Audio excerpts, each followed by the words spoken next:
Mr. Speaker.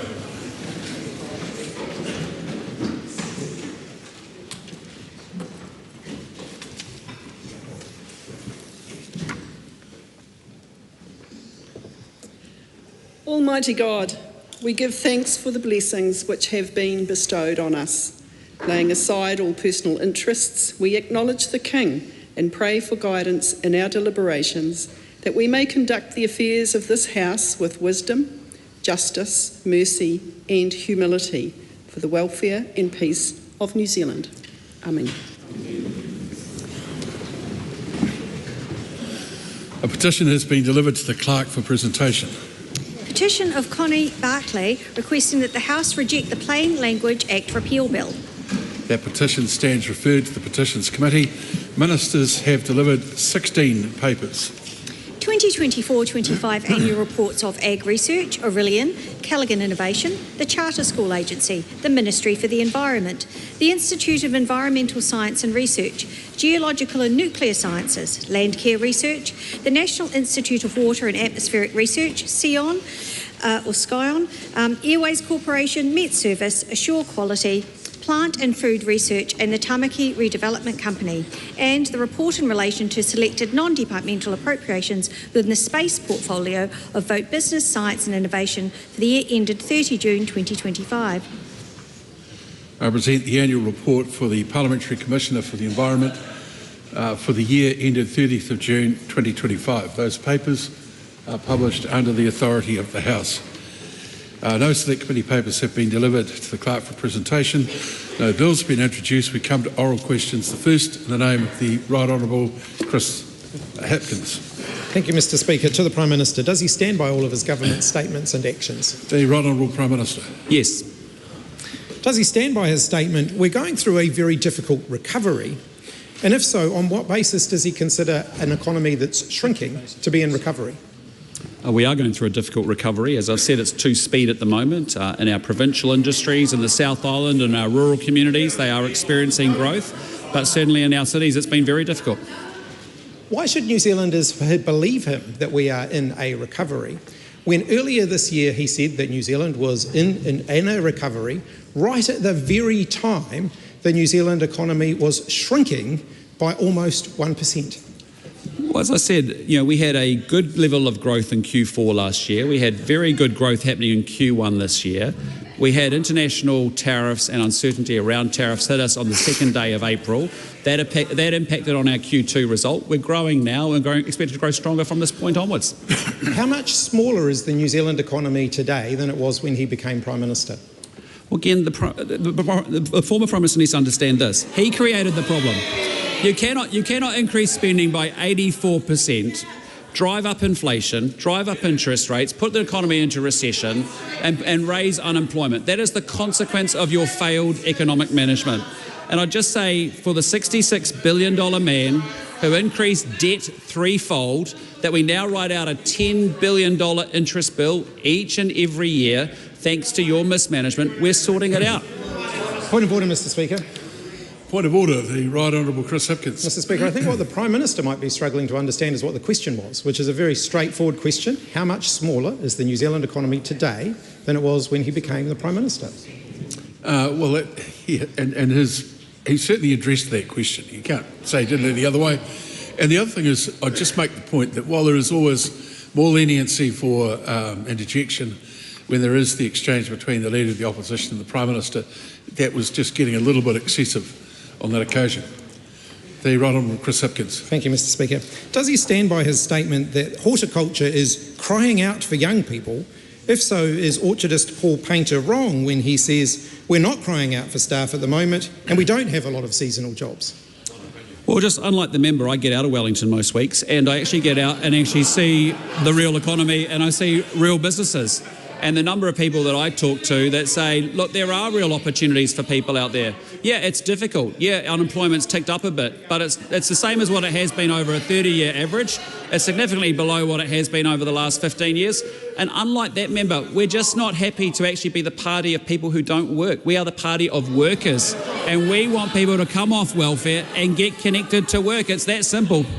Supplementary question, Mr. Speaker. When he's been out and about, why hasn't he been talking to the businesses who say that hiring staff is not their primary constraint for growth, given that only 4% are saying that, whilst 63% of businesses, according to NZIER, are saying their real problem is not enough customers?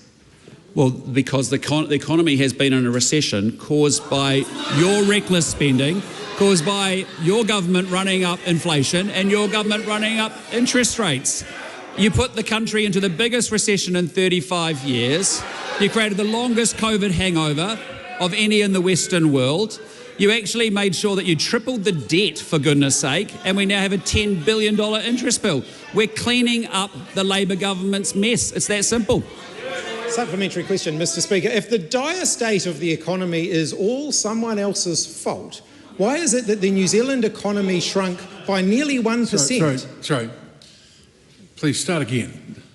If the dire current state of the New Zealand economy is all someone else's fault, why is it that the New Zealand economy shrunk by almost 1% at a time when other economies around the world that have been hit harder by Donald Trump's tariffs, many of whom had a higher rate of inflation at the peak of the global pandemic, have been growing faster than New Zealand? In Q4 last year, this economy was growing. In Q1 this year, economic growth was increasing. In Q2 this year, our economy is a small economy, a trading economy, got smashed around by uncertainty associated with tariffs. It's now growing again in Q3. The growth in Q4 will step up. Their recovery is coming. As I said, it's been two-speed at the moment. We've got to make sure that we get growth coming through our cities, and that will come. Supplementary question. The supplementary question is being asked. No one else is speaking. Honourable Winston Peters. Can I ask the Prime Minister, does he remember, with respect to the policies that he inherited, that the then former Prime Minister had a huge sort of Skyfox burn up one night and got rid of all those policies? And how much more quickly could we have recovered if he had done that when he was much earlier in his career? Well, I just say to that member, I think there must be a lot of... Point of order, Mr. Speaker. I'm going to point of order being taken. I can take the right honourable Chris Hipkins. Mr. Speaker, I wonder if you could clarify for the House what the current Prime Minister's responsibility for that matter is. Well, I took it as the fundamental part of the question being how much further, more progress might this current government have made if they weren't dealing with policies from a previous government, and that is a legitimate question. The bits, yes, he did. He did. With all due respect, have a read of Hansard tomorrow. The Prime Minister will give a very brief response to that. To that, yeah. Well, I agree with the member that that there must be tremendous regret from the Labor government that had an absolute majority in the last 3 years and did very little with it, delivered nothing, increasing debt, spending and borrowing. That's sufficient. Question number 2, Nancy Liu. Thank you, Mr. Speaker. My question is to the Minister of Finance. What recent reports has she seen on the economy? Mr. Speaker, The Honourable Nicola Willis. the Reserve Bank's Monetary Policy Committee has just released its latest decision on the official cash rate. The committee has decided to reduce the OCR by 50 basis points. This is the 8th OCR reduction since August last year. At that time, the OCR was 5.5%. It is now 2.5%. Supplementary. What role does the OCR play in the economy? Mr. Speaker, the OCR plays a very important role in the economy. It is the key tool the Reserve Bank uses to influence economic activity in both good times and tough times to meet its target for low, stable inflation. The level of the OCR and expectations about its future track affects the interest rates paid by households and businesses. Those interest rates in turn affect economic activity. Households have disposable income to spend and businesses can borrow to invest. Today's announcement represents stimulus that will help push along the economic recovery. Supplementary question. By how much have mortgage rates fallen? Mr. Speaker, since the Reserve Bank started loosening in August last year, floating mortgage rates have fallen in line with the OCR. Everyone's circumstances are different, of course, but let me give one example. Assuming today's reduction is passed on in full, a family with a 25-year $500,000 mortgage would have minimum repayments $400 less a fortnight than they were in the middle of last year. Fixed rates have also fallen, and it's important to remember that many fixed-term mortgage holders are yet to roll off higher rates and refix lower. So past OCR reductions, as well as today's reduction, will continue to flow through to households over the remainder of this year and beyond. Supplementary question. How is the government supporting the Reserve Bank? Well, Mr Speaker, as the Treasury's recent report made clear, macroeconomic stabilisation, stimulating and destimulating the economy, should almost always be left to monetary policy run by the independent Reserve Bank. However, through its spending decisions, the government of the day can help that task or it can hinder it. I could give numerous examples of a previous government hindering that task through excessive spending, keeping inflation higher for longer and preventing reductions in interest rates. This government is helping. We have introduced discipline to government spending and we remain focused on responsible economic management that supports recovery, delivers the public services New Zealanders expect and drives reforms for growth. That's right. Question 3, Chloe Swarbrick. E te Premier, e tautoko ana ia I ngā kōrero me ngā mahi katoa a tōna kāwanatanga. Right Honourable Prime Minister. Yes. Is the Prime Minister aware that his cuts to JobSeeker will impact over 2,000 18 and 19-year-olds who may be disabled, sick or experiencing severe mental ill health? And if so, how does he justify this? Our policy is designed for 18 and 19-year-olds that are on JobSeeker benefit. When you go on a JobSeeker benefit, you're deemed able and capable of working. You don't understand the question. Can the Prime Minister guarantee then a job for every job seeker in this country? Well, that will also be up to the individual, the parents and the government's economic conditions to create those jobs. But again, we are sending a message very clearly to young people in New Zealand, unapologetically. We want you connected to work, we want you connected to training, we want you connected to education. Why are there 10,000 more unemployed young people and 36,000 fewer jobs in this country since he took office, if not because of his government's billions of dollars of cuts to investment? Well, there are 5 immutable laws of economics. The first is about spending. That drives into creating inflation. When you have high inflation, because spending went up 84%, you end up with 12 to 13 interest rate rises. That then, because of high interest rates and high inflation, means that actually businesses get squeezed because the economy is in a recession, and as a result, people unfortunately lose their jobs. And that's why, if you care about low and middle income working New Zealanders, like this government does, you actually make sure you run the economy well and you're a fiscal conservative. Does the Prime Minister understand then the basic maths that if there are 4 job seekers to every job that is available in this country, all of his cuts to job seeker support couldn't hope to possibly punish people into ghost jobs, but will only deepen poverty and homelessness? Point of order, the Honourable David Seymour. Mr Speaker, the standing orders are very clear that a question needn't contain irony or any more imputations than are required to make the question intelligible. Now, that's not actually a question designed to get information for the public. It's an attempt at theatre and making a speech.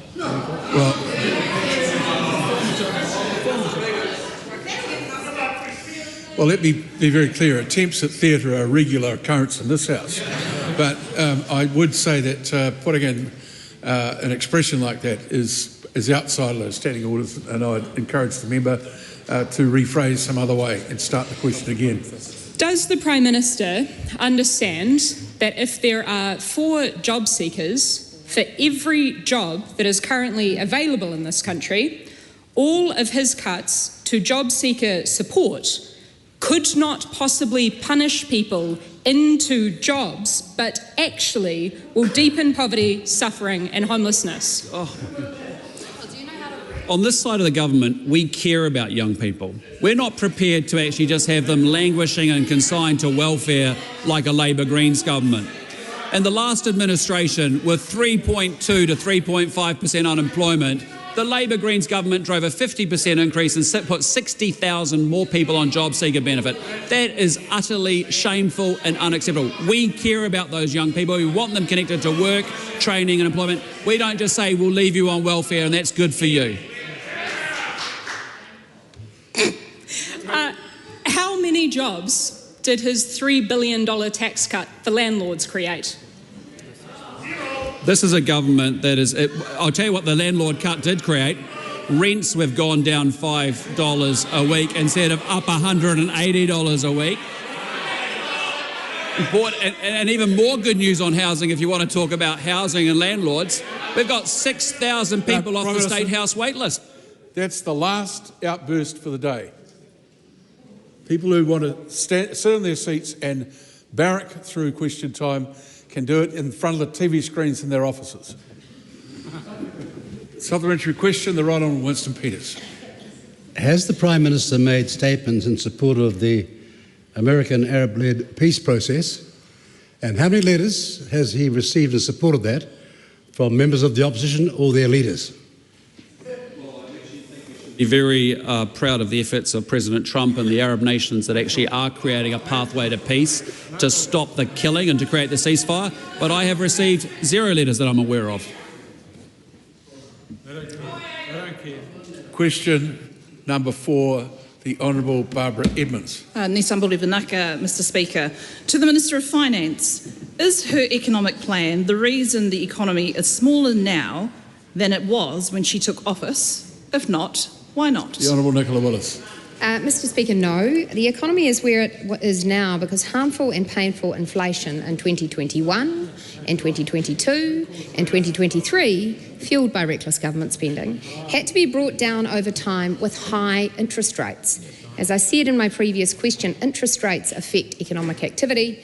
New Zealand experienced a deep, protracted downturn. We are coming out of that downturn, but the recovery has been difficult and not helped by international events. The member might want to look at the actions of the previous government. Supplementary.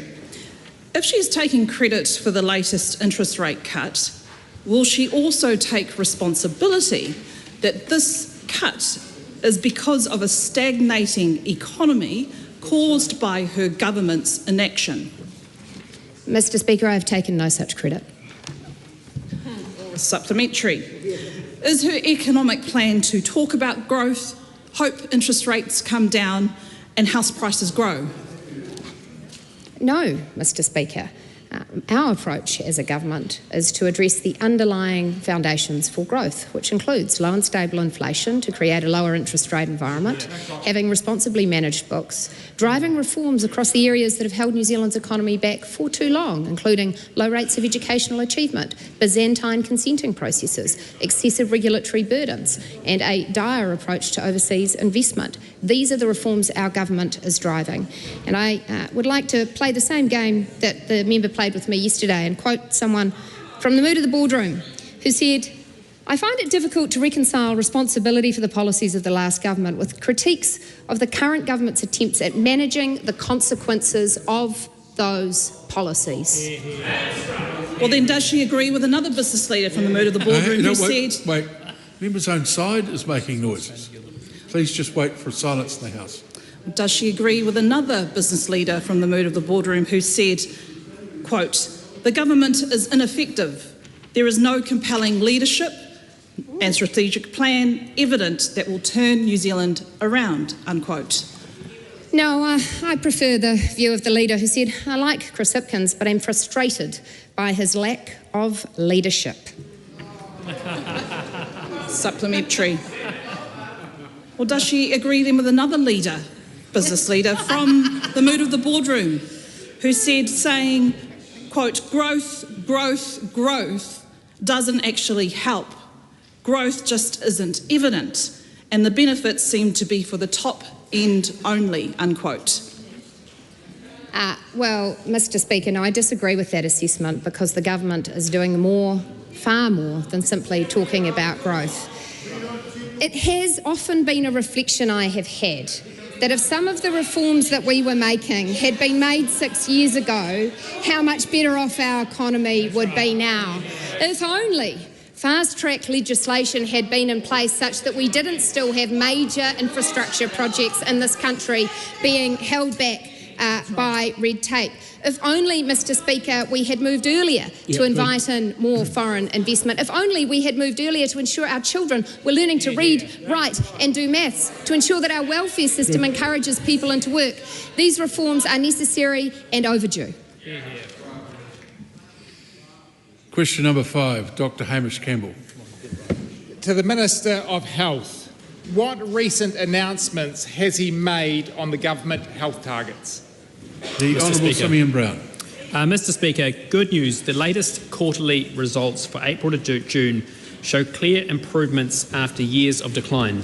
We're starting to make progress. Wait times are starting to fall and more patients are being treated faster. In our emergency departments, 73.9% of patients are admitted, treated or discharged within 6 hours during that quarter, up from 71.2% during the same period last year, despite increased attendances. For faster cancer treatment, 86.3% of patients started their treatment within 31 days following diagnoses, up from 83.5% at the same time last year. Our focus is on performance and on putting patients first. Whilst there is still a long way to go, we are absolutely committed to ensuring all New Zealanders can access timely, quality healthcare when they need it. Supplementary. What do the results show about improvements in childhood immunisation rates? Well, Mr Speaker, 82% of children are now fully immunised by age 2, up from 76.5% last year, representing the largest annual gain across all health targets. This is a significant achievement and milestone, and it is a huge thanks to our GPs and outreach providers and vaccinators up and down the country who have done a tremendous job after years of decline. But there is still more work to do. The current measles cases serve as a timely reminder to get immunised, and I encourage more families to ensure that our children receive the healthy start to life that they deserve. Supplementary. What progress has been made to improve elective wait times? Mr Speaker, we're making progress against our electives target to ensure New Zealanders are able to have their hip, knee and cataract operations and other elective surgeries done in a timely manner.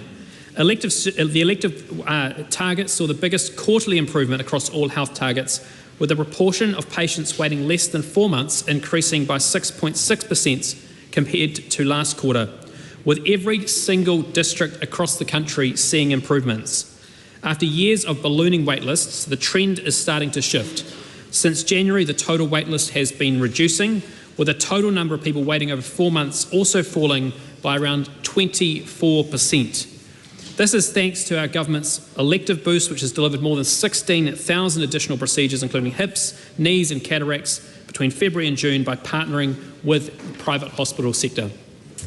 Supplementary. What progress has been made in reducing wait times for first specialist assessments? Mr Speaker, good progress is being made. The proportion of patients being seen within 4 months has lifted 3.8% in just 1 quarter, with Health New Zealand delivering 104% of planned first special assessments in the June quarter. If the opposition member wants to talk about the wait list, I would just remind her that the number of people waiting more than 4 months for a first special assessment under her watch increased by over 6,000% while they were in government. We are turning around a big wait list and we have a huge amount of work to do.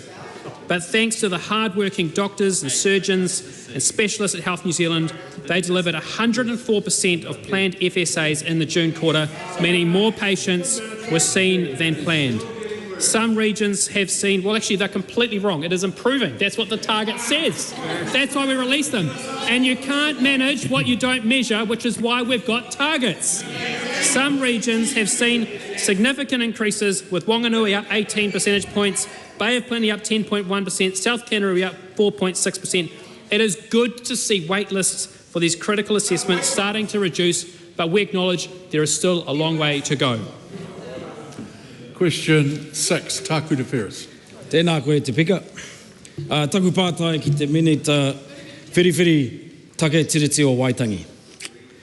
Does he agree with the former minister who introduced the Marine and Coastal Area Act that his proposed amendments, quote, do not restore the original intention of Parliament, they undermine them, If not, why not?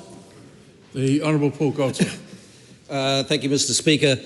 No, I don't. But I do agree with Mr. Finlayson's statement at the time when the bill did go in 2011, where he talked about a very high threshold for customary marine title being granted. And that, in essence, is what we're seeking to establish with this legislation. And what we're trying to achieve is that balance between the natural expectations of all New Zealanders to have an interest in what occurs in the marine and coastal space. We're balancing the opportunity for Māori to claim customary marine title, and there was always a very high threshold involved in that, and that is what we're seeking to restore. Pātaino, how many customary marine titles have been granted under this Act that will now be subject to challenge on the passing of his amendment bill?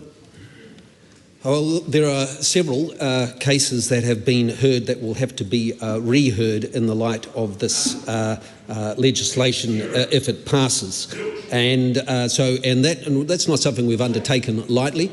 It's a significant thing to overturn a Court of Appeal and Supreme Court decisions, but we've done it because we believe it's important to restore that balance, recognising the interests of all New Zealanders and what happens in the coastal marine title, in the coastal area, and recognising that customary marine title grants valuable rights, including the rights to have a say over resource consents in that space, and that's why we had a high threshold. Pātaino, if his goal is to guarantee the rights of all New Zealanders, when will his government be introducing legislation to address the 13,000 privately owned parcels of land that actually prevent people from accessing the foreshore and seabed? No. Anybody in a boat can access the foreshore and seabed from any particular angle. Pātaino, does he consider that his decision to arbitrarily limit Māori rights to only 5% of the coastline is an example of a fair and durable framework, as was intended in this Act when it was first passed? When I was asked for a figure, I proffered one. I point to the fact that the previous minister that the member quoted at the start offered a 10% figure at one point. Both of us immediately made the point, of course, ultimately it's up for the courts to decide where that lands through the process or through decisions made through the government. But all we're trying to achieve is not an easy thing. What we're trying to achieve, as I said, is that balance between the expectations of all New Zealanders to have a say in what goes on in their coastal and marine environments, but also to provide an opportunity to apply for customary marine title. And we think we've got that balance right, but it needs to be, it requires this legislation to be into the House. Pātaino, does he stand by his statement that this bill will, quote, give effect to a commitment in the National New Zealand First Coalition Agreement to amend Section 58 of the Act to make clear Parliament's original intent, end quote? Yes, indeed. Question number 7, the Honourable Willow Jean Prime. Tēnā koe te māngai te whare. My question is to the Minister of Education. Does teachers, principals, support staff and Ministry of Education specialist staff all going on strike show that she is, quote, growing and strengthening the education workforce, unquote? If so, how? The Honourable Erica Stanford. Thank you, Mr. Speaker. Growing and strengthening the education workforce is exactly what this government is doing. And as I've already told the member on numerous occasions, the schooling teacher workforce grew by 2.5% in 2024, delivering 1,864 new teachers, the largest year-on-year increase since records began in 2009. On provisional figures for 2025, there's been a 30% increase in domestic students enrolling in initial teacher education for the first time. We've strengthened the workforce by training 30,000 teachers in structured literacy, 20,000 in structured approach teachers to maths, and we're delivering high-quality resources, PLD, and through Budget 25, $750 million into learning support so that every single school has access to a learning support coordinator, along with 349 literacy intervention teachers for over 1,240 schools, exactly what the sector was asking for. No wonder more people than ever are flocking to the teaching profession. Supplementary. Why were teachers offered a pay rise less than inflation when Crown board members are getting up to an 80% increase?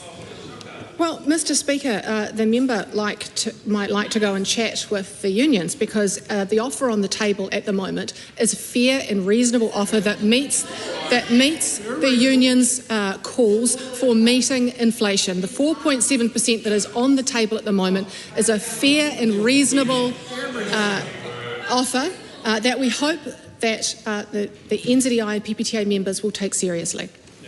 Supplementary. Does the Minister for Public Services comments that people are striking just to have a long weekend increase or decrease the likelihood of strike action? Mr. Speaker, I'm not responsible for those comments. I didn't ask you if she was responsible for them. I said, will they increase or decrease the likelihood of strike action? Yeah, but it's not something. She can't be responding to some other comment like that. It's not at all reasonable. Point of order, the Honourable Judith Collins. Look, I'm that minister. I'd like the member to table the evidence of that quote that she said, I said, because I don't recall I ever said that, although it may be her interpretation. Just hold on.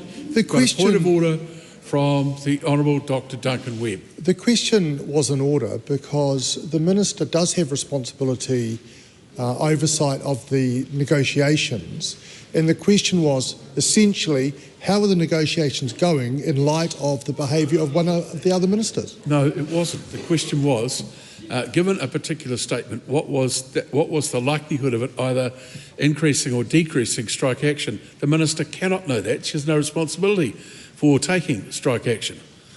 The Honourable Willow Jean Prime. The Honourable Willow Jean Prime. Oh, sorry, we're all over the place. The Right Honourable Winston Peters. Yeah, well, you might learn something for the first time, Sunshine. Hang on, don't do that. Don't. Well, I'm listening to idiot features here when I'm trying to give my point of order. My point of order, sir, is that Willow Jean Prime has been challenged as to the veracity of a comment she made in her question, and she should not be able to get away with it just like that. Can she please now show us the background and support of her quote? Yeah, look, here's how we'll deal with this. So firstly, the question has not stood because it's not an appropriate question. So there's no question about the need for the proof or otherwise, other than if the member is standing in the House and saying something that is a misrepresentation of another member, that member has a course of action that they can follow.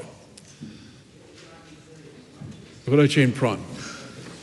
Supplementary. Will she front up and speak to the strike on October the 23rd? So I'm supposed to do something Well, about Mr. it now? Speaker, I'll tell you what I will do. I will be at 4 around the country full-day curriculum roadshows where I will be presenting to teachers, principals, school leaders. We will be providing information on resourcing, the new curriculum, professional learning and development, unpacking some of the strategic leadership things that teachers and principals should be doing. I'll be spending the entire day with hundreds and hundreds of principals around the country, and that is an excellent use of my time. Tree. Will she accept responsibility for the anger that teachers, principals and support staff are feeling, or will she continue to stick her head in the sand? Mr. Speaker,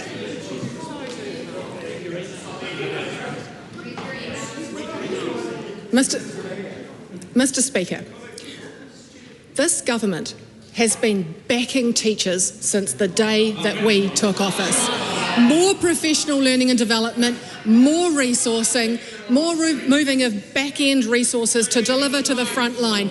$750 million into learning support, more intervention teachers in mathematics and literacy. The amount of resources that we've been providing to the teaching profession to make their jobs easier is unparalleled, and I'm extraordinarily proud of that. Question number 8, Greg Fleming. Just wait, wait for a moment. The House will quietly settle itself. To the Minister of Education. Hang on a minute. I'm clearly going to have to get some additional microphones put down to the back end of the House because I'm missing far too much of a conversation across the aisles that shouldn't be going on. Greg Fleming, question 8. To the Minister of Education, what recent announcement has she made regarding school infrastructure? Well, Mr Speaker, we're continuing to supercharge the delivery of school infrastructure. We're surging $413 million into improving classrooms and schools across the country, and the investment package includes $58 million for maintenance work for all schools, which is a 50% uplift in their school maintenance grant, $255 million for improvements for small, rural and isolated schools, $100 million over 5 years to fund urgent and essential infrastructure work. Mr Speaker, our government has turned around the delivery of school property. We've halved the cost of building a new classroom, and children deserve to live in safe, warm, dry classrooms, and we're delivering just that. He Pātai Tāpiri, how many schools will benefit from this announcement? Well, Mr Speaker, every school in New Zealand will benefit from the supercharge to school investment funding. In particular, 935 rural, small, isolated schools that have been crying out for increased funding and support, and we're delivering that to them. Mr Speaker, that is for internal and external refits and increasing the number of small schools that are eligible for that. This funding allows for schools to do significant maintenance over the school holidays so students arrive in 2026 to improved classrooms so that they can focus on their learning and teaching the basics brilliantly. Pātai Anō, what are the wider benefits of this announcement? Well, Mr Speaker, more projects in the infrastructure pipeline mean more jobs for our hard-working tradies up and down the country. Schools will be able to do maintenance over the summer holidays, providing more work for our construction sector in every part of New Zealand. Tradies are going to be in schools up and down the country over the Christmas period. We are powering up the trade and construction sectors to create a steady flow of jobs for builders, plumbers, roofers and more. This announcement is great for tradies, and what is great for tradies is great for our economy. And what feedback has she received on this announcement? Well, Mr Speaker, I've received a range of feedback from school leaders to the boost in infrastructure investment. One particular piece said, "Thank you, great property announcement today, very much appreciated, great news, loving the minimum top-up allocation component, well done."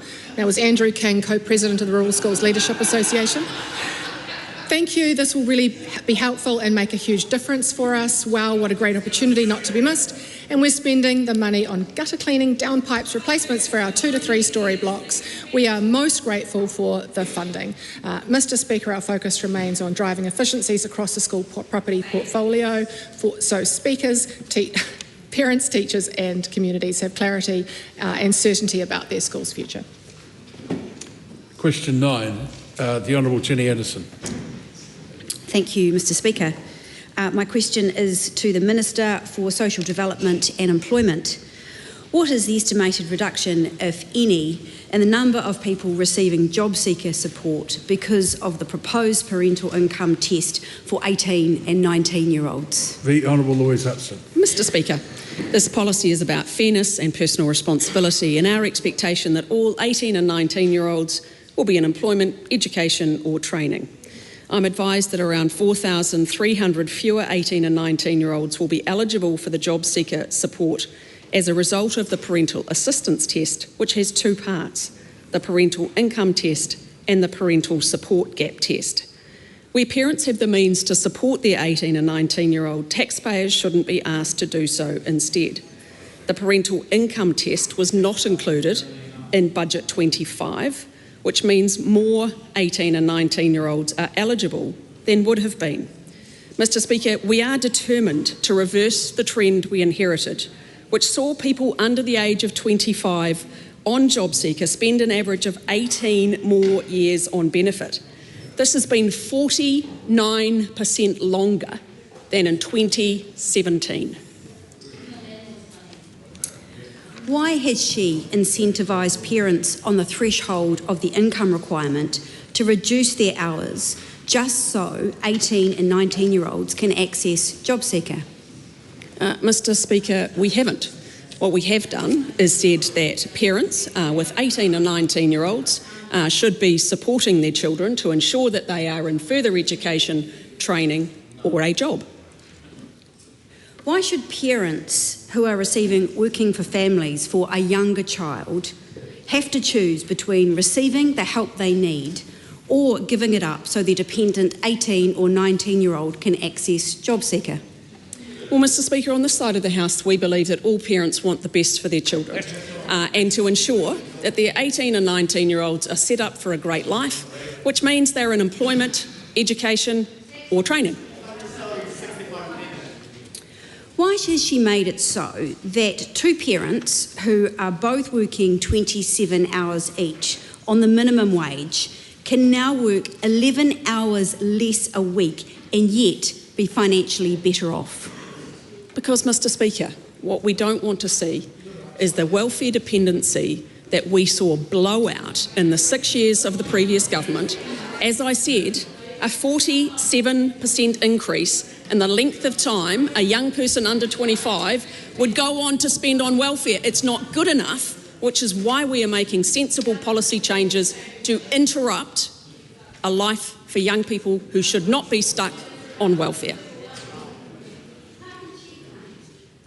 How can she claim that this change will incentivise young people when her government has increased university fees, increased youth unemployment, cut the apprenticeship boost and made life even harder for working Kiwi families struggling with the cost of living crisis? Well, I reject the comments that member makes, and the Prime Minister today, for I don't know the 100th time, the 1000th time, outlined a lesson in economics, which is why we are where we are. And my concern is the welfare dependency that we inherited, where we don't accept it is good enough for a young person to spend 18 future years of their life stuck on welfare. Supplementary question, the Right Honourable Winston Peters. Could the Minister explain what a giant leap in comprehension it takes for people to realise that the first responsibility for a family member lies with the family and not the taxpayer? Indeed, and that's why our side of the House wants to see young people prepared for a life of opportunity, so more of them are in education, training or in a job. Question, when the House is ready, question number 10, Laura McClure. Thank you, Mr Speaker. To the Associate Minister of Education, what recent reports has he seen on school attendance and why does he think going to school matters to students' futures? The Honourable Mr. David Speaker. Seymour. Mr Speaker, I've seen a recent report from the Education Review Office back to class how our attitudes to attendance changing. The Education Review Office, and in particular Ruth Shinoda, have done a superb job surveying 15,000 students, teachers and parents about how they view the importance to school attendance and what ensures that children are more likely to attend. This survey follows an identical survey in 2022, and most critically it shows that in nearly every single measure for nearly every type of person, attitudes to attendance are improving. That is important to New Zealand, Mr Speaker, because when people want to attend and believe it's important, they're more likely to do it. And I believe the most important number in New Zealand today is the number of children who go to school, because the amount of education that we pass from one generation to another more powerfully defines our future than anything else we can do on this day. Thank you. Supplementary. Does the report show that poverty is a barrier to school attendance? Mr Speaker, indeed the report does show that in some cases poverty and the lack of things such as school uniforms, transport or stationery are a barrier to attendance. That's one reason why the government has put aside 3% of attendance service funding as money to be put to precisely those sorts of barriers for particular students. However, encouragingly, the survey also found... Point of order, the Honourable Dr. Answer to parliamentary questions are supposed to be short and to the point, and this answer has multiple layers. The question was answered, in fact, in the first sentence. This answer was only something like 24 seconds into its delivery. It may be 4 minutes. Well, no question today has gone. The longest question today was 1 minute and 16 seconds. It was the Minister of Health, but that was as a response to a whole lot of interjections that he was responding to across the House. So thank you very much for your timekeeping efforts. I deeply appreciate it, but they're not all that accurate. Mr. Speaker, thank you, Mr. Speaker.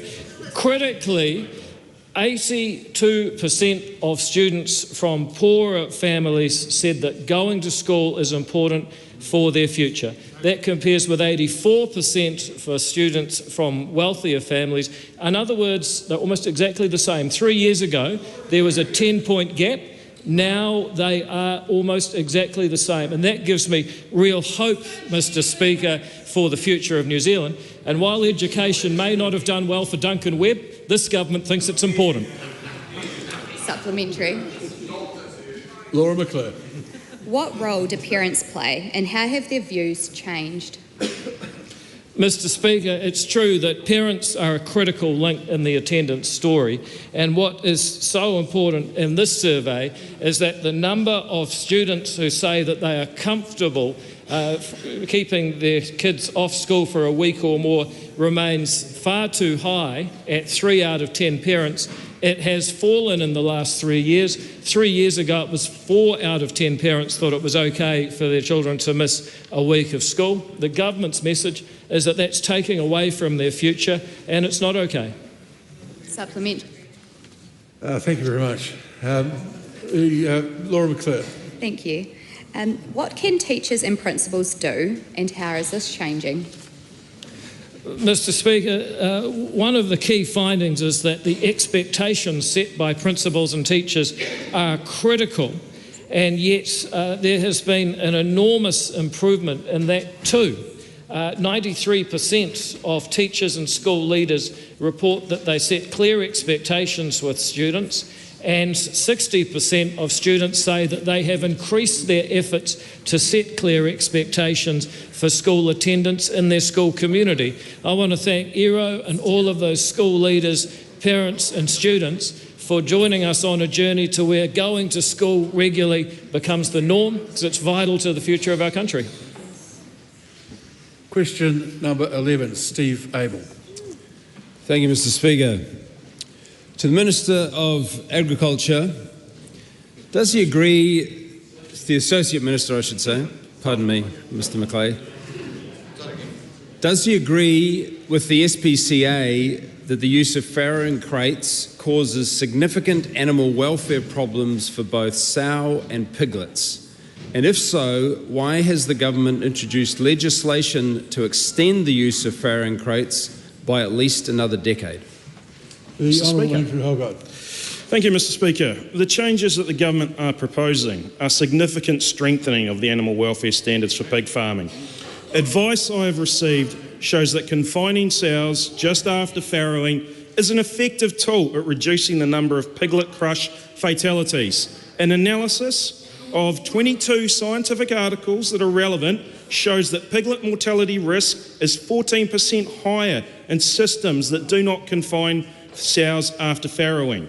The 10-year transition time I've proposed is significant, but this is a very big shift in farming systems for most of the pig industry.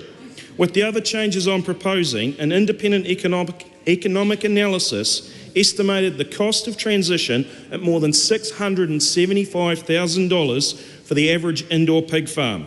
It's only reasonable that those farming families have an opportunity to make this change.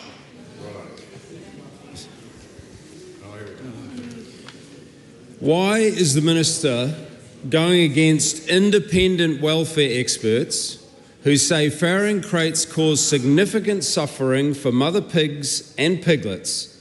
They increase the risk of stillbirth, restrict normal nesting behaviour of mother pigs, and cause boredom, sores, pain and distress due to prolonged confinement.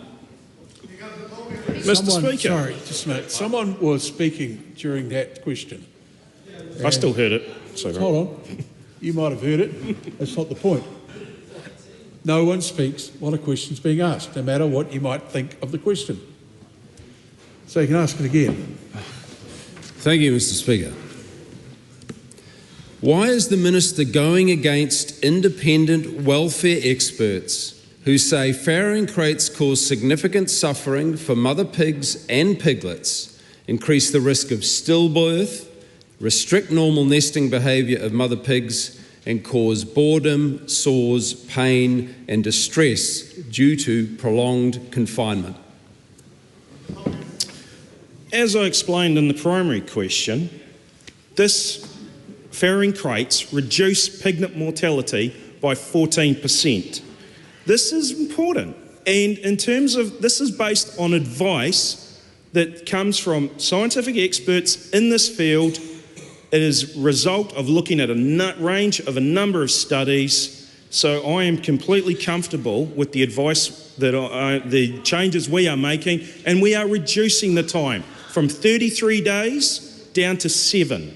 Most of the rest of the world is at 33 days. We are reducing down to 7. Is he aware that it is a profound behavioural need of mother pigs to build a nest 24 hours before giving birth, and if they are caged, it is deeply distressing for them. They will literally paw the ground, often bloodying their snouts, trying to build a nest?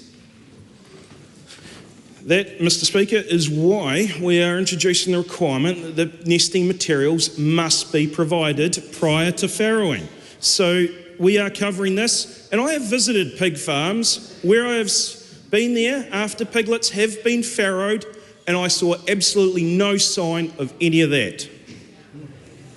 Mr. Speaker, how does he justify extending the use of cruel farrowing crates indefinitely when every animal welfare organisation in New Zealand, including the National Animal Welfare Advisory Council, and 73% of New Zealanders oppose the use of farrowing crates because of worse welfare outcomes for mother pigs and piglets?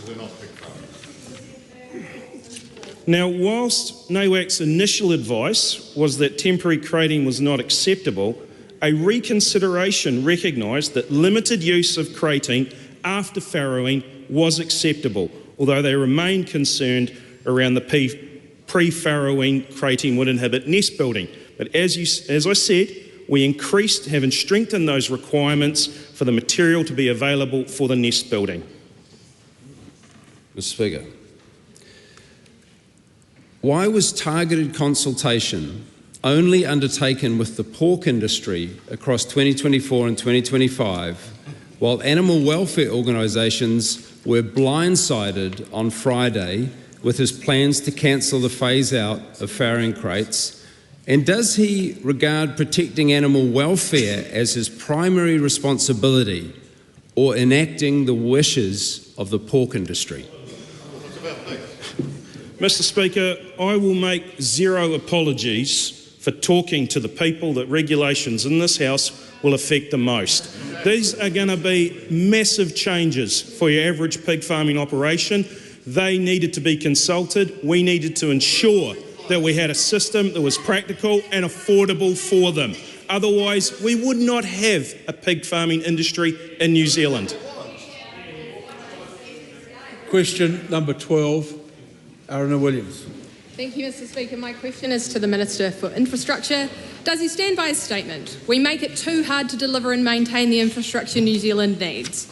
If so, how is that consistent with a $2.6 billion drop in spending on capital commitments by the government for the 11 months to May 2025? I think the question says planned spending. For the drop in planned spending, Mr. Speaker. Thank you. The Honourable Nicola Willis. Mr. Speaker, on behalf of the Minister, yes, and to the second part, the member misunderstands the statement of commitments in the latest Crown accounts. Let me explain. The statement of commitments does not indicate a drop in planned spending. It records instead at a particular point in time where contracts have been signed that would involve the Crown spending money, but the money hasn't yet been paid or even owed. It doesn't include forecast infrastructure spending where there is not yet a contract. So, for example, the figure she is referring to does not include many major upcoming projects which have been funded by this government, including the Northland Expressway, main works for New Dunedin Hospital, Christchurch Men's Prison, and the Nelson Hospital redevelopment. In fact, this government is investing more in infrastructure than was planned when we came in. Over the next 4 years, we have budgeted to invest a record $61.8 billion in public infrastructure, and this number is only set to grow with new capital earmarked for allocation, and is a huge step up from the $50.6 billion the previous government invested between 2019 and 2023. Supplementary. Isn't the point that the damage is done with 20,000 jobs gone after he decided to stop and pause infrastructure builds? Well, Mr. Speaker, I will reiterate the answer I just gave to the previous question, which is that investment in infrastructure has increased under this government. I invite the member to look at the budget allocations and see that we have chosen to allocate more funding to infrastructure than was previously the case. The member seems to be labouring under the same misunderstanding her colleague Ginny Anderson had yesterday in the last round of Who's Got Talent, in which she said that all changes in the construction sector are due to what public investment is happening in infrastructure. The private sector, Mr. Speaker, builds a significant amount of New Zealand's infrastructure. And when private sector projects like Auckland Port and major housing developments can't even get a consent, that holds it back, which is why fast track's so important, and which is why today's 50 basis point OCR reduction is also pretty important. Does he know that to build his infrastructure pipeline, he will need the 761 private sector construction employers who have shut their doors and laid off their people in the last year? And how does he plan to stop the liquidations of 2 construction firms every day on his watch? Concise answer. Well, Mr. Speaker, yes, it is the case that as the economy recovers, we expect that more jobs will be created in the construction sector. If the economy is recovering, then why are 200 New Zealanders leaving every day, including thousands of builders, heading to Australia instead of staying here to build in New Zealand? Well, Mr. Speaker, as has previously been traversed in this House, it is the case throughout New Zealand's history that as economies recover, fewer New Zealanders leave, and we expect that to be the case. How will he get those builders back on the tools here at home when our economy is shrinking, everyday costs continues to rise, and wages remain flat? Well, Mr. Speaker, the member has failed to engage with the basic premise I set to her in the answer to my primary question, which is that this government is investing a record amount in public infrastructure. In fact, we built more classrooms in the last year than the last government did. We've built more social housing in our last 23 months than that government did in its past 3 years. Mr. Speaker, I will not stand here and have fact barracked. It is a fact that I will repeat again. We have built more social homes in the past 23 months than the last government did in its past 3 years. Between now and Christmas, more than $7 billion worth of infrastructure projects will commence, including upgrades to Auckland City Hospital, Middlemore Hospital, Hawke's Bay Hospital, the construction of a new acute mental health unit at Hutt Valley Hospital, over $5 billion worth of roading projects, the Otaki to North Levin Expressway, Melling Interchange, Waihoihoi Road, the Umanawa Bridge, and more than $800 million in school property projects, which we're building better and faster than ever before. This is a government that believes in public infrastructure and is getting it built. Sorry? Beg pardon? Point of order. A point of order, the Honourable Eric Stanford. I seek leave to make a personal explanation to correct answers to question 7. Leave is sought for that purpose. Is there any objection? Appears to be none. Thank you. In answer to, in question 7, the third sup, I mentioned that I'll be spending the entire day presenting to hundreds of principals. I should have said I'll be spending the week presenting to principals. And then, Mr. Speaker, I mentioned that all schools will be receiving a learning support coordinator, and to be clear, I should have said all schools with year 0 to 8 students. Thank you. We'll now take, as that concludes oral question, we'll take a 30-second break for those members who need to go to other business to leave the House quietly and without conversations on the way.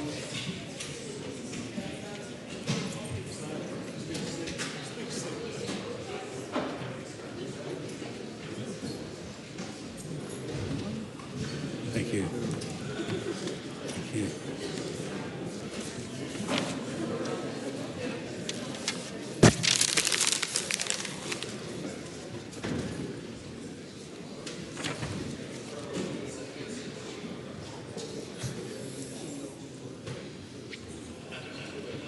We're leaving without those conversations going through. Would some honourable member care to move that the House take note of miscellaneous business? I so move, Mr. Speaker. We just heard the Minister of Finance waxing and waning lyrical about some basic facts and basic maths. So let's provide some of those basic facts and basic maths. Mr. Speaker, if there are four job seekers that are available for every job in this country, that means that there are 4 times as many people looking for jobs than jobs that are available, the Honourable Paul Goldsmith. There are not enough jobs in this country for the beneficiaries that this government is intent on punching down upon. It does not matter how hard you seek to punish people when there are not enough jobs for them to move into.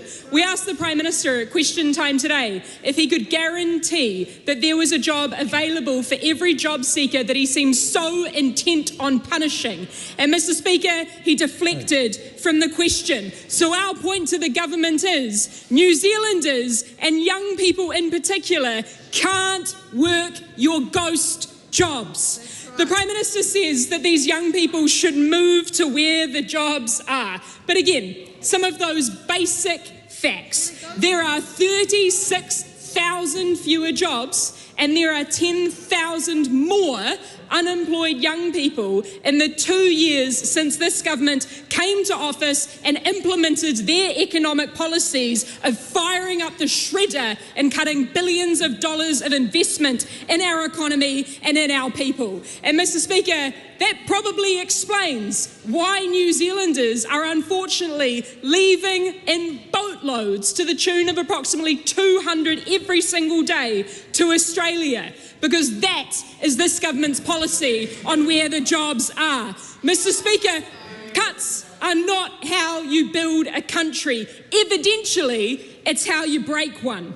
And, Mr. Speaker, it is abundantly clear that this government's economic policy is to kill the golden goose, to whittle down our infrastructure to such an anemic state and then to pass it off in bargain bin prices to the private sector, and also then to exploit the very environment that we trade on the international stage. They have cut thousands of state home builds. They have scaled back infrastructure in hospitals, resulting in 15,000 fewer construction sector jobs. Mr. Speaker, if I can reiterate that point, there are 36,000 fewer jobs and 10,000 more young people that are jobless under this government. And the government's response?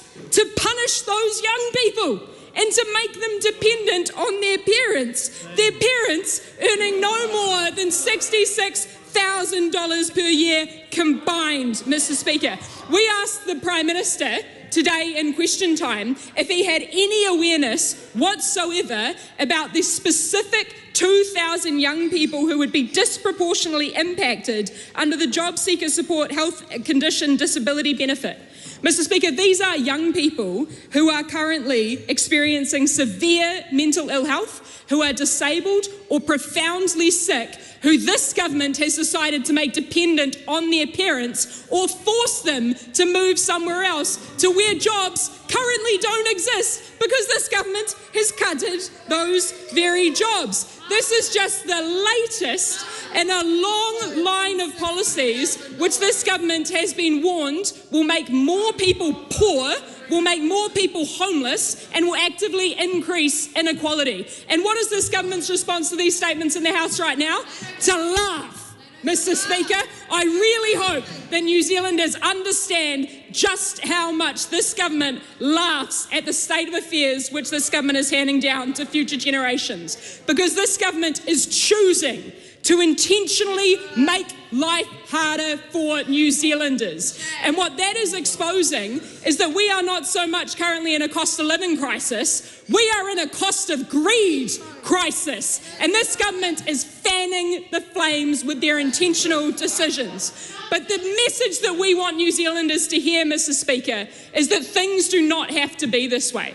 The Greens have spent the last 18 months outlining our solutions and our clear policies, which would see free early childhood education, free dentistry, free GPs. We would create 40,000 good green jobs because, Mr. Speaker, we used to make things in this country and we can do it again. And the way that we get there is through a fairer tax system, which I know terrifies these guys more than anything.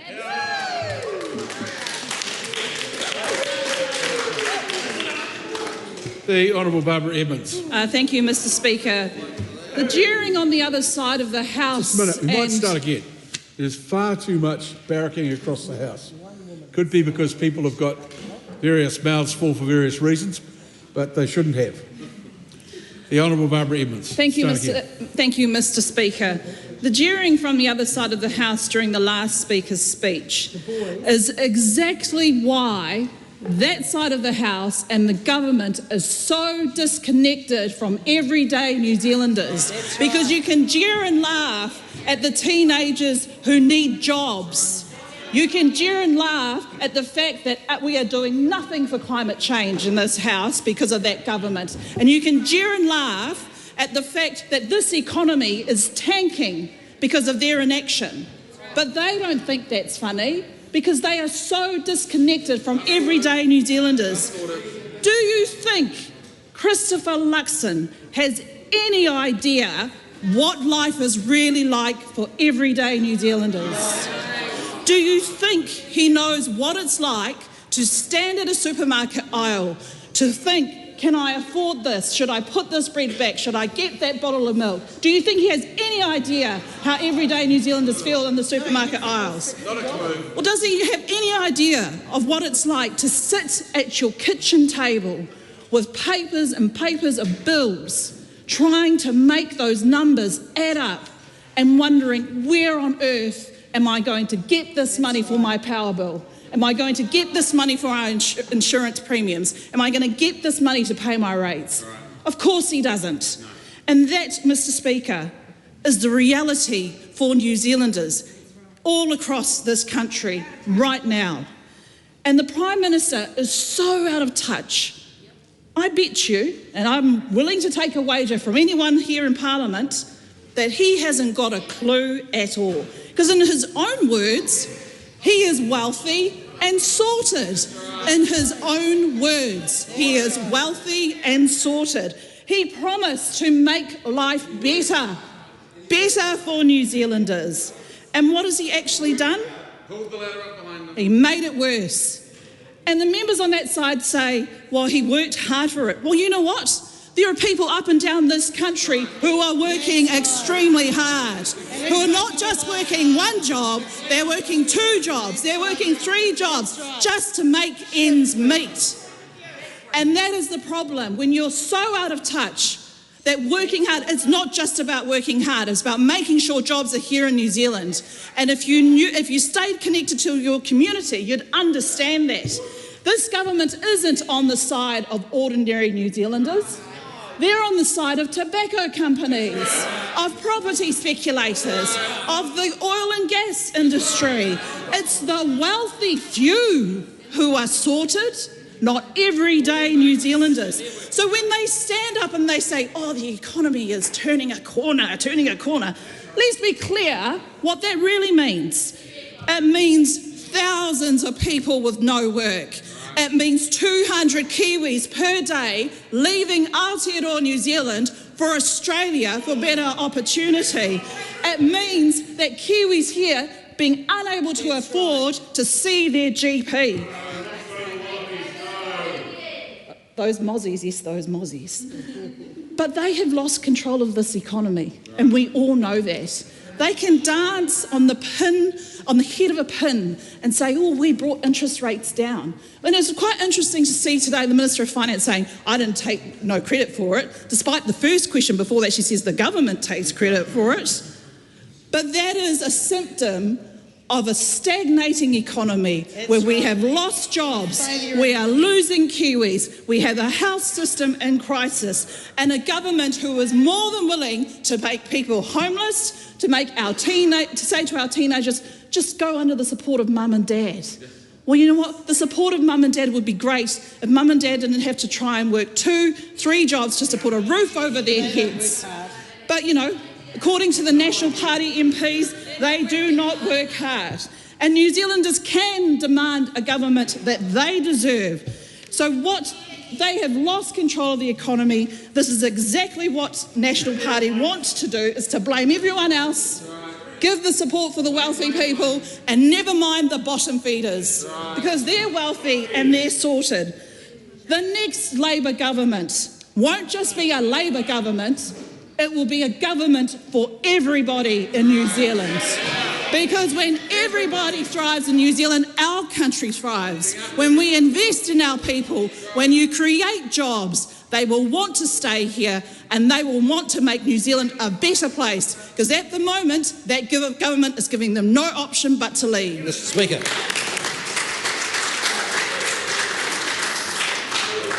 The Honourable Paul Goldsmith. Mr. Speaker, can I start by offering that member a history lesson? Because back in 2008, the previous national government came in, inherited a financial shambles, an economy in recession, had a very tough couple of years at the start of the first term to get things sorted. But after a period of consistent clarity about focusing on growth, focusing on investment, giving confidence to the broader community. In our second and third term, the economy was growing well, and we managed to reverse the flow across the Tasman. And that's going to happen again this time. Again, we came in, we inherited a shambles, we inherited growth, lack of growth, and we're going to turn it around. We've got every confidence that New Zealand will be zimming and zinging in the future, showing that, providing the opportunities for New Zealanders to get ahead and for their families to do well. But, Mr. Speaker, I wanted to talk about a broader issue, because there's been a lot of discussion around the world about social division, about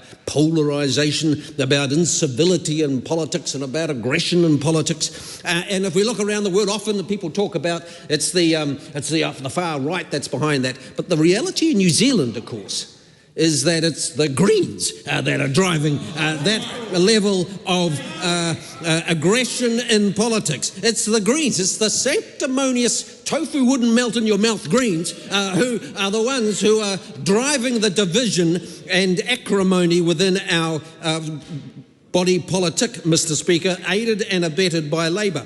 And intimidation, there is no place in this democracy for intimidation. And yet that is what we have been seeing over the last few weeks and months and years. People lining up, banging pots and loud hailers and intimidating politicians in their own home. And Chloe and the Greens have been behind a lot of this, and the hypocrisy is quite frankly outrageous. So you look at a quote from Benjamin Doyle saying no person should have to avoid going to the supermarket or the letterbox because they've been advised doing so would expose them to violence. And yet at the same time you've got Ricardo Menendez March writing letters in support of people who vandalise MP's office, and at the same time, you've got the leader of the Greens in press conferences with a peace-loving actor who hands out private addresses for MPs to go and hassle them, Mr. Speaker. So ultimately, the Greens are the area of politics in this country that is most associated with intimidation and aggression, and they need to look at themselves quite closely. And the Labour Party needs to ask itself, do they support this or not? And of course, we've seen, interesting, we saw Duncan Webb saying, well, no, actually, we're going to stick with our guns. We think people should protest outside MPs' houses. And Mr. Hipkins said that they shouldn't, but they both voted against the bill that we've got in the House that deals with it. And why does this matter? Why does this matter for ordinary New Zealanders? It matters because civility in politics and the ability for New Zealanders to talk to each other, to push back against that global direction of division and polarisation is an important part not only of our democracy but how we succeed as a country. And we want to succeed as a country, and we want to do well. And yes, there's lots of challenges we face in my area in the treaty negotiations. Lots of challenges. We have big debates about what does sovereignty mean in the modern context. But the point is, we still talk about it. We get together, we talk, we discuss, we thrash out ideas. We don't agree, but we keep talking, and that is the strength of this country, and it's why we do so well. And so we need to defend that civility that we have inherited in this country. We need to preserve it. We need to do everything we can to ensure that it continues. And my challenge, particularly to the Greens, is that they need to change their approach. And my challenge to Labour is to be clear about where you stand on these issues. And when it comes ultimately to the success, ongoing success of this country, which we all have huge belief in as a country, a belief in as a country as a great place to live and also a great place to raise a family, make a living and do well, that the economic foundation of that is so important. Is why we're focused on that as a government. But that broader democratic traditions that we've inherited, that we benefit from, need to be preserved. And my encouragement to all parties across the House is just think twice about the approach that is taken around intimidation and frankly support this legislation that we have before the House to ensure that no New Zealander has to suffer people intimidating them in their private home, in their castle, and do the right thing by that, Mr. Speaker. My speech today is directed at the Fourth Estate, the media and the government's constant attack on Te Tiriti o Waitangi. There have been 14 inquiries in the last 18 months into Māori organisations at Te Pāti Māori, and not a single allegation was upheld. Public service inquiry against Manurewa Marae, Te Whānau Waipareira Trust, the Whānau Ora Commissioning Agency. No negative findings or evidence found in this inquiry. In other words, despite widespread attacks by political parties and the media, innocence was maintained. Stats New Zealand, claims of misuse of census data, claims proven to be false, and the CEO of Stats New Zealand resigned over this matter. Te Whatu Ora, allegations of misappropriation, use of data. Findings were that Health New Zealand did not sufficiently protect public data. Subsequently, Health New Zealand CEO resigned. Electoral Commission, investigation into Manurewa Marae, polling booth and Te Pāti Māori. Investigation found no evidence of political interference despite immense negative media and political scrutiny. Whānau Ora Commissioning Agency, Māori Enrolment Initiative, investigated by TPK and was proven to be fully legitimate and was found to be part of their contractual terms. Political parties and media relentlessly attacked Te Pāti Māori and Māori providers in the public domain regarding these allegations over the last 18 months. Yet since the news of these allegations being found false have come to light, where are the headlines? Silence. Where are the apologies? Other than Wātea News, no one has condemned the allegations to date. No headlines from the Fourth Estate, the media, proving they will be deafening in our condemnation and silent in our innocence.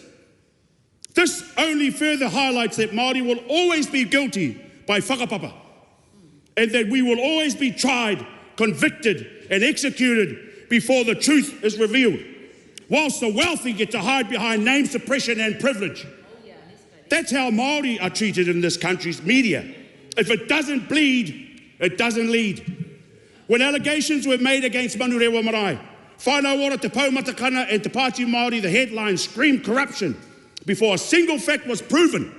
And when the truth came out, when the police, Stats New Zealand, the Public Service Commission and the Serious Fraud Office found no evidence, when the successful Māori kaupapa were cleared, the media went quiet. That silence speaks volumes, because in this country, the presumption of guilt still has a whakapapa, and it's brown. We are not afraid of scrutiny. We welcome truth. But what we reject completely is the colonial gaze that turns Māori excellence into suspicion and Māori success into scandal. We will not apologise for being powerful. unapologetically Māori and politically awake. The real corruption is not in our marae or our movements, it is in the headlines that still treat us as intruders on our own land. I want to acknowledge Takutai Moana and the attacks that she withstood under the investigations of Manurewa Marae by those in this House and the media. I wish you were here still to see the outcome of the innocence upheld by Manurewa Marae. We wait the apologies you are due, Takutai. Now posthumously, as a rangatira who endured these false allegations alongside your whānau and your marae. In addition to accusations and inquiries, the government still attacks our people by continuing to keep te iwi Māori struggling. The cost of living crisis, the disestablishment of the Māori Health Authority, 7AA, Oranga Tamariki, the Regulatory Standards Bill, Treaty Principles Bill, MACA, removing tikanga Māori from justice systems, removing $30 million from Māori education. Despite the continued attacks, our people continue to rise. When faced with the Treaty Principles Bill, over 100,000 people hikoed and over 300,000 submissions were made, over 90% in opposition. Latest Electoral Commission figures show, since April 2023, almost 31,000 voters have switched to the Māori roll, and more than 25,000 first-time voters have gone for the Māori electoral option.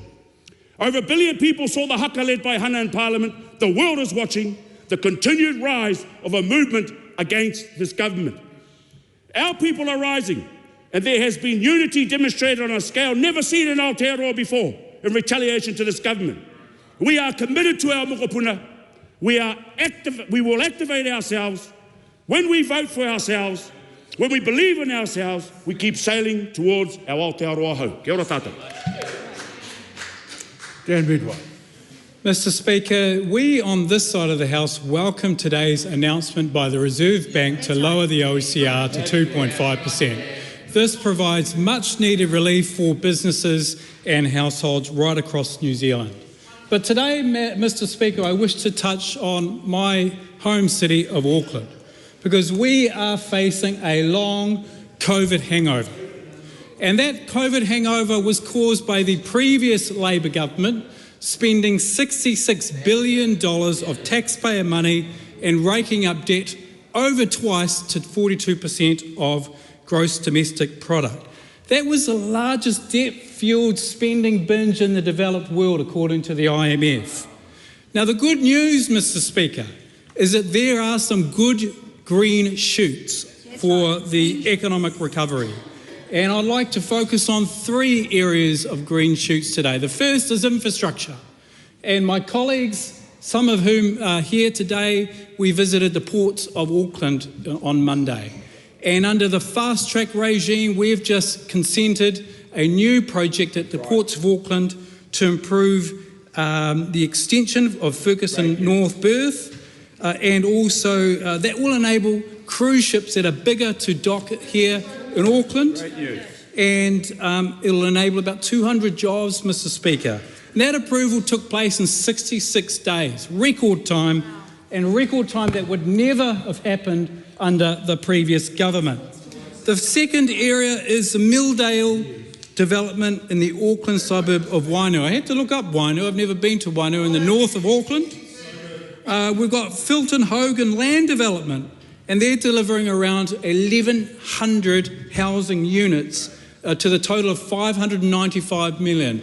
Again, under this government's fast-track approval regime, which never have happened under the previous government. And let's talk about the previous government, Mr. Speaker. What did they deliver in infrastructure? Light rail to nowhere, the Sky Path, $50 million of money spent and nothing delivered. So we are getting on with it, Mr. Speaker. The second key area is around red tape, and red tape in regards to earthquake remediation. And don't we have a great minister in Chris Pink, everyone?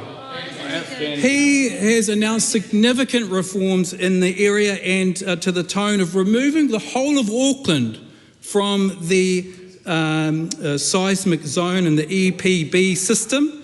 And that is going to have real benefits to Aucklanders. That's going to mean an estimated $4.5 billion does not need to be spent on strengthening buildings right across the Auckland division. That money can be spent on expanding your business, employing extra staff around to encourage economic growth. The third area, Mr. Speaker, is around sports and entertainment. We've got some great announcements around better utilisation of stadiums like Eden Park. What an untapped potential. I think the only person in Auckland that doesn't want that is Helen Clark to go ahead. But that is going to provide real economic opportunity for this country. And we've got the tennis centre, Grant McCullum. He's a regular at the ASB Tennis Classic. That's going to be a $5 million co-investment, and that's going to again provide real opportunity, huge opportunity. So, Mr. Speaker, there are some really good, encouraging initiatives going on in Auckland, on top of things like declining mortgage rates, on top of things like improved confidence. These will all mean a really great future for those in Auckland. And it shows, Mr. Speaker, if you look at economic forecasts, we're already actually growing as a country and as a city. So we know that times are still tough for many Aucklanders out there. I'm certainly optimistic about the future for Auckland and our country under a coalition government, a government that believes in minimal government, a government that believes in a vibrant private sector where people go out there and they create the economic opportunities, not some bureaucrats in Wellington. It is a positive future. The economic recovery has only just begun in Auckland. Mr. Speaker. The Honourable Megan Woods. Thank you, Mr. Speaker. On the 9th floor of the Beehive today, there was a set of numbers that was being eagerly anticipated by the Prime Minister and his staff, and it was not the OCR. It was their own pollster, Curia, coming out with their latest poll. And what has happened, Mr. Speaker? The National Party has dipped into the 20s. That psychological number that has every backbencher shaking in their boots, watching their majority disappear. And not has the party dipped into the 20s, but Christopher Luxon is not the preferred Prime Minister in this country. And that is from the government's own pollster, Curia, Mr. Speaker. And I think this speaks very much to how weak and out of touch Christopher Luxon is showing New Zealanders that he is. It is also showing how weak and out of touch the government is. And Mr. Speaker, in a week where we've been talking about a 4-to-1 ratio of job seekers, that applies no more than the National Front Bench. There are at least 4 job seekers sitting on that front bench, queuing up for that job, and Christopher Luxon's days are numbered, Mr. Speaker. And those 4 pretenders to the crown aren't even counting the cosplaying Prime Ministers of Winston Peters and David Seymour. They're 4 job seekers from his own ranks. So if John Key was the Teflon Prime Minister, Christopher Luxon is showing himself to be the Velcro Prime Minister, Mr. Speaker. Nothing he is doing is working for New Zealanders. It is taking us backwards, and he promised New Zealanders, he made big promise to New Zealanders that things were going to get better, but they're getting worse. But Mr. Speaker, I want to talk about energy pricing in this country. I want to talk about a report that the government released last week. And Mr. Speaker, have we seen one government question to the Minister of Energy this week in this House for the government to talk about their famed reforms that we're going to go on? Have we seen a contribution in this general debate with the National Party crowing about what it's achieved? And Mr. Speaker, the answer is no, and that is not surprising. So why Simon Watts was out there foreshadowing that this was going to be fundamental reform and significant but surgical reforms and changes were coming, he oversold it. At best, Simon Watts stumbled to the cupboard and grabbed a disparate That's how far from a surgical set of reforms that we received. And how was it received? Well, these reforms were held up to be an abject failure. I think called a nothing burger by some commentators. Simon Bridges, a former leader of the National Party, made it clear that the National Party had let the country down, that it had missed its opportunity and was not delivering what should be there. And Mr. Speaker, there was an opportunity. There was an opportunity to do something to relieve New Zealand businesses and households of the burden of a broken energy system, and they fumbled it. They delivered absolutely nothing. 2 reforms were taken on. The only group of people that came out and called these so-called nothing burger reforms as bold was a gentailer. What happened to the gentailers' share prices on the day that the government announced its set of significant but surgical reforms? The gentailers' share prices soared. That's how significant they were in reforming a broken market. The other people that will be absolutely happy are fossil fuel companies, because they're the other beneficiaries of these so-called reforms that were being shared. What we have is a set of reforms that are not going to make energy cheaper for New Zealand households and businesses. It is not doing anything to save jobs in this country or create jobs, Mr. Speaker. We have a government that is cowtailed once again to vested interests and failed to deliver for New Zealanders who are counting on them. Mr. Speaker, they promised big, they have let New Zealand down, and Christopher Luxon reminds us on a daily basis how out of touch and how weak he is as a leader. That's right. Simon Court. Mr. Speaker, for 30 years, the Resource Management Act has turned common sense into a compliance circus. Problem 1, absurdity. Up on the Aotearoa Ranges, a regional council told a wind farm they had to install a fish passage in a culvert under a temporary road in a sheep paddock that had been dry for 50 years. Now, unless trout grow legs and buy hiking boots, they're not getting there. That's not environmental protection, it's performance art. Problem 2, paralysis by inbox. The council spent a week at $230 an hour arguing over email about where a developer of affordable homes should put the clothesline. That's a week that families spent in their old damp homes instead of new, warm, dry homes. Problem 3, petty policing. In the Waikato, I heard last week, a council called a farmer demanding to know who was living in the other farmhouse on their farm, because the consent for that farmhouse said it was for farm workers. Now, since when did councils become the tenancy police? And Minister Collins, she knows these people. She knows this one.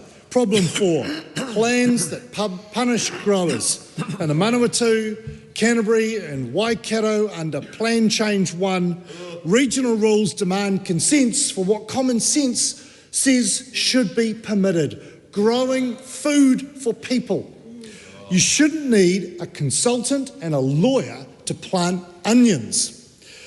These aren't isolated tales. This is the Resource Management Act. The result is higher power bills, dearer groceries, slower housing, investors who simply walk away. Now the fix, in a few months, this government, and it's set out in the government's Q4 plan, will introduce a new resource management system with 2 focused laws.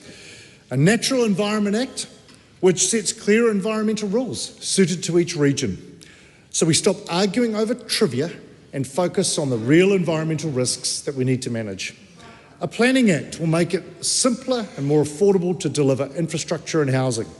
Standard rules up front, not bespoke conditions for every culvert and clothesline.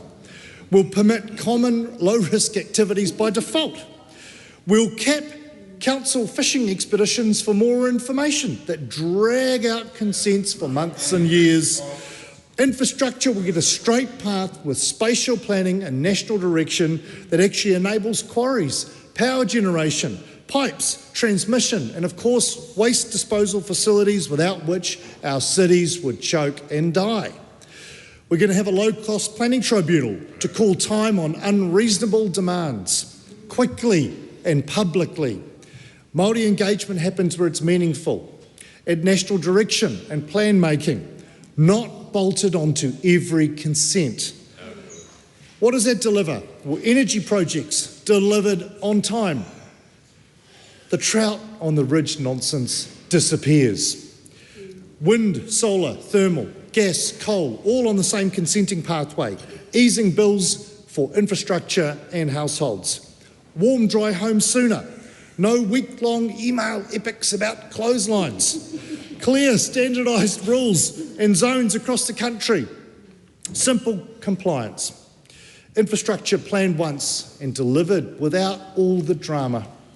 Farming and horticulture treated as productive, not presumed to be harmful. Growing food permitted and risks managed through farm plans. Targeted controls and consents will still be necessary, but they should be the exception, not the rule. More time in paddocks, less time in council meeting rooms. The regions will be unlocked. Waikato, Canterbury, Horowhenua and others won't be stuck in the slow lane, hobbled by old plans and nonsensical rules.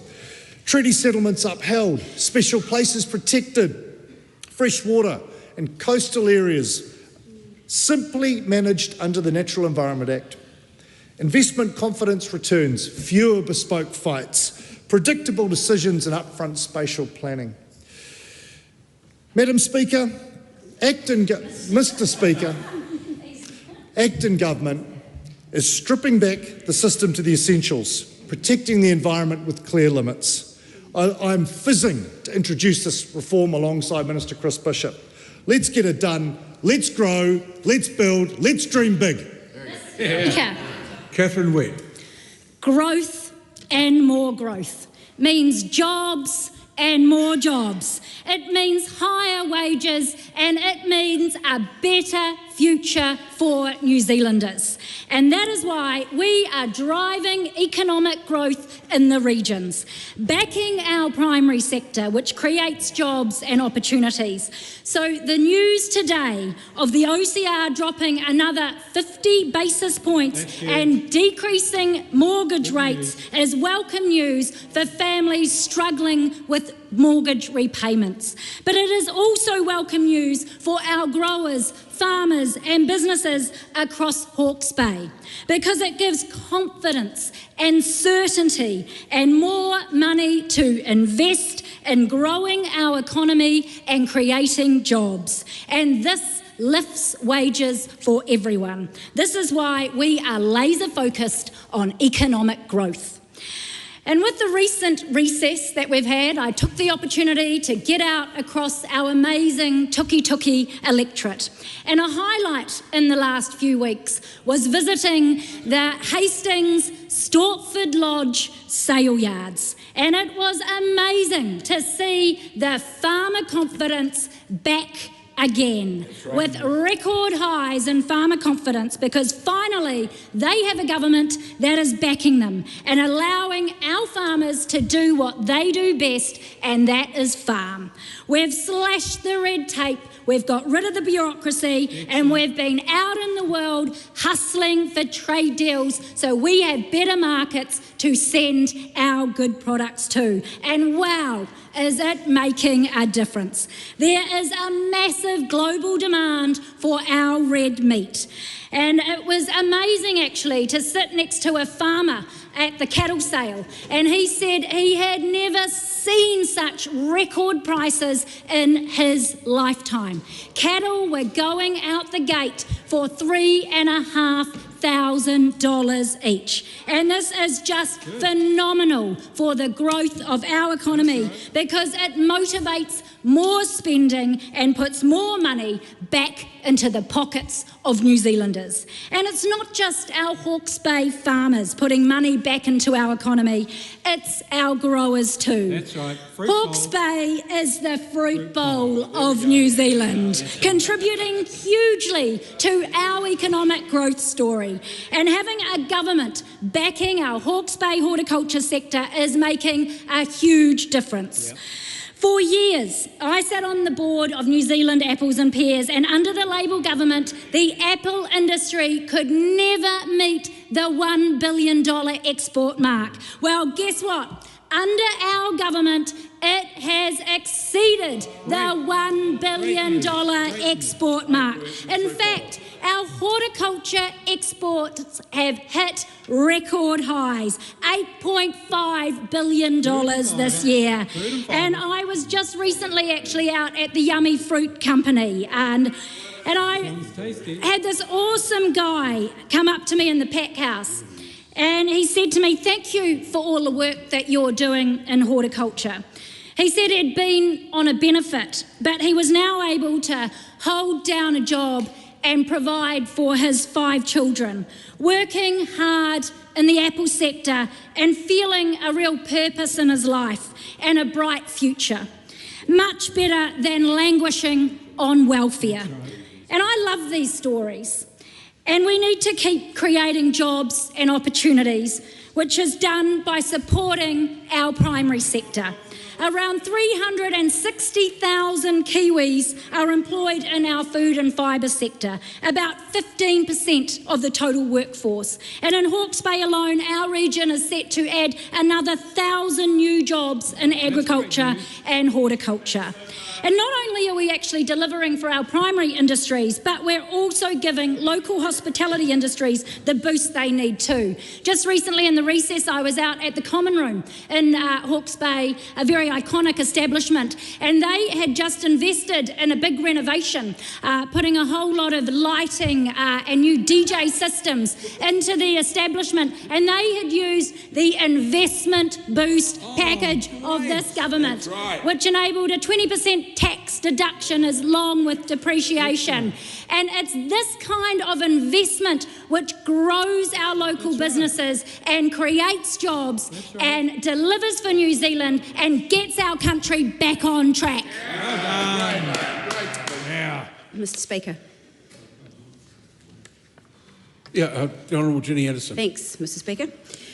2 years ago, Christopher Luxon promised New Zealanders quite a lot of things. He promised that he would actually bring prices down. And that's what New Zealanders are not seeing right now in this cost of living crisis. The only thing that he's managed to deflate is economic confidence, the number of jobs in New Zealand, and of course his own popularity. And linked to that is his party's popularity as well. All those things have been deflated under his watch. The truth is, Mr. Speaker, is that New Zealanders are not fooled by the spin of Christopher Luxon. They know well and good that there are no green shoots when they go up and try to pay for their bills at the supermarket or pay for their power bill. And it's no green shoots for those people who have lost their jobs lately. In fact, there are 20,000 fewer construction jobs in New Zealand under this watch. And there are 36,000 fewer people employed in New Zealand right now over the past 2 years under the watch of Christopher Luxon. 200 New Zealanders leave our country every single day. And the truth is that Christopher Luxon promised us that he would turn this bus around, but somehow he's driven it to Australia. And that's where it's left a whole bunch of New Zealanders right now. Because if we want to look at the job losses, let's take a look at those job losses, because I think it's important. We've heard this week from the Prime Minister that those people should go to the regions, that they should find some jobs in the regions if they're 18 or 19 and are no longer able to get the job seeker benefit. Let's look at the 230 jobs in Karoi Pulp Mill and Tangiwai Sawmill in Ruapehu. 230 jobs there. 75 jobs gone in the Penrose Mill in Auckland. Smithfield Meatworks in Timaru shut its doors after 138 years of operating in New Zealand. Columbine Industries in Gisborne, 45 jobs gone there, Mr Speaker. We've also got 140 workers without a job at Carter Holt Harvey's Eves Valley Sawmill in Tasman, where the plant was closing. And 30 jobs lost in Dunedin Fertiliser gone there in Ravensdown site. Sealord also proposing a job in Tasman, 79 jobs gone there, as well as other jobs in the Nelson area. 119 full-time jobs proposed to go at Carter Holt Harvey's Tokorua plywood plant as well. Mr Speaker, New Zealanders cannot go to the regions and look for a job because there aren't any jobs there. And the solutions, what is the options that this government has given people who want to find work? They've increased university fees. They've made it more expensive for people to seek training or skills. They have increased youth unemployment, record levels of young people in New Zealand without employment or without any opportunities to retrain or focus their skills development. The apprenticeship boost. You would think at a time when 20,000 tradies' jobs are gone, you would invest in apprenticeships, but those numbers have dropped and the apprenticeship boost has gone down as well. And believe it or not, the apprenticeship boost for civil engineering has been removed at a time when we're talking about infrastructure, when those people opposite are talking that they want to drive growth. They have cut the apprenticeship boost for civil engineering. How short-sighted can you actually get? When people are trying to find some sort of vision, some sort of hope in New Zealand, they're being driven overseas because the only green shoots going on here is for those members' mates and those circles that they operate in. The hard-working Kiwis that are trying to pay for their bills at the supermarket, trying to afford their groceries each week, they don't see those green shoots happening anywhere.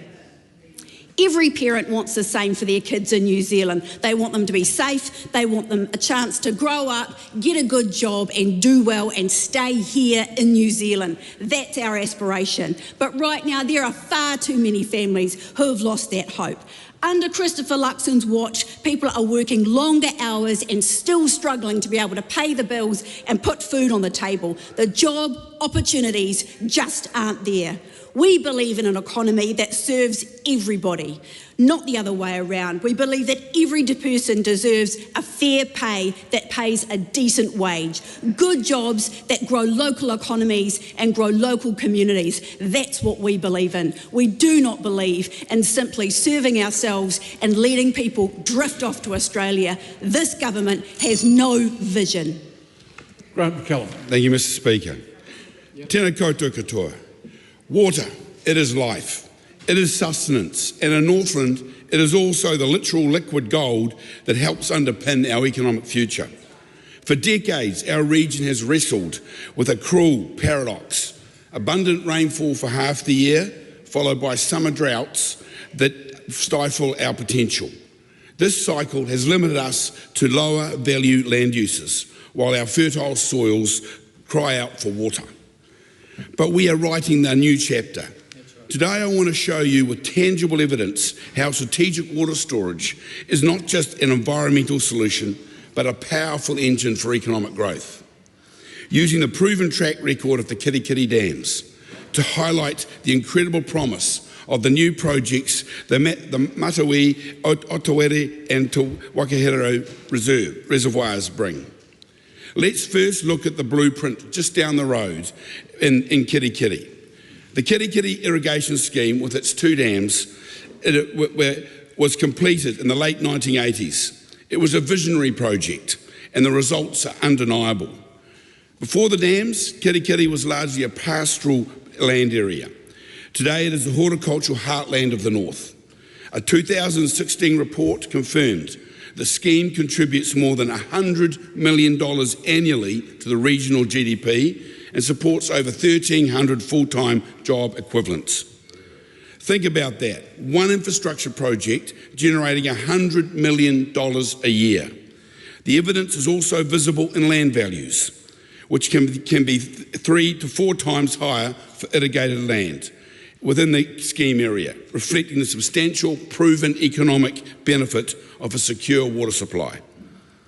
Now we are taking this proven success and scaling it across Northland. The Tito Tokerau Water Trust is delivering 3 major reservoirs, and the first of these is the Marawī Reservoir near Kaikohe. Already provides a powerful real-world example. Completed in May 2023, Marawī has a capacity of 750,000 cubic metres of water and serves 2 vital purposes. It acts as a crucial backup to Kaikohe Township's water supply, and also, most importantly, it has unlocked land for high-value development. We see this success in the Ngāwha Innovation and Enterprise Park, where the Marawī Reservoir directly enables a key business success story, a joint venture between Ngāpui and horticultural giant T&G Fresh to grow strawberries and blueberries.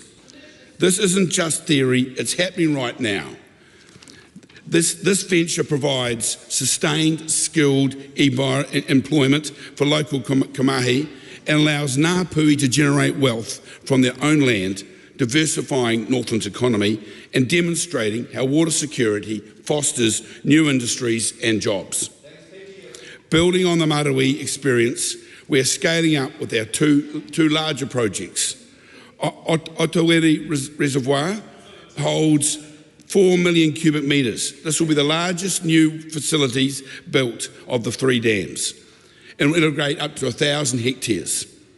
To Wakahere Reservoir, this reservoir near Dargaville, which I was privileged to attend the opening of recently, along with the Prime Minister, enables the development of nearly 1,000 hectares and provides crucial water supply to the largest employer in Dargaville, Silverfern Farms, and also to the Dargaville Township.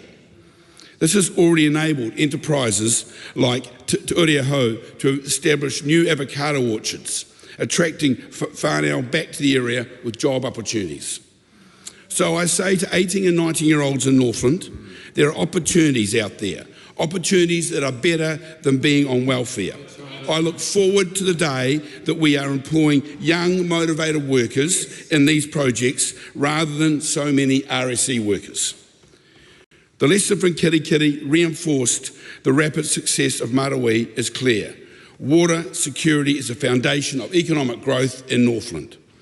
These reservoirs are investments in climate resilience and catalysts for attracting private investment, particularly for Māori landowners. They are changing the face of Northland agriculture, and we have seen the future in Kirikiri. It is green, productive and prosperous. With the Marawī, Aotearoa and Te Wakahere reservoirs, we are now extending that prosperity across Northland, building a stronger and more resilient economy for the generations to come. Reuben Davidson. Thank you, Mr. Speaker. On Tuesday morning this week, it was wet and it was raining in Christchurch East. It was a cold spring day in New Brighton. So it was disturbing to know that 3 primary school aged children were waiting barefoot outside a local food bank. Instead of being in a warm home or a classroom, they were waiting in the rain. Children waiting in the rain for food. The question is, how has this been allowed to happen? And the answer is worse, because this government is making it happen. Mr. Speaker, over the past few years, New Zealanders have heard a lot of promises from this government, including that minister there asking, where are the parents? New Zealanders could ask the same thing right now, because Christopher Luxon promised a laser focus on bringing down the cost of living. Nicola Willis promised cost of living relief is on its way. And she even promised before the election, National will take action to get food prices under control once more. Christopher Luxon made big promises on tackling the cost of living and fixing the economy, but instead he's making things worse. He's out of touch and he's refusing to take responsibility. Instead of a plan, he only has excuses. Excuses for the decisions this government chooses to make. the government's mismanagement and waste, from cancelling new ferries, stopping and cancelling projects, contributing to 20,000 jobs. 20,000 jobs gone in construction. Manufacturing closures in several regions across the country, costing vital local jobs and handing over hundreds of millions of dollars to tobacco companies and billions to property speculators, to name just a few. It is hurting businesses, and it is no wonder 200 people a day are packing up and leaving every single day. And what that looks like in New Brighton is 3 children standing in the rain outside a food bank, and all that member can say is, "Where are the parents?" That's all that member can say. New Zealanders will remember when Christopher Luxon told them before the last election, "Nicola Willis and myself understand economics, we understand budgets, and we understand numbers." Well, people at home might be forgiven for questioning that. Our economy hasn't grown, it's gone backwards. In the last quarter alone, GDP fell 0.9%.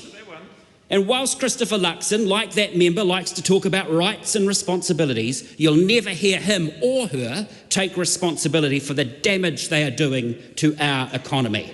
According to them, it's anyone else's fault. They'll blame Trump, they'll blame Labour, they'll blame international headwinds. But let's look at the real story, because the countries we compare ourselves to are doing a lot better. They're growing. Australia is up 0.6%. The United Kingdom is up 0.3%. The US up 0.8%. Japan 0.5%. China 1.1%. They're all going up. But the economic ineptitude on that side of the house is having real impacts on everyday Kiwis, which is looking like soaring unemployment, record homelessness, and children standing on the footpath in the rain outside food banks instead of inside warm, dry homes, or instead of in their classrooms. Now, New Zealand has enormous strengths.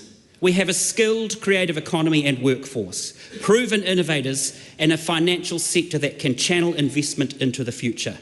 With a real long-term plan, we can build on these strengths to grow New Zealand, to create new, good jobs, better healthcare, affordable homes, and real action on the cost of living.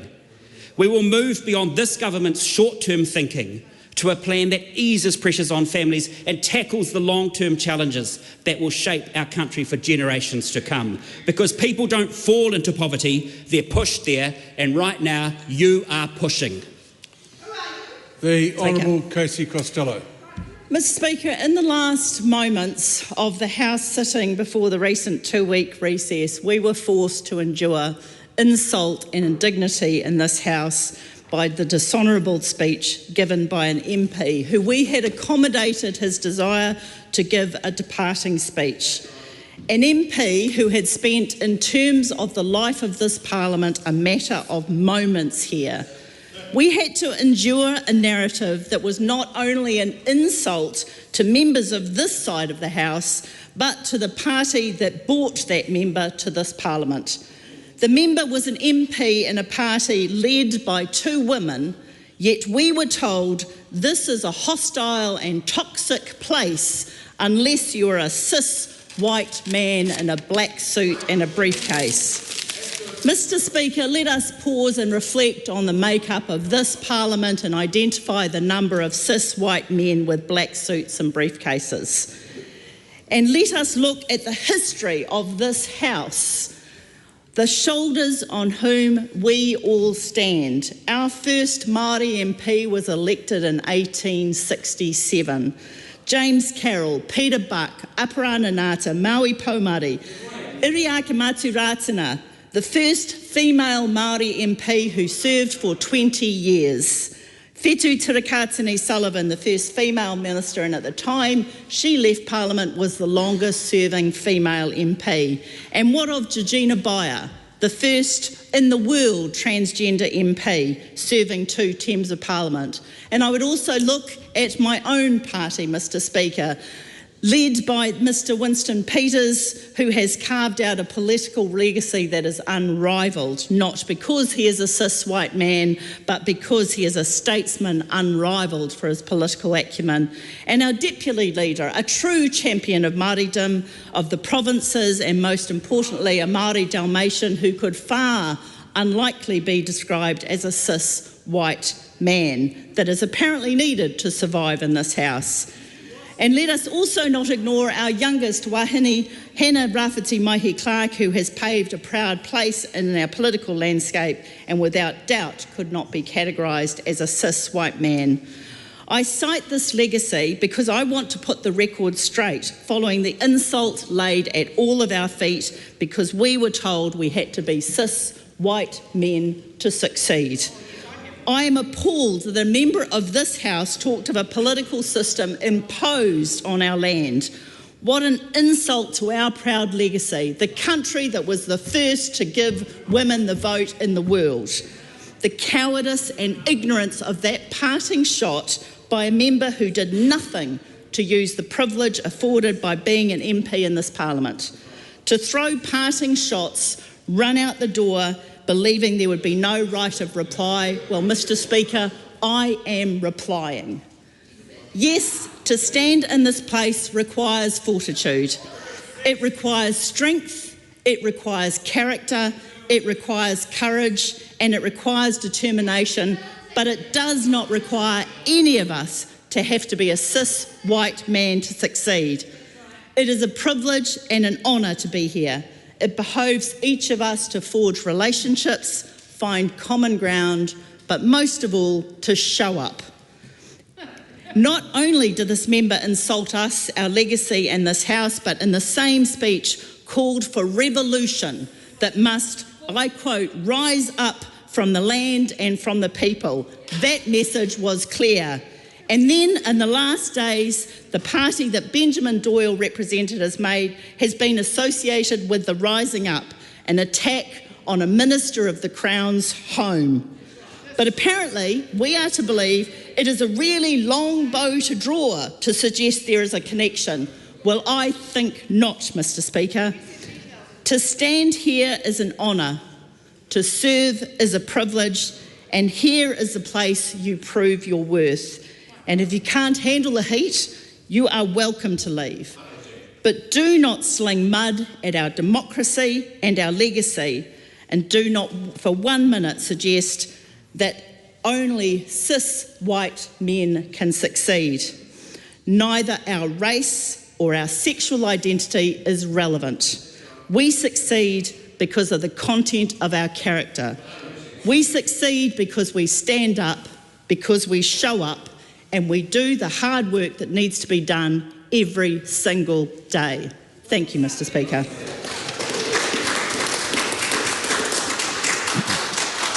The time for this debate has expired. I call on the Honourable Louise Upston. Mr. Speaker, I move that the sitting of the House today be extended into tomorrow morning to consider the following government orders of the day. Consideration in committee of the Responding to Abuse and Care Legislation Amendment Bill, the second reading of the Marine and Coastal Area Takutai Moana Customary Marine Title Amendment Bill and the Parliament Bill, and the third reading of the Broadcasting Repeal of Advertising Restrictions Amendment Bill.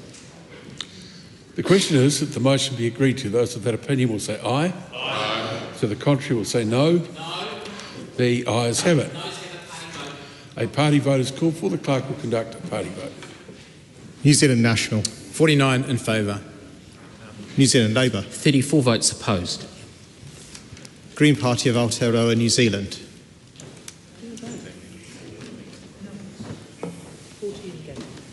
14 opposed. Action New Zealand. Favour. New Zealand First. 8 votes in favour. Te Pāti Māori. 5 votes opposed.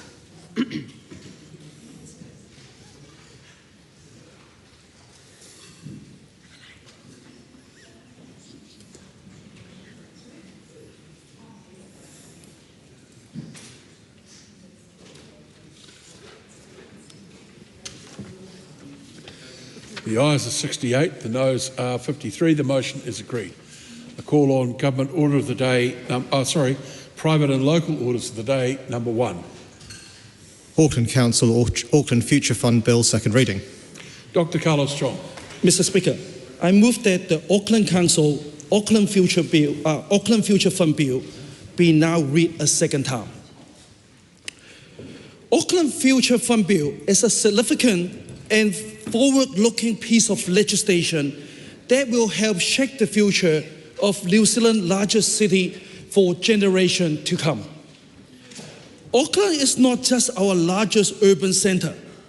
It is the beating heart of New Zealand's economy, culture and diversity. Home to more than 1.7 million people, around a third of the country's population. Auckland's continued growth reflects our national progress. But with that growth comes real and complex challenges. Pressures on infrastructure, transportation, environmental concern, and the ongoing needs for sustainable investment. Meeting these challenges requires more than short-term fix. It demands long-term vision and innovative financial tools. This bill represents precisely that. Before I go further, I want to sincerely thank the member of the Governance and Administration Committee for their details and thoughtful consideration of this bill. I also want to acknowledge all those who took the time to submit the feedback, and your contribution have played an important role in sharpening the legislation before us today. This bill established the Auckland Future Fund, a mechanism to secure growth, protect long-term capital that can be used to support Auckland's most important needs. It provides Auckland councils with a dedicated and enduring financial assets, capable of generating sustainable returns to help address the city's most pressing challenges, from infrastructure and transport to climate action and housing. It represents a shift in how we think about public finance. Rather than relying solely on rate, debts, or central government funding, the Auckland Future Fund creates a pathway to financial resilience. It gives Auckland Council a tool to invest in the future, while insulating it from a short-term uncertainty and political pressures. Madam Speaker, one of the questions raised during the Select Committee process was whether a local bill is truly necessary. Auckland Council and the trustee answered this directly in their joint submission. There are two key reasons why legislation is required. First, having a statutory protection gives Aucklanders lasting confidence in the fund's purpose and governance. Unlike council policy or trustees, which can be changed by future councils, legislation provides enduring safeguards that are not easily ordered. This ensures the fund's integrity over the long terms. Second, the bills introduce a higher threshold for key financial decisions. It requires a 75% supermajority of the council's governing body to approve certain distribution resolution. That's way above the simple majority normally required under the Local Government Act. By setting this high bar, the bill ensures major decisions about the funds are made with broad consensus and clear public support, a level of protection only legislation can guarantee. Another issue raised during the committee process was whether the fund's investment should be limited to the Auckland region. It's important to be clear about what the bill does and what it does not. This bill governs how the fund capital is invested in generate long-term returns. These decisions are made independent investment professionals, guided by a responsible investment policy adopted under Auckland Council long-term plan. That policy, which the trustee must follow, includes environmental, social, governance, and climate change consideration. These are responsible, diversified investment.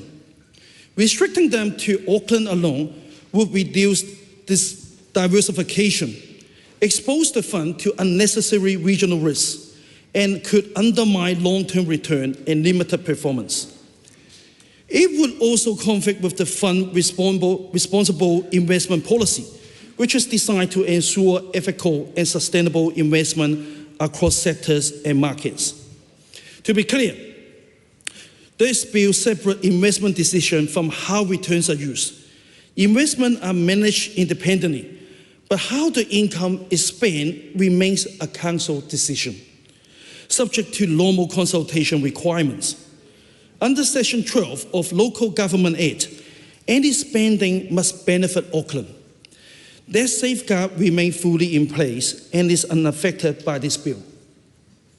Cost line further ensure that investment decisions are made independently of elected members and their interests. And under existing law, councillor and local board member cannot serve as the director of council-controlled organisation.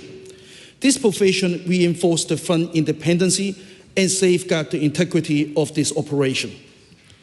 Mr. Speaker, I want to give you the House with an update on the fund's performance today. In December 2024, the board sold Auckland Council shares in Auckland International Airport Limited at $8.08 per share. By comparison, had the sales occurred in late August 2025, when the share price have dropped to $7.60, Auckland would have received $78 million less. That timing protected significant value for ratepayer.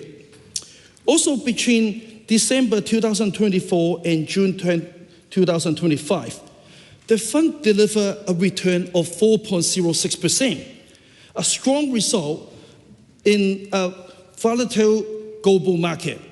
Over the same period, the S&P 500 rose about 2.5%, while Auckland International Airport shares fell by over 7%. The income difference is so clear. In the 2024-2025 financial years, the fund generated $38.4 million in distribution income, compared to just $10.2 million in dividends that would have come from retaining the airport shares. Combined both the capital value and income, the council is currently around $100 million better off than it would have been without the fund. These are real measurable gains and clear evidence that the fund is already delivering strong financial outcome for Aucklanders. Madam Speaker, this bill is about more than just sound financial management. It's about laying the groundwork for the future where Auckland can meet its challenges with confidence, ambitions, and fiscal resilience. It's about ensuring our larger cities have the tools it needs to invest in infrastructure, deliver housing, protect the environment, and the planet for generations to come. It is a bill rooted in responsibility, independency, and public trust. It provides the structure, the safeguards, and the vision required to deliver long-term benefit to the people of Auckland. Before I conclude, I would like to acknowledge Auckland Mayor Ram Brown, Councillor Christine Fletcher, Auckland Future Fund Chair Christopher Luxon, and all the council officers for their contribution. Your engagement has strengthened the legislation and helped shape a better outcome for Auckland. Madam Speaker, finally, I want to emphasize that this fund is just not a financial tool. It's a commitment to the people of Auckland and future generations. It's a commitment to the people of Auckland by securing sustainable return and embedding strong governance. The Auckland Future Fund represents a model for responsible stewardship that other regions can look to as they plan for their own future. It's an investment in resilience, innovation, and the well-being of our communities. This bill sends a clear message that Auckland is ready to meet the challenge ahead with confidence and care. I commend the Auckland Future Fund Bill to the House. Very good. The question is that the motion be agreed to. Shannon Hilbert. Thank you, Madam Speaker. Tāmaki Makaurau, tāmaki here here, tāmaki here ngā waka. E mihi ana ki ngā mana whenua o tāmaki Makaurau, me ngā mihi ki Ngāti Whātua, ki o rāka I tēnei rā. Nō reira, tēnā tātou. Madam Speaker, Auckland can be the greatest city that we see in Aotearoa, New Zealand. We are bursting with diversity, potential and life. It can be a city that truly is about all of us, but it has to be about all of us and not leaving anyone behind. Madam Speaker, Labour supports this bill and its provision of statutory protection for the Auckland Future Fund. It will help provide Aucklanders with confidence. They can know that it will help current and future councils to invest productively, helping to support our city to grow and to become more and more prosperous. The fund operates as a council-controlled organisation and regional fund under high-level direction from council, but through an independent structure where the trustees board makes key decisions. This is esteemed to return 7.24% per annum over the long term, with 5.2% returned to council as an annual cash distribution and the rest protecting the real value of the fund. Madam Speaker, that is approximately $60 to $7 million per year returned to council from 2026. $70 million that goes back into our greatest city in Aotearoa and back into the people of Tāmaki Makaurau. Madam Speaker, many people in the House today and watching online will have read the State of the City report. It's the third rendition that benchmarks our city of Auckland, Tāmaki Makaurau, up against other great cities in the world, other great cities, and it tells us how well we're doing. The neutrality of this report largely talks about productivity, how we do better, how we stay more connected, both through transport, but how we build a society that looks after everyone and ensures that everyone has access to the opportunities of the city that we live in. But we know that in many of these measures that we are going backwards. Prosperity, innovation, knowledge, culture, experience, place, connectivity is a big one, resilience and sustainability. The last one, opportunity. And I moved to Auckland for opportunity, to learn, to get a great job, to do what I do now to represent people in the North Shore and across Auckland. And I love that job. But times are tough for them, Madam Speaker. The thing is, the promises that this government made to Aucklanders haven't been achieved. I cite the article that comes from the Heart of the City survey that outlines that the Business Association for Auckland City Centre has reluctantly released their report. Their officers believe homelessness, too few police, neglect and disorder. And you know, this, Madam Speaker, this is when government members start to chitter-chatter amongst themselves and heckle. Judith Collins is heckling me right now. Because homelessness, too few police, Minister, open your ears, and frightening antisocial behaviour are crippling their trade. That's the realities of Auckland. And so the call of this future fund is by the call of Mayor Wayne Brown. This is not a call that's come from this government, nor the National Party, nor any government MPs that represent electorates in Tāmaki Makaurau, Auckland. So I acknowledge Mayor Wayne Brown for the work that he's done, along with his council, to move this government to take one action, Madam Speaker, to generate better outcomes for Aucklanders. Because the government has been woeful on real action and the cost of living for Aucklanders. Explain that.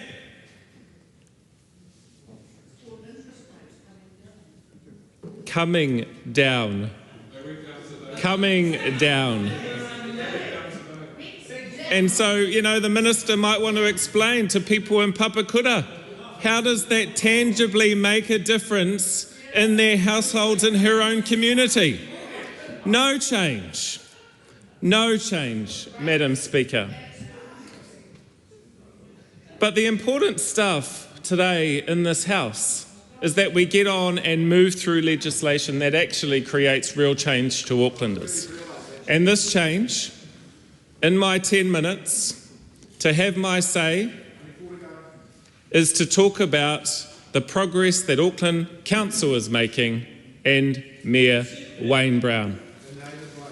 But, you know, the National Party members and the ACT Party members who are heckling across the other side, I challenge them, step up. Step up and invest in Auckland. Your investment in transport has taken us backwards. Where's your investment in public transport? It's gone backwards. There's less. People are paying more for public transport in our city than they ever have in the last 2 decades.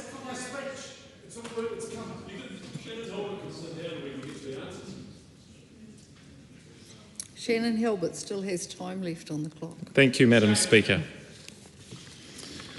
So I look forward to the other contributions from members across the House. I hope they understand the needs of Aucklanders and their call for help, particularly the member from Hamilton. But, you know, when we look at the statistics, National is taking us backwards, Madam Speaker. We see it in homelessness. We see it in an unemployment rate up to 6.1% in June 2025 quarter, the worst of all regions, increasing food insecurity, as highlighted by Auckland City Mission. Closure of the North Shore Women's Centre, that's a big one for our community that we have heard nothing from North Shore MPs, 5 of them. 5 MPs. And I am talking to the bill because what you understand about the Auckland Future Fund is that it's about investment in our city, something that you have not done. Government members have not done. It's time for them to step up, Madam Speaker, and answer the call of our city, of business leaders, of community leaders. And this is a great example of something that can be achieved when there's a will, there's an absolute way. I commend the bill to the House. Celia Wade-Brown. Thank you, Madam Speaker. I rise to speak in support of the Auckland Council Auckland Future Fund bill, and the Green Party supports this legislation. It's good legislation. It's good legislative practice, both in its substance and in the process that brought it here. As a member of the Governance and Administration Committee that examined this bill, I can report that we've unanimously recommended that it be passed without amendment. That unanimity reflects both the straightforward nature of this legislation and the quality of the process behind it. I'll just say a few words about what this bill does, rather than getting into a Wellington-Auckland competition, which was very tempting. The Green Party, first of all, does not support the sale of assets, but that was done. The Auckland Council decided to sell its airport shares. They just transferred them into a fund. The Council chose to commit those proceeds to a dedicated investment fund, and this bill provides the legislative framework to safeguard that fund as a long-term financial asset for the benefit of Tamaki Makaurau's communities, both present and future, and it's a refreshing change to look a little bit further ahead into the future. It requires the Council to ensure that the fund is governed and managed with the intent of maintaining or increasing its value. And it mandates that investment decisions are made by suitably qualified and formally appointed managers. So it's sound governance, it's appropriate financial planning. But it doesn't lock these resources away without any means of access. It could be an emergency or various things that we haven't even thought about yet. The Council does retain the ability to make distributions from the fund, but only through a very robust process. It requires public consultation through a long-term plan process and a resolution to be passed by at least 75% of Council members. Now that's the way, in my view, that Minister Goldsmith should have been looking at any changes to voter enrolment. It's the way that we should have been looking at the purpose of local government. Those are quasi-constitutional issues that should not be decided by a narrow and ephemeral majority. Additionally, Council must demonstrate that the proposed distribution will achieve a benefit that is better for current and future communities than just maintaining the capital. These are appropriately high thresholds that balance that sort of flexibility with responsibility. But I also want to highlight something else significant about this bill, and sadly growing rare during this government. It represents a statement of support for the autonomy of local government. We often see central government imposing rules and unfunded mandates on local authorities, and this bill takes a very different approach. It respects Auckland Council's decision making. It provides the legislative tools that the Council requested to ensure long-term security, and it recognises that Aucklanders, through their elected representatives, are appropriately placed to make decisions about Auckland's future, not this House. The Green Party supports the principle that decisions should be made as close as possible to the people they affect, appropriate decision making. And this bill, though modest, embodies that principle. It's a partnership between central and local government rather than an imposition or a straitjacket from this House. And I also want to address briefly the process that brought this bill before us today. I think every bill that passes through this House should go through that kind of proper select committee scrutiny. We were able to ask the Auckland Council and other submitters some matters of detail about why the legislation was required, what was necessary, were the changes that should be made. We were made more confident about the effect of that bill through that thorough scrutiny. There have been far too many bills going through curtailed process, and it will not only have bad effects in the community, it will waste time in the next Parliament when we could be working constructively. And I just want to note that this bill's probably unanimous passing should be a more frequent occurrence in this House. If we have the same aims as are often expressed in this House about the future well-being of our communities, economic, environmental, social and cultural, then we would do better to work together and have more shared legislation. There were legitimate questions raised about the local bill process, but in this case, given the future fund's significance and the confidence that this fund will offer Aucklanders, we agreed that a local bill was justified. And I want to thank Auckland Council. I want to thank Dr. Carlos Chung for bringing forward this bill, and I thank the Governance and Administration Committee members for a collegial and thorough process. Thank you, Madam Speaker. Madam Speaker. Simon Court. Thank you, Madam Speaker.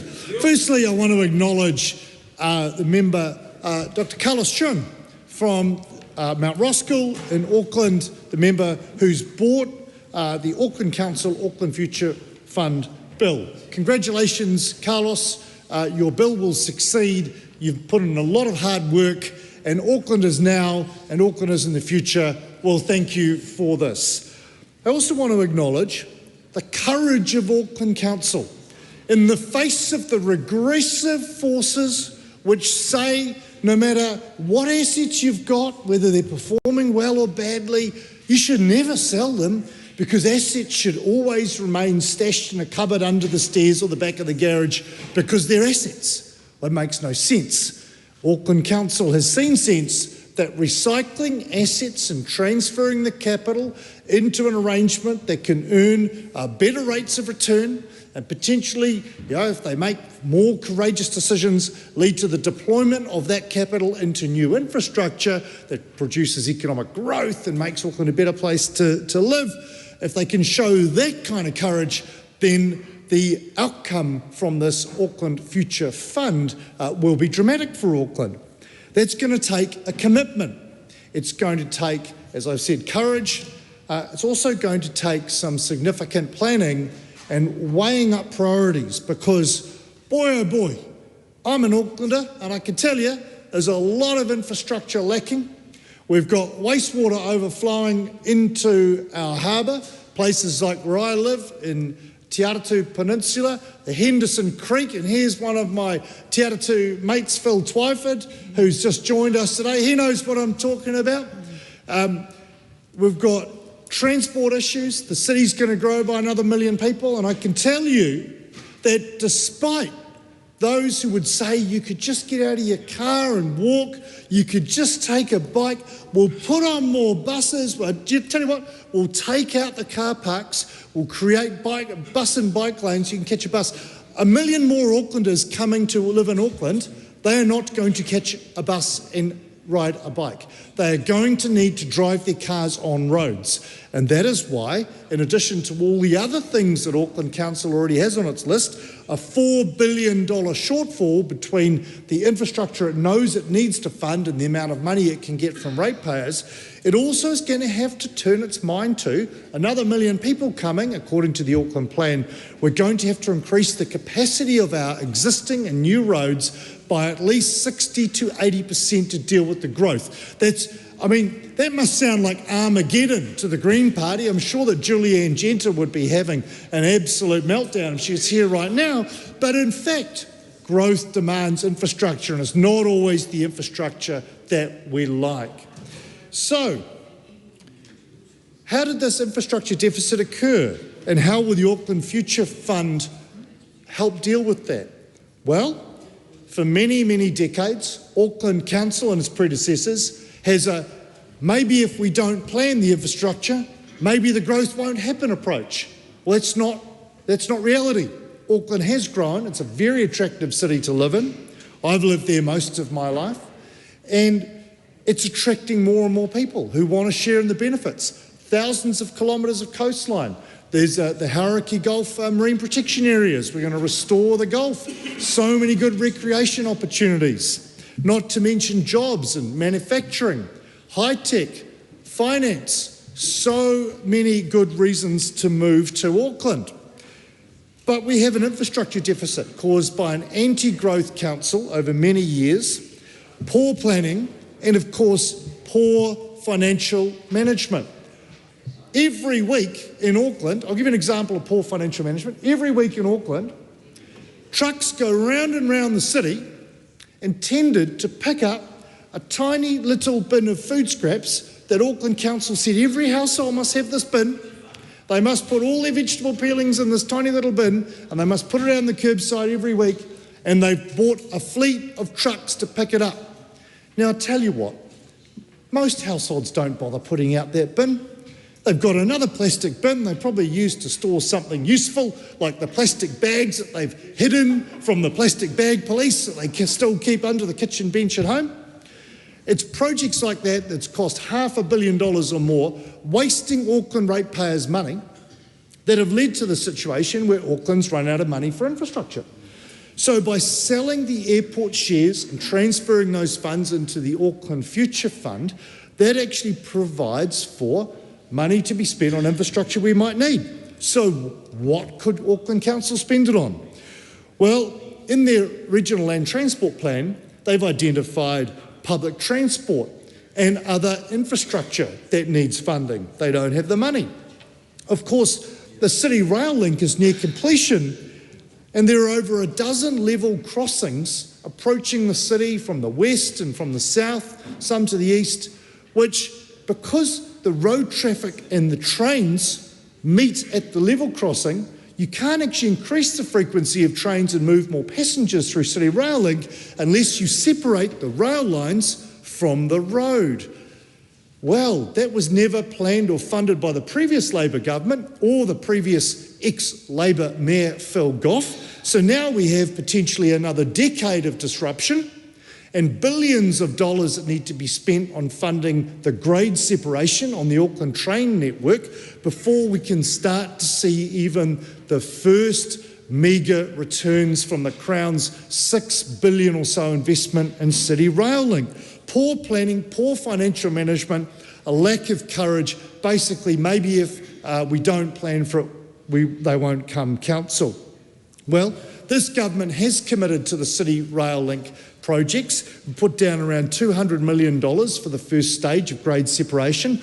Some of those really important parts of the network out in South Auckland. But of course you've got Kingsland, and then you've got Morningside and Sandringham all the way out west where Auckland's intended to grow. If we don't do the grade separation, the city will literally grind to a halt. What about supporting growth outside of the city? Well, we have a supporting growth program, which is an alliance between central government, Auckland Council, Auckland Transport. It's intended to deliver the infrastructure to allow the northwest of Auckland, places like Kumiu, near where I live in West Auckland, to actually grow and meet their potential. Because every day, 15,000 vehicles, including heavy trucks and freight and stock trucks, are trundled down the main street of Kumiu and the neighbouring town of Huapai on their way to and from Auckland City. That traffic volume is only going to increase. Hundreds of thousands of people are intending to live there. That land is zoned future urban, future commercial.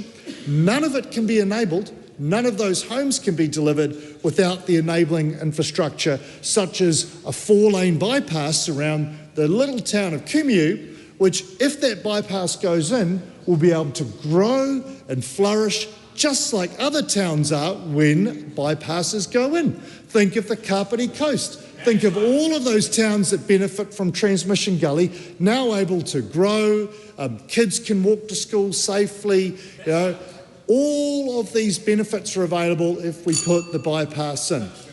Northwest Kumiu deserves a bypass. Maybe the Auckland Future Fund could be allocated to that kind of project. There's similar issues in Pukekohe and around the city. And that's before we get to the massive deficit in stormwater infrastructure, the fact large parts of Auckland are subject to flooding when really they shouldn't be, because it turns out the teeny weeny little pipes they put in the 1970s and 80s can't cope with all the tens of thousands more homes that have been built in those places. Those pipes were never built to service. We've got a huge stormwater deficit. And telling Aucklanders we're going to take your golf course away and turn it into a wetland isn't going to be the answer for everything. That's before we get to the need to build our resilience against weather and other natural hazards, because of course Auckland is in the path of cyclones like so many other parts of New Zealand, but there's 1.5 million people live there.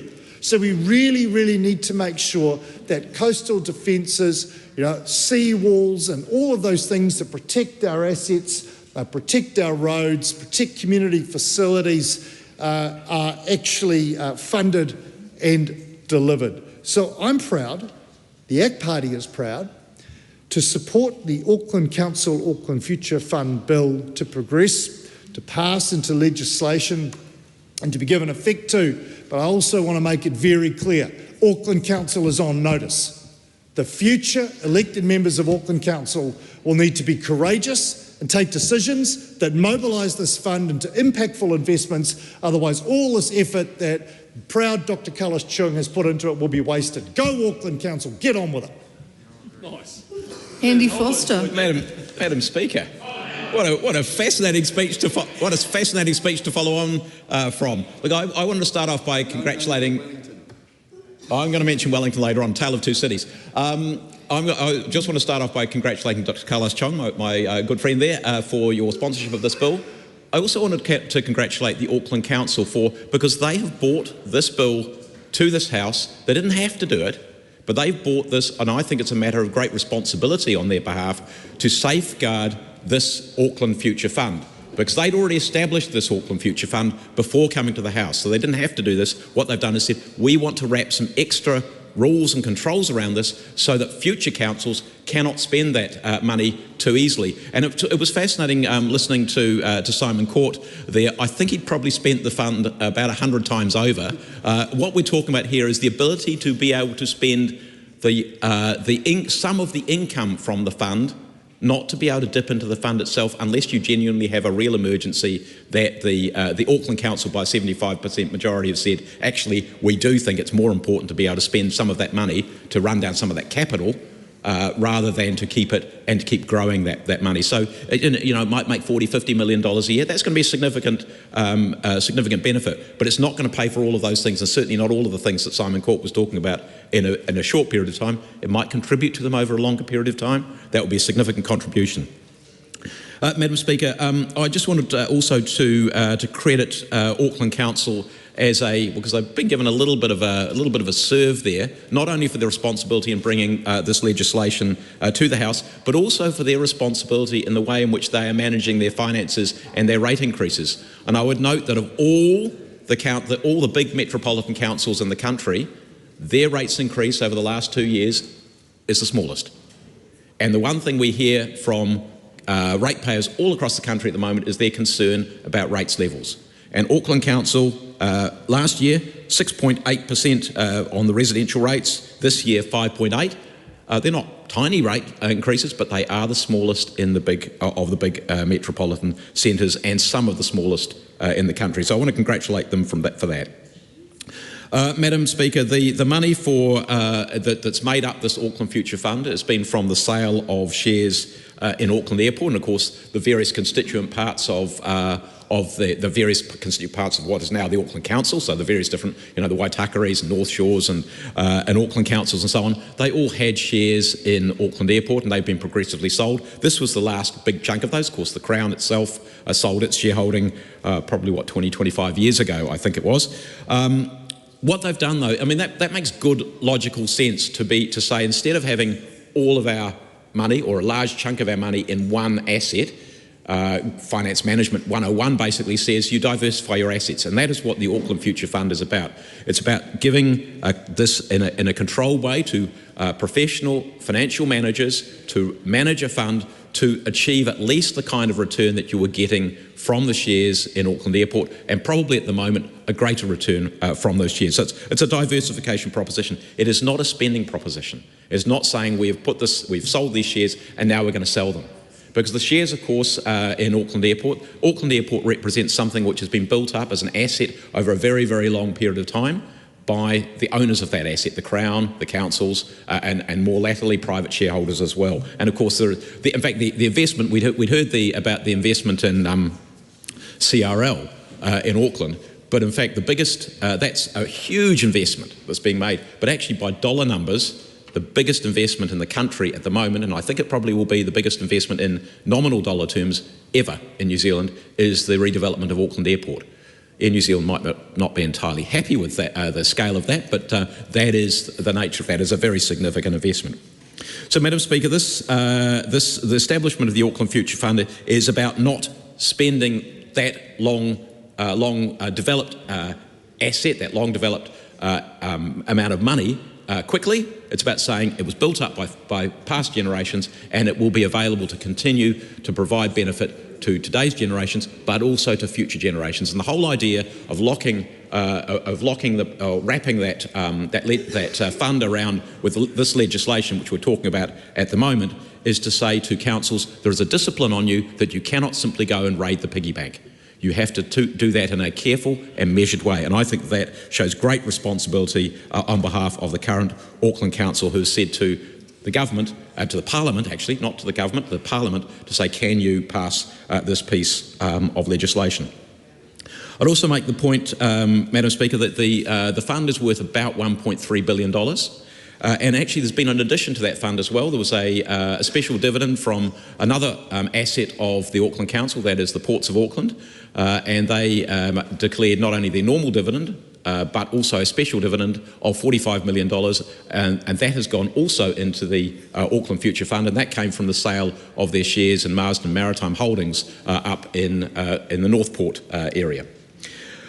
Madam Speaker, the idea, as I said, is that this fund will be run by appropriately skilled investment professionals, not by politicians, but by appropriately skilled investment professionals. So they will make sure that it is properly diversified, proper good returns. There'll be asset sales and purchases and so on, as any good professional manager would do. Madam Speaker, this fund represents, as I said, the assets which have been built up over a long period of time. And it's something that follows the model that has also been established by the New Plymouth Council. So they've also got a very similar kind of fund, and I can see you nodding, Madam Speaker, because you're well aware of this. So that again is another council which has said, we had a set of assets, we want to put those, sell those, but we want to put that into a fund for the benefit of future generations which inhabit this particular part of the country. Now, Madam Speaker, I did want to contrast that with another council very close to here, which looked at how it, well, I told you it was going to be a tale of two cities in this particular bit, which looked to sell shares in its airport, and that's the Wellington City Council. And they made a complete hash of it. The problem, unlike Auckland, where Auckland said, we are going to sell these shares, they went out and consulted on that, and they said, we're going to put the proceeds of that into a fund. We're going to lock it away, hold it for future benefit. The Wellington Council, in contrast, in part said, oh, we're going to sell those shares and then we're going to use it to invest in a whole bunch of other pieces of various assets of various sorts, kind of now, which would have run up their debt and then would have also had lots of costs ongoing. And the people of Wellington weren't particularly keen on that proposition because they said, well, look, you're going to sell an asset which earns revenue and makes a significant contribution to the funds of Wellington, which offsets rates, and you're going to propose to sell that and transfer that into assets which do not earn revenue, in fact, cost you more. And so, quite logically, Wellingtonians were going, oh, hang on, don't particularly like that. They made that worse by saying, in some parts saying, we're going to put it into those kind of assets. Other councillors saying that we're not going to put it into that, we're going to lock it away. And I think in the Wellington case, unlike the clarity that Auckland managed to deliver, they got everything completely confused. So in the first place, they then said, we're going to sell. They then decided they weren't going to sell. They then managed to be the only council in the country that managed to torpedo their entire long-term plan. They then became the only council in the country which ended up an observer. So there's an example in Auckland, tale of one city, of how to do it right, and an example in Wellington, tale of another city, of how to do it completely wrong because you got your messaging and your ideas completely wrong and probably misunderstood what you yourselves were trying to do. So, Madam Speaker, I just want to finish off with a couple of comments from a New Zealand First perspective. New Zealand First has always been a very, very strong advocate for the retention of assets. We like to see assets owned by New Zealanders contributing to New Zealand's economy. The more that we sell, the more that we borrow, of course, the more that our invisible balance of payments is undermined, and we keep on paying for that. There is no free lunch when you do these sort of things. And we have always supported New Zealand ownership of assets. But in this case, what's happening, of course, is you're transferring one asset into another asset. And that is a perfectly valid thing to do because the return is still there for New Zealand, or in this case, for Auckland. And that makes absolute sense to us. And of course, from our perspective, this also fits very, very closely with our approach, which is as a party to say we want to see New Zealanders saving more and investing more in our country because that is a way of both making individuals wealthier, of making our country wealthier, of providing better for our retirement income, and we know that that is a massive challenge, and it fits very, very strongly with our initiative to say we want more money invested in the likes of KiwiSaver.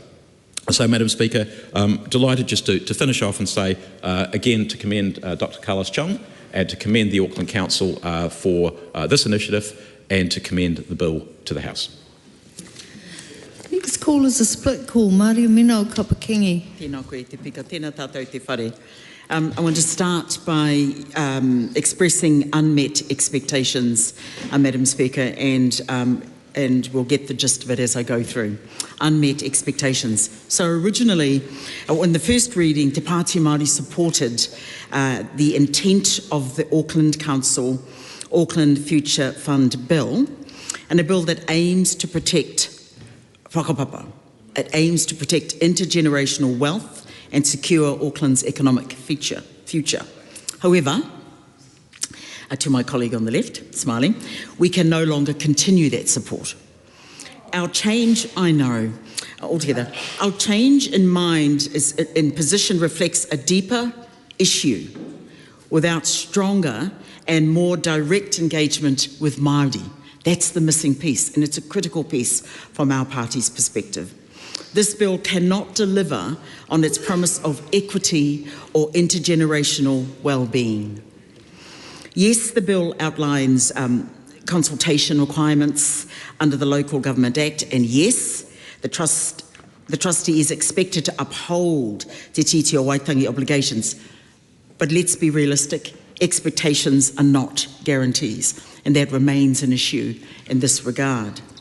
The current mechanisms, including letters of expectation, statements of intent, and council policies, are weak tools for protecting Māori interests. They do not ensure that Māori voices are heard where it matters at most, particularly at the decision-making table. There is an undeniable lack of Māori representation as my dear colleague Takutai Tash Kemp referred to when she took the previous speech on this, Madam Speaker.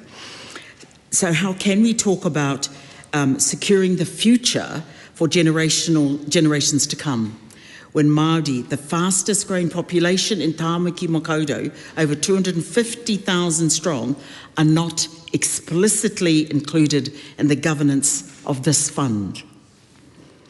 If this bill is to honour Te Titi o Waitangi, Māori must be engaged as partners, not spectators. As partners in managing the fund, not as spectators watching from the sidelines. And sadly, this bill, even with a good intent, and we did spot that initially, but as it's progressed, it doesn't show up well enough in our minds. This is not a new concern. Māori communities have long fought against the alienation of public and Māori-owned land sold off with minimal consultation and even less benefit returned to our people. If this fund is to protect intergenerational wealth, then Māori must have a say in what gets sold, how funds are invested, and who benefits from the returns. We acknowledge that the trustee is expected to contribute to the Council's achieving Māori outcomes, strategy and work alongside Haukura, formerly the Independent Māori Statutory Board. But Māori must be more than advisors, and we must have the right to decide. The Disabled Persons Assembly NZ has rightly called for amendments to ensure Māori, including whakakaha Māori, whaikaha Māori, are directly consulted in decisions about the fund. Other submitters have called for mandatory consultation on governance, on asset disposal and capital distribution. These are not unreasonable requests, Madam Speaker. These are minimum standards if we are serious about upholding Te Titi o Waitangi and protecting our community's interests. If this bill is truly to serve all of those in Tāmaki Makaurau, it must embed Māori consultation and representation into its foundations and not leave it to policy interpretation or vague future promises.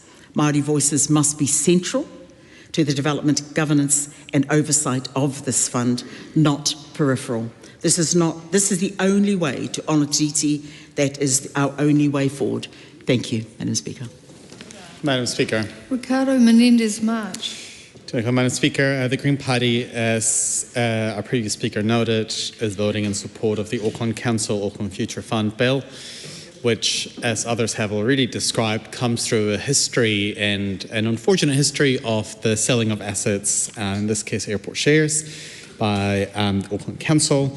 And it's important to note that this decision should shine a light on the importance for central government to adequately support our councils from a financial point of view, to make sure that councils are able to, rather than have debates about selling assets, if anything, on how more assets can be owned by local communities and devolved to Māori as well. And I think that the previous speaker made some really, really valid points and a challenge, in my view, to the Auckland Council and to central government around the need to strengthen our legislation and frameworks that Council uses to make sure that Māori are guaranteed the promise of Te Tiriti rather than just being a footnote in these pieces of legislation. I think that's a really fair point, and one that the Green Party agrees with. We also note that while we didn't support the decision from Auckland Council, that what we have in front of us is the need to establish a framework in how that Auckland Future Fund will be go ahead. And I acknowledge the work that the committee did to get to a point of cross-party consensus within the members of the committee. And I think that is important to at least give people in our largest city a bit of certainty around how that fund will be run in the future and the frameworks that it will use. But make no mistake, there's more work that needs to be done to ensure that our councils across the country, and certainly in our largest city, have the resources that they need to do well and to provide the basic essentials that people deserve, whether it's picking up the rubbish, whether it's clean drinking water, whether it's adequate public transport and a thriving natural environment to protect us against extreme weather events. And so may this future fund be used for things that actually benefit our community, and I do hope the council takes on board the challenges that have been made by the previous speaker to ensure that the promise of Te Tiriti is fulfilled, and not just in future legislation and this one as it should have been, but by the way that council operates. Thank you. Tim Cosby.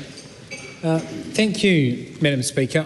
I would like to start by acknowledging Dr. Carlos Chung, great National Party MP for Mount Roskill, as we've heard in this House many times. A great day for Mount Roskill. And I want to acknowledge the work he's done, and not just in bringing this bill to the House. He was the first and eager to come and appear before the Select Committee. And he's been a staunch advocate, not just for Auckland, but in particular for the people of Mount Roskill over the last couple of years. And it's great to see this coming to the next stage. Well done, Carlos. He's not the only one. I've been suitably lobbied by a good few number of Auckland MPs on this side of the House that want to see the best outcomes for their community. I'm thinking of the likes of the Honourable Melissa Lee, who I'm sure we'll hear from in a minute, Cameron Brewer from Upper Harbour. We did have the Honourable Judith Collins here, was also... You can't speak about... I just said she's here. Advocating for the bill and the people of Papakura. And we heard just recently from a member on the other side of the House saying, well, what good would this do for the people of Papakura, and what good are, decreasing mortgage rates going to do? So I would like to take the opportunity just to respond to that debating point that was raised here before. Let me explain to you how this is good, not just for the people of Papakura, but the people of all of Auckland and indeed around New Zealand. The OCR has dropped, to answer the question from that member, the OCR has dropped from 5.5% to less than half of that, 2.5%. And what that means is when you refix the average mortgage anywhere in New Zealand, You are saving $400 a fortnight. That's real money in the hands and the back pockets of real mums and dads and Kiwis. So we heard about a 4-minute, don't start objecting on the other side, they can't see the woods for the woods on that side, but I tell you what, we had about a 5-minute tirade from the other side of the House saying that lowering interest rates did nothing for the people of Auckland. I'm explaining to that member exactly, no, it was not the general debate, it was speech number 2 of this, and if the members bothered to listen, they would have heard that. It was speech number 2 of this, and I'm responding to that, Madam Speaker. This is a great thing to see what is happening to our economy. They might be a little protective because their story was taking the OCR from 0.5 to 5.5. It's now back down to 2.5, and that makes a real difference to Aucklanders. Let's move away from the distractions of the other side of the House to the Auckland Future Fund. And I think one of the questions... Which is where the interest rates might come in. Well, it may do. One of the questions that many people watching will be asking is why are we even discussing this in Parliament? This is a fund set up by Auckland for ratepayers under the council. How does it end up here? And those that have been watching recent members' bills, remember, people often talk about private members' bills. There's private bills, which apply just to a certain individual or entity. There are members' bills, which are the ones brought by non-executive members of this House. And then there are actually a third category of local bills. That's what this is. It applies just to a council in this case. And people will be thinking of the Takapuna ice cream bill, which this House has only just recently passed, which enabled the old boat club in Takapuna on, as we all learnt, Sir Peter Blake Drive to sell ice creams. I was in Auckland just recently with the Honourable Erica Stanford, another great advocate for Auckland in this House. And gee, she's popular up there, isn't she? And as we drove back from there to the harbour bridge, I looked across the shimmering waters against the dull grey overcast sky, and there was the Takapuna Boat Club, the one that we had passed legislation for. And I had visions of them selling ice creams, probably not that day. But that's what this Parliament spent hours and hours and hours working through, and here we are now with the second local bill for Auckland. And I think it's a fair question, indeed it's one that the Select Committee has considered. Why are we passing this bill? And as Dr Chung correctly gave us a nice synopsis of in his contribution before, the reason it is, and perhaps one of the only reasons that it needs to come to this mechanism, is because of the super majority clause, clause 11 in the bill. So ordinarily, there are a number of terms set out in clause 8 about how funds should be distributed, and I will just go through those in a minute. And ordinarily in any other organisation, if you had a majority, you could vote to go outside of that. However, those drafting this legislation saw the need that in the future there need to be adequate protections, because this is a considerable amount of ratepayer money that is being put into this fund through the sale of the Auckland Airport shares. How are we going to ensure there's suitable protection to make sure in the future someone won't just go and change it? That's why they're bringing legislation, because otherwise under the legislation you just need 51%. They've put in this clause 11, which requires a supermajority of 75%. 75%. And let's just look at what that means. Now, at the moment, when a council are distributing funds, they need to meet certain criteria. And one of those criteria is it's got to be managed for the long-term benefit of current and future communities. The second one, this is clause 8b, is with the intent of maintaining or increasing the real value of its capital over time. In other words, you can't spend more than you're earning. If the trust has this much money, it gets a little bit of interest. You can't spend effectively more than the interest that it earns in a given year. The real value of the capital has to increase every single year. But there may be extraordinary circumstances where it's worth deviating from that rule. But clause 11, which is really the crux that makes the requirement for this to be a local bill and bring it to Parliament, and I would like to go over that, clause 11.2 is where council may resolve by a supermajority of not less than 75%. So 3/4 of the members have to agree based on this. Well, it's Auckland. I'm half-hearted, to be honest, about, Te Aotearoa in particular in this case. But the criteria that are set out and that are being enshrined in legislation, and this is really the whole reason this has come here today, is that it must be to achieve a benefit that is better for current and future communities, better for them than maintaining or increasing the real value capital. So they have to look at what this project is and say this is worth it, and it has to be provided for in the long-term plan. So they can't just come up with a smart idea and say, well, actually, this is a good idea. Shall we all vote? Yeah, we think we should have a second ice cream shop in Takapuna. Let's go and vote for that. No, this has to be in the long-term plan. It's been publicly consulted on. It's going to be publicly notified in accordance with the documents as set out in the Local Government Act, and then get the 75% majority. So there are suitable protections. And I guess we're thinking, what are the kind of examples we heard earlier from one of the ACT Party contributions from Mr. Court? Perhaps it is new roads to open up a new community, to bring new communities to life, to provide for that, and local roads that would be locally funded, or local public transport might require that level of investment. Maybe it's a stadium, a sporting or a community facility in town, so we can have more of those late night concerts that Helen Clark loves. Maybe it's something like that. And so that plan has to firstly be consulted on with the community. It has to be adopted into the long-term plan, and then they still need that supermajority of 75%. And that's really what it comes down to. That's why this ultimately becomes worth setting aside the time of this House to come and pass legislation through all stages, through a long select committee process, to give the public opportunity to consult, over and above what the council might do. And I do want to recognise some of the officials at council that have done a lot of work with the Governance and Administration Committee. I'm particularly thinking of Grace and Katie Bexley, who have done, I think, a superb job of representing their community and working through some of the niggly issues. And some of those niggly issues might be worth touching on just at the end around Clause 7. One of the submissions we heard in the Select Committee process was about, well, does this need to be, where Clause 7 sets up the governance and management structures, does this need, could it not just be an independent statutory body? Much like the super fund.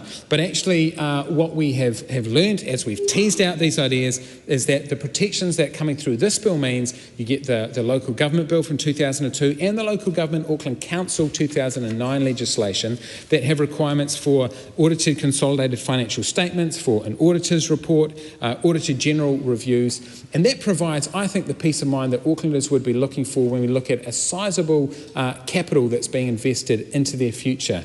That's what makes it worth bringing this in the form of a local bill. There are great things happening for Auckland, aside from the investment like the new City Rail link, and of course the great news that members seem so disappointed about today with those lowering interest rates, saving them $400 a fortnight. Great news. I commend this bill to the House. Venetia Walters. Thank you, Mr. Speaker. It's a pleasure to rise in support of this bill, but how revealing that we had a National Party MP just stand up and tell us that he was half-hearted about Auckland, a third of New Zealand's population. He really ought to come and visit and see the beautiful, beautiful thing that is West Auckland in all its glory. We have an amazing City Council who some around this room, across the aisles, have recognised are doing an excellent job, who are doing an excellent job in terms of proposing that this bill come to the House. And I do want to recognise all our councils today. Some of us had the opportunity to sit in on the Local Government Systems Improvement Bill this morning. They do so much.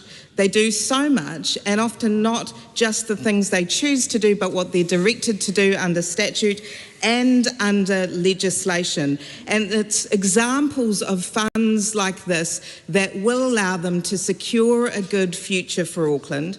I must also mention that Auckland is a city that has seen emergency circumstances before, so I do think that it's prudent that the system will allow the liquidity of some of these funds in an emergency situation, and it'll do so in a more effective way than the the previous system. The previous system would have, if it had been continued, cost an additional $1 million to administer that fund. So it is useful to have that system, Mr. Speaker. I did read the third quarter report of the fund. So we're looking at a new fund here. It hasn't been all smooth sailing. There were delays in terms of the appointment of the Global Investment Manager, and while the distribution to the Council measure was achieved, the gross return and net return for that third quarter weren't. So no doubt there will be things that we will need to continue to watch, but certainly this fund is placing Auckland in the right direction. I commend it to the House. The Honourable Minister Lee. Thank you, Mr. Speaker. It is an absolute pleasure to rise to support this local bill from Auckland Council that is sponsored by my younger brother, Dr. Carlos Chung, very tall younger brother, who does amazing work in his electorate of Mount Roscoe and all of Auckland as well, it seems. And it is wonderful to see that the council had the confidence in my colleague to make sure that he shepherds this through Parliament, and I'm so very pleased that we are here supporting it. A very great local MP indeed. There have been many speeches made on this particular bill, the Auckland Auckland Council Auckland Future Fund Bill in our second reading stage, and I'd just like to echo some of my colleagues in the Governance and Administration Select Committee who talked about the unanimous way that we had worked, and in the way that cooperative way that we had actually looked at this bill. And I also want to acknowledge Mr. Andy Foster, who, despite the fact that he was a former Wellington mayor and a Wellington local government politician, he acknowledged the great work of Auckland Council. And what I mean is that the fact that this did not necessarily have to come to Parliament. The only reason this actually came to Parliament via Dr. Carlos Chung as a sponsoring MP is that Auckland Council wanted to make specific protections to make sure that the fund is protected for future. And this fund, Mr. Speaker, is essentially established for the long-term financial security and resilience of Auckland and its communities, and all communities. It's not one community or another community, but all of Auckland, because Auckland is the biggest. It is the economic hub, the centre, the heartbeat of New Zealand. And it is where it is, in fact, one of the world's most diverse cities, and where more than 30% of its population is in fact Asian. And I'm one of those people who migrated to New Zealand 37 years ago. And I think my parents had the intention of moving to Christchurch, but they stopped at Auckland and never left. And you know, when they first arrived in New Zealand to actually visit, they thought Christchurch, and then they stopped in Auckland because it was in fact the place where businesses can actually thrive, and this infrastructure was there, and they felt that that's where they wanted my brother and I to settle. Mr. Speaker, the long-term plan, let me actually get back to the establishment of the fund. The fund was established through the sale of Auckland Council's share of Auckland International Airport share. They sold sold some of the shares for $1.3 billion. And when Dr. Carlos Chung was actually speaking, he was actually talking about how those share prices dropped soon after they had in fact sold their shares. And potentially, if they had left the shares, if they were still holding the shares until this year, they could have lost $78 million of whatever they actually sold. So the value of their share was $1.3 billion, not million. And that is what is actually financing this Auckland Future Fund. And it is, in fact, a protected trust that hopefully will generate assets. It is, in fact, going from Auckland, one entity that Auckland Council had shares in, sell that, set up Auckland Future Fund so that they can actually own a few others rather than just one entity. And that is the investment vision of Auckland Future Fund. And the value of the international assets that they could actually own, not just in Auckland or around New Zealand, but they can actually, purchase shares and, invest. And what they hope to do is that they will draw, their aspiration is that they will, expectation, I guess, is that they will receive 7.24% in terms of returns. And they will invest 2% of that return back into the fund to grow the share of the fund and return 5.25% to the council, where they can actually spend it or invest it in whatever the Auckland Council deem fit to use that fund for. Mr. Speaker, this is a visionary way that Auckland Council has actually decided, so that the council is not reliant on ratepayers' money to pay for things. More and more, people who are ratepayers get very uptight and angry, and I suppose they should, because when councils decide to spend their money, their ratepayers' money, and it's actually and constantly the rates going up. Ratepayers get very angry about that because they feel that the council's not doing enough or spend their money well. And so for the future, and I think earlier my colleague Tim Costley was talking about, or was, I can't remember if it was Tim Costley for another speaker, numerous members have actually talked about the potential growth of Auckland population. We are expected to grow so much. Having actually been in Auckland for the last 37 years, when I first arrived in Auckland in 1988, there wasn't... Small child. I like to pretend that I was a very small child, but there wasn't, you couldn't even find a decent flat white. Now Auckland prides itself in a place that should be proud of the baristas who make amazing coffees, and we are better than Australia, I say. And considering I came from Australia back in 1988, I am very proud to actually say that. We are so good at what we do. We have amazing facilities in Auckland, but we can actually grow with the benefit of the Auckland Futures Fund. And while other members were actually talking, I went to the Auckland Futures Fund website just to see what they actually said.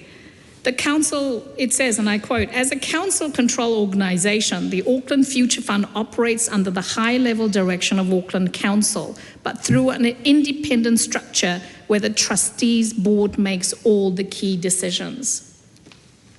The board oversees the fund under a clear set of investment objectives and policies. Established as a trust, there are strict protections over the fund's assets. In particular, the protections require the fund to maintain the real value of its capital over the long run." And when you actually consider the fact that between December 2024 and June 25, the fund actually delivered a return of 4.06%, which earlier my colleague Dr. Carlos Chung said it was a strong result in a volatile global market. And when you actually consider the fact that in the same time, the Auckland International Airport shares actually fell by more than 7%. So that is a good fortune, good luck in a way, but good investment, good foresight to think that Auckland needed to fortify their future and the finances of their council, and the way that they need to structure the fund so that it has 75% supermajority vote in order for them to decide how they're going to spend the money and how it needs to be consulted with the people of Auckland. They didn't just say, this council decides that we're going to set up the fund and next council will potentially do whatever the heck they like. It doesn't happen that way. This is protected for future with a 75% supermajority. And I'd like to congratulate the Auckland Council and all of the councillors and everyone involved in the establishment of the Auckland Future Fund, and the operators and the financial experts and the geniuses that have been employed to look after the Auckland Future Fund.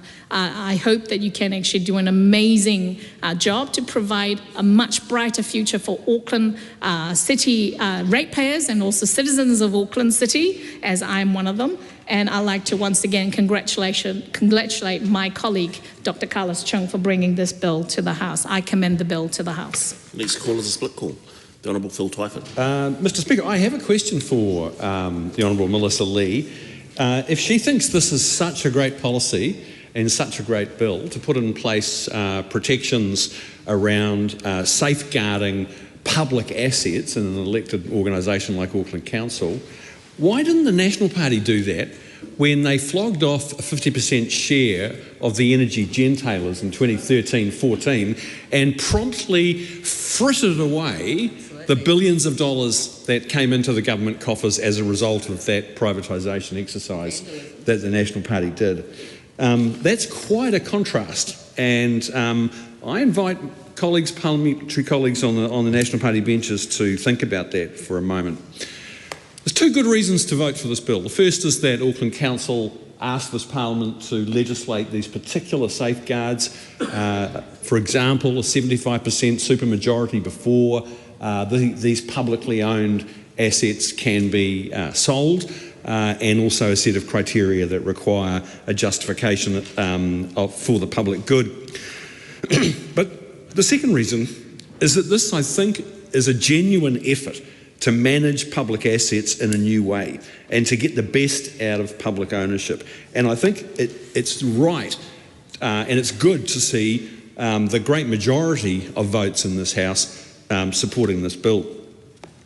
The $1.3 billion that currently sit in Auckland's Future Fund come from the sale of the Auckland Airport shares, a 9.71% stake. And I won't dwell on that. There were a range of views about whether selling that asset were a good thing or not.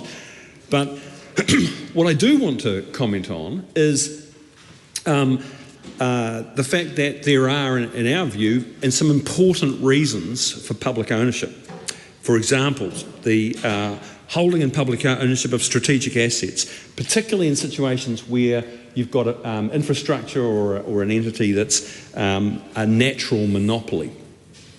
Other reasons: public ownership to deliver a service in a case of market failure, or, as is so often the case in New Zealand, where there is a market that suffers from lack of competition and duopoly or oligopoly, and non-commercial assets that just intrinsically have a strong public good value. But since the 1980s, the left and the right in New Zealand politics have been locked in a political argument over asset sales. And the John Key, Bill English flogging off of the energy gentailers' 50% share is, I think, the case study of how badly the right has approached this question of public ownership. As I said before, they frittered away billions and billions of dollars of public value without actually reinvesting that in things that would seriously improve the productivity of New Zealand's economy.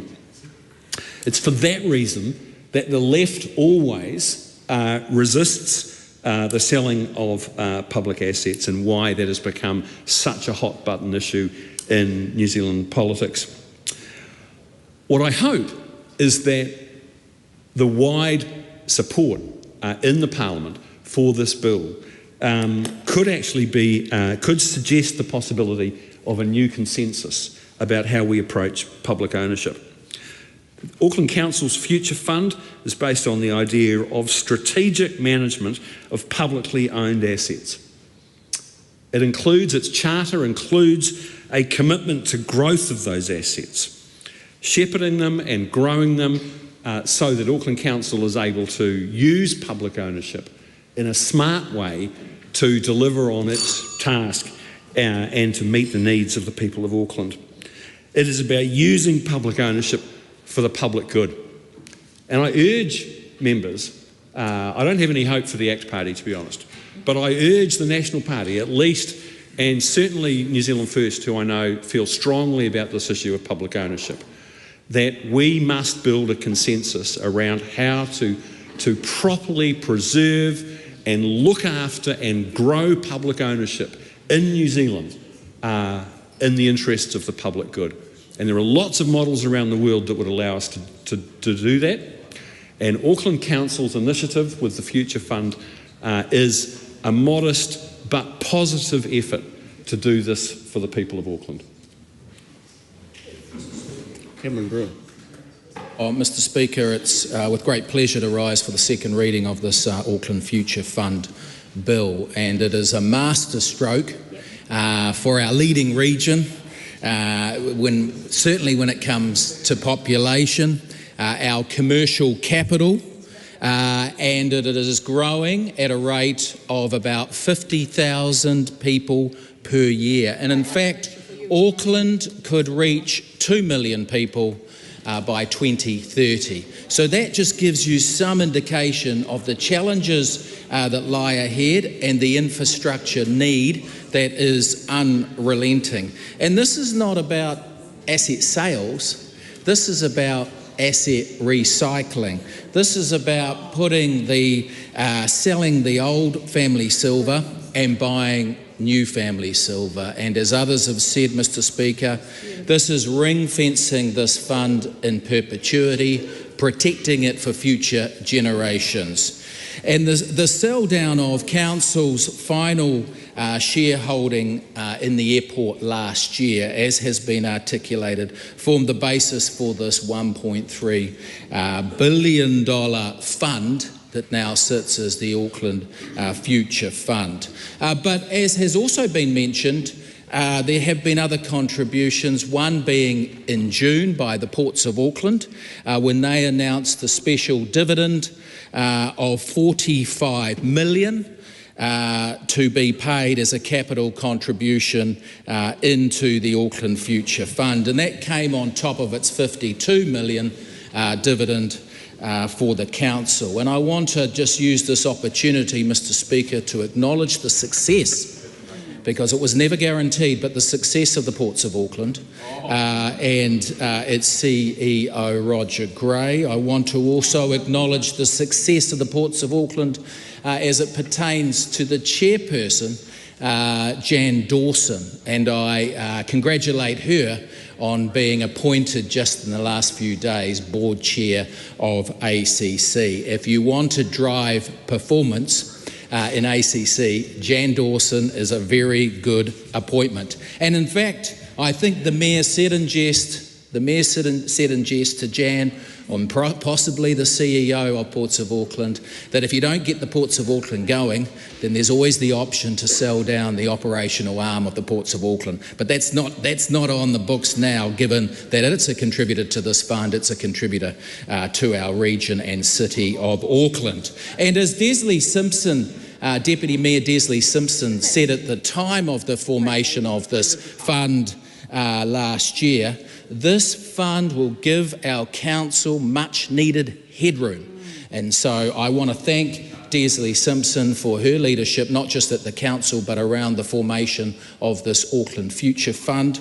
I want to also acknowledge my long-time colleague and friend, Christine Fletcher, and former MP and former Mayor, for the work that she's done on the formation of this Auckland Future Fund, and not to mention the landmark legislation that was passed yesterday around the Hauraki Gulf. Christine Fletcher has been key in that. Wayne Brown, of course, has been leading this. And I also, of course, want to acknowledge my good friend and colleague, the MP for Mount Roskill, Dr. Carlos Schwung. Can I also acknowledge Chris Swarsbrook, the chair of the Foundation Board for the Auckland Future Fund. Chris is going to do a great job there, has got a great track record, and he is going to do well. And so we are working very closely, this government, Mr Speaker, is working very closely with this council. As you can see, it's happening before our very eyes, not just with this bill, But when you look at the time of use charging bill that's before the Transport and Infrastructure Committee, congestion charging that is, the reforms of Auckland Transport that will soon kick off and return more democracy and more accountability to Auckland Transport, and a 30-year integrated regional transport plan for government and council to work on together. Let's not forget the city rail link that's opening next year, guys, and that being a council and that being a former national government that kicked that off and that will be there to cut the ribbon. And let's not forget that it was a former national government that delivered the amalgamated city, which has given it such clout to create a fund like this for the perpetuity of Auckland. I commend the bill. Opportunity for the second day in a row to talk about Auckland. Yesterday it was about the wonderful Hauraki Gulf and doing some marine protection there. Took too long, but great to have it over the line. And today I'm very happy to be talking again about Auckland, which is, of course, our only international city and of great importance to all of us here. That's great. I'm talking up Auckland here. It's really important. What about Palms? And I recognise that as a South Islander. And I'm also very happy. So there's two things to be happy about today. Talking about Auckland, one.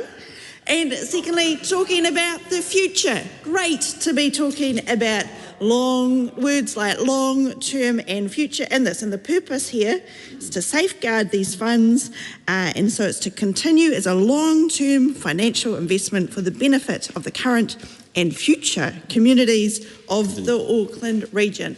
And it's so good to have these safeguards in place so that this money will be used for the long-term benefit. I wish we could see more of this in the House, and I commend the bill. Any more number calls? Okay. The Honourable James Maker. It's a great day to talk about Auckland. I've long been a big fan of Auckland. No, look. What was that? Sorry, Miss Russell? Dr. Russell? Oh, Dr. Russell would like to say that she wants me to speak for 10 minutes. Well, I could only possibly speak for 10 minutes if I had a plethora of notes in front of me, because that's what some members obviously need to spend talking for 10 minutes in the House. But not me. I don't need speaking notes. I don't need copious amounts of assistance from my colleagues. I don't even need a copy of the bill to speak to this, Mr. Speaker. Madam Speaker, I apologise, because today we're here to talk about a fantastic bill promoted by my excellent colleague, Dr. Carlos Chung. And hasn't he done a great job in bringing this bill to this House, this Auckland Council Auckland Future Fund bill? Isn't it an excellent bill that Dr. Chung has brought to this House? And I don't know if there's much more to say in this short contribution that my colleague Cameron Brewer hasn't already well and truly covered off. He gave an enormous amount of praise to the likes of Ms Fletcher and Mayor Wayne Brown, and he even said that Mayor Brown had been talking about how if Auckland Ports of Auckland didn't improve their performance, that maybe he'll sell down their operational arm. Well, hasn't he been shown about what a success story Ports of Auckland can be, with the tremendous results, and of course with the development that they're undertaking. Just last week, I believe, they turned the sod on the berth extension down there at Bledisloe North. And of course, that was only made possible by the likes of the fast-track legislation, another amazing bit of legislation that this government's passing through the House, or has passed through the House, for the economic growth of New Zealand and of Aucklanders. Similarly, this key bill as well, which will also add to that economic growth. Now, of course, we're not talking about short-term gains here, Madam Speaker. We're talking about a long-term financial investment fund to support the long-term growth of Aucklanders. And because that is a government that we are a government that is focused on not the here and now, but the next 10, 20, 30 years. What does Auckland look like for future generations, for our children and our grandchildren? Possibly not my children and grandchildren, because of course they'll be required to spend the majority of their life in the South Island, lest they give up their passport. And I need to raise an issue with the contribution of the previous speaker, who said Auckland is our only international city. Now, I'm not going to denigrate the speaker. I'm sure she misspoke and was just trying to give the right amount of praise to Auckland. But of course, we have a number of brilliant cities in this country. Christchurch, Dunedin, Timaru. These are all fantastic cities that could do with similar investment that we're getting through this particular fund.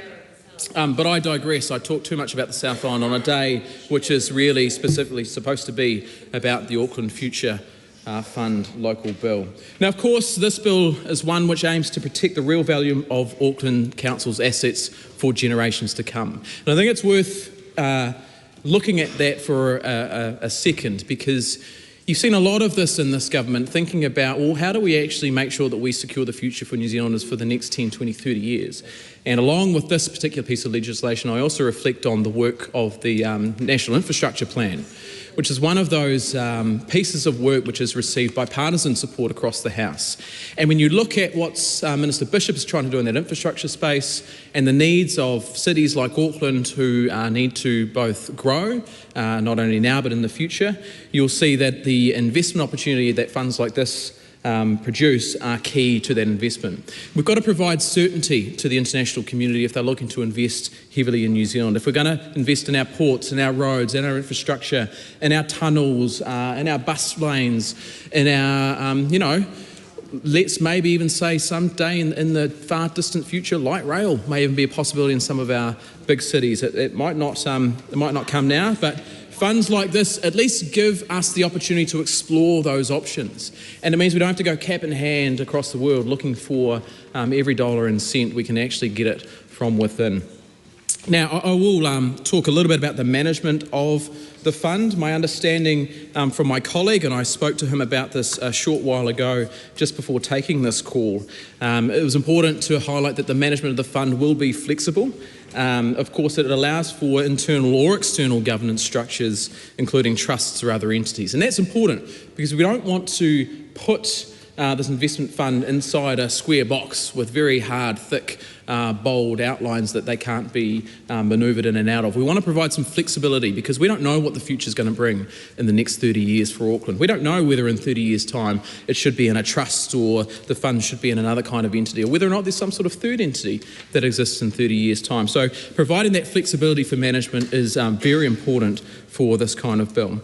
It is also important to note for those who may have some concerns about the management of the funds in this, we are going to make sure, and we have made sure in this legislation, that only appropriately qualified and independent individuals will be responsible for making investment decisions related to the AFF's assets. And that should come as a lot of reassurance to members opposite that only those with the highest and most prestigious of qualifications will be entitled to participate in this process. And I'm not going to point out any single particular university, but I know you could name the likes of the University of Otago, for example. If you've got sort of master's degrees or PhDs from that university, that would be, I think, the kind of qualification that would qualify you to be a manager in this fund. Not any qualification. You wouldn't necessarily, want your law graduates running around like myself doing that kind of stuff, but maybe your accounting or your finance graduates, or maybe someone with a PhD in tax or revenue or something like that. Some of those really intelligent individuals that we have here in the House who, in fact, make a decent living out of teaching future generations about this kind of ability, these kind of jobs that you can gain when you have a high quality qualification in New Zealand. Now, I've talked a little bit about the management of the fund. I've talked about how only appropriately qualified and independent individuals will be able to be making investment decisions. We also need to talk about how the decisions about distributing the fund will be made very carefully. And I think, I'm not too sure whether there is scope for further amendments, but whether or not we put some sort of qualification requirement on how those individuals make those decisions. I mean, I'm not sure we necessarily want them all to have PhDs. You want maybe some business experience or some investment real-world experience from those who haven't necessarily spent the 5 or 6 years grinding away at the University of Otago, going into the Burns Lecture Theatre or down to the Quad to get their Masters and then their PhD under the supervision of one of the excellent very excellent professors, my colleague Vanessa Wiening says, from experience, I think. So I think that you could actually extend maybe those kind of criteria to those who are making decisions about distributing the funds, because we've got to ensure that they align with the intended benefit of enhancing the region's well-being. And I'm talking all of region. My colleague before mentioned about the amalgamation that is, I think, close to 15 years old now. And I know there are there are some road bumps along the way, some maybe $500,000 speed bumps along the way to amalgamation. But I think on the whole it has been good for Auckland. I think one of the good things about the region and securing its future is that there is a consistent approach across all of Auckland.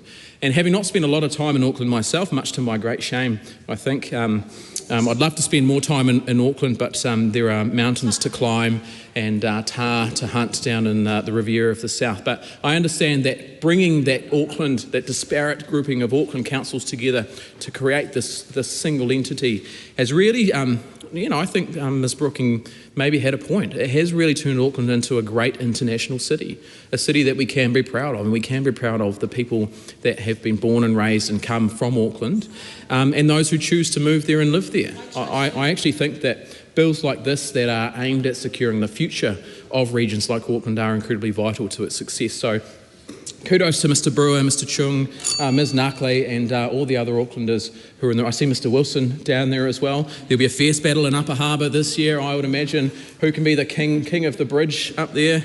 Hopefully they do better than their rugby team, but we'll talk about that later on. Look, no, I think in the... I know I can't get another call, and as much as I would love to take another 10 minutes exhorting the values of Auckland, I just think we should really sign off this brief contribution by recognising that it is important that as a country, I know I'm the Minister for the South Island and it's not a North versus South thing, we do need to come together as a country. We do need to make sure that all parts of our great nation are contributing to the economic success of New Zealand, whether that is, the far, far north in Grant McCullum's electorate, which he says is miles above the rest, but I think he's looking at that map upside down, or whether we're right down in the deep south where I was last week in Invercargill, looking at some of the fantastic on-land aquaculture opportunities that are there.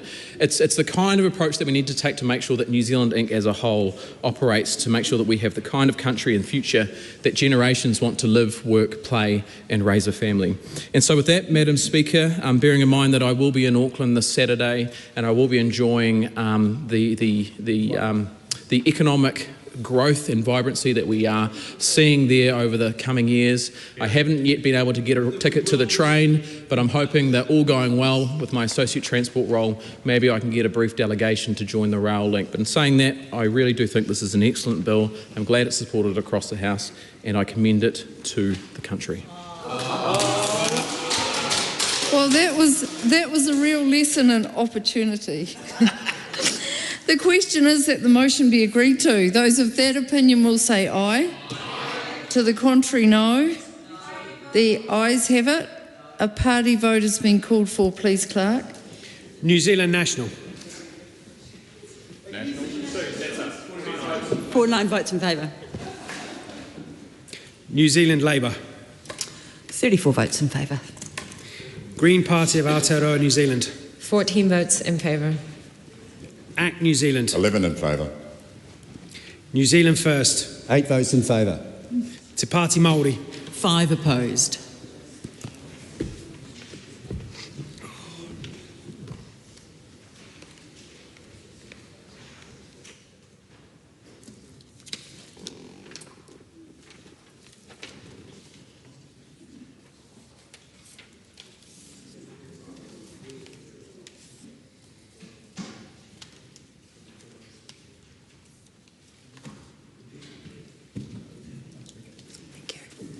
The ayes are 116, the noes are 5. The question is agreed.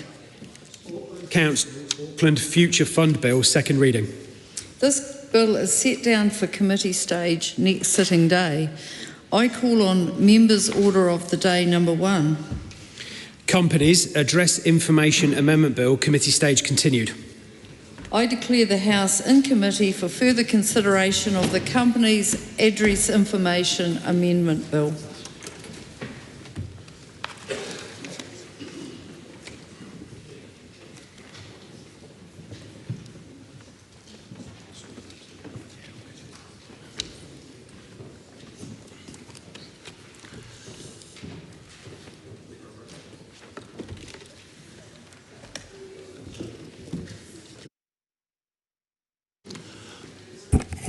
Members, the House is in committee for further consideration of the Companies Address Information Amendment Bill.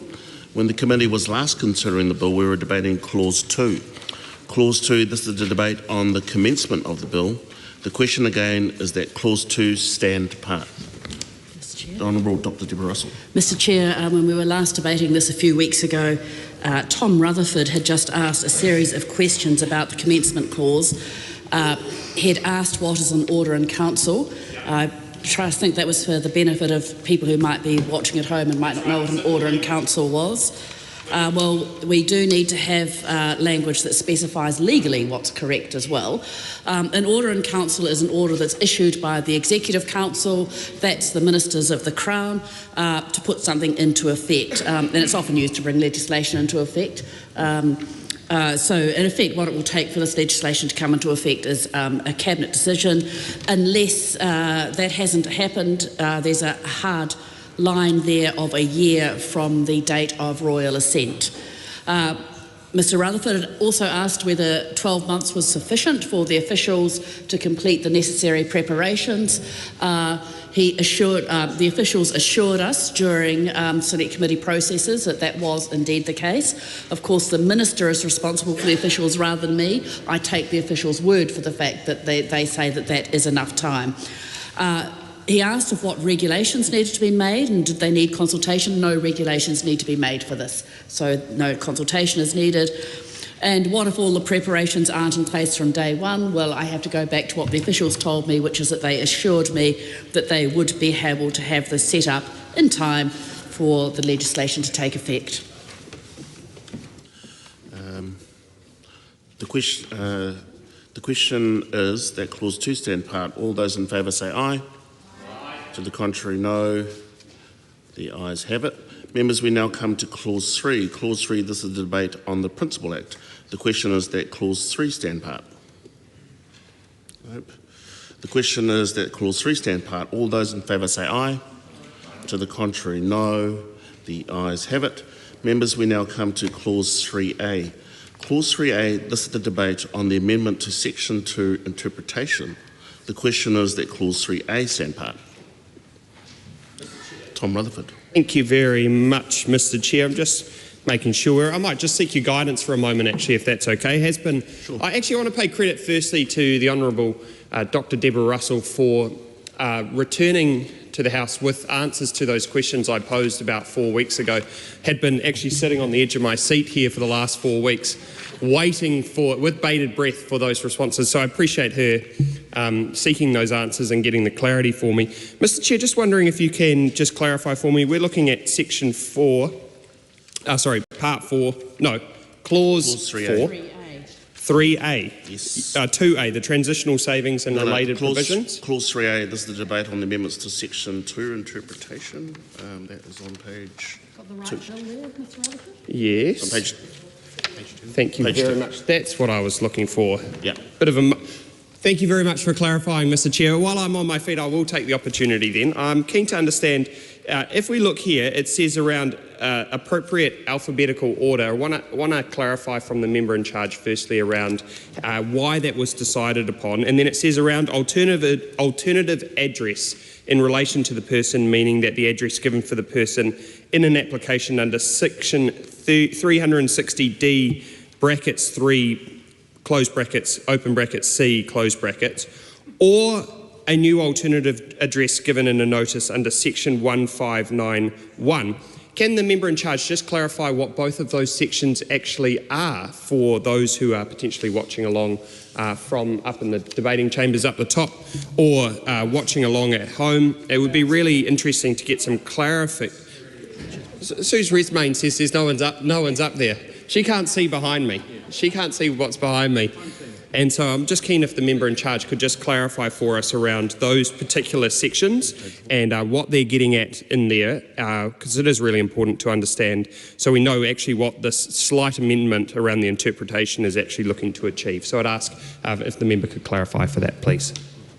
Mr Chair. The Honourable Dr Deborah Russell.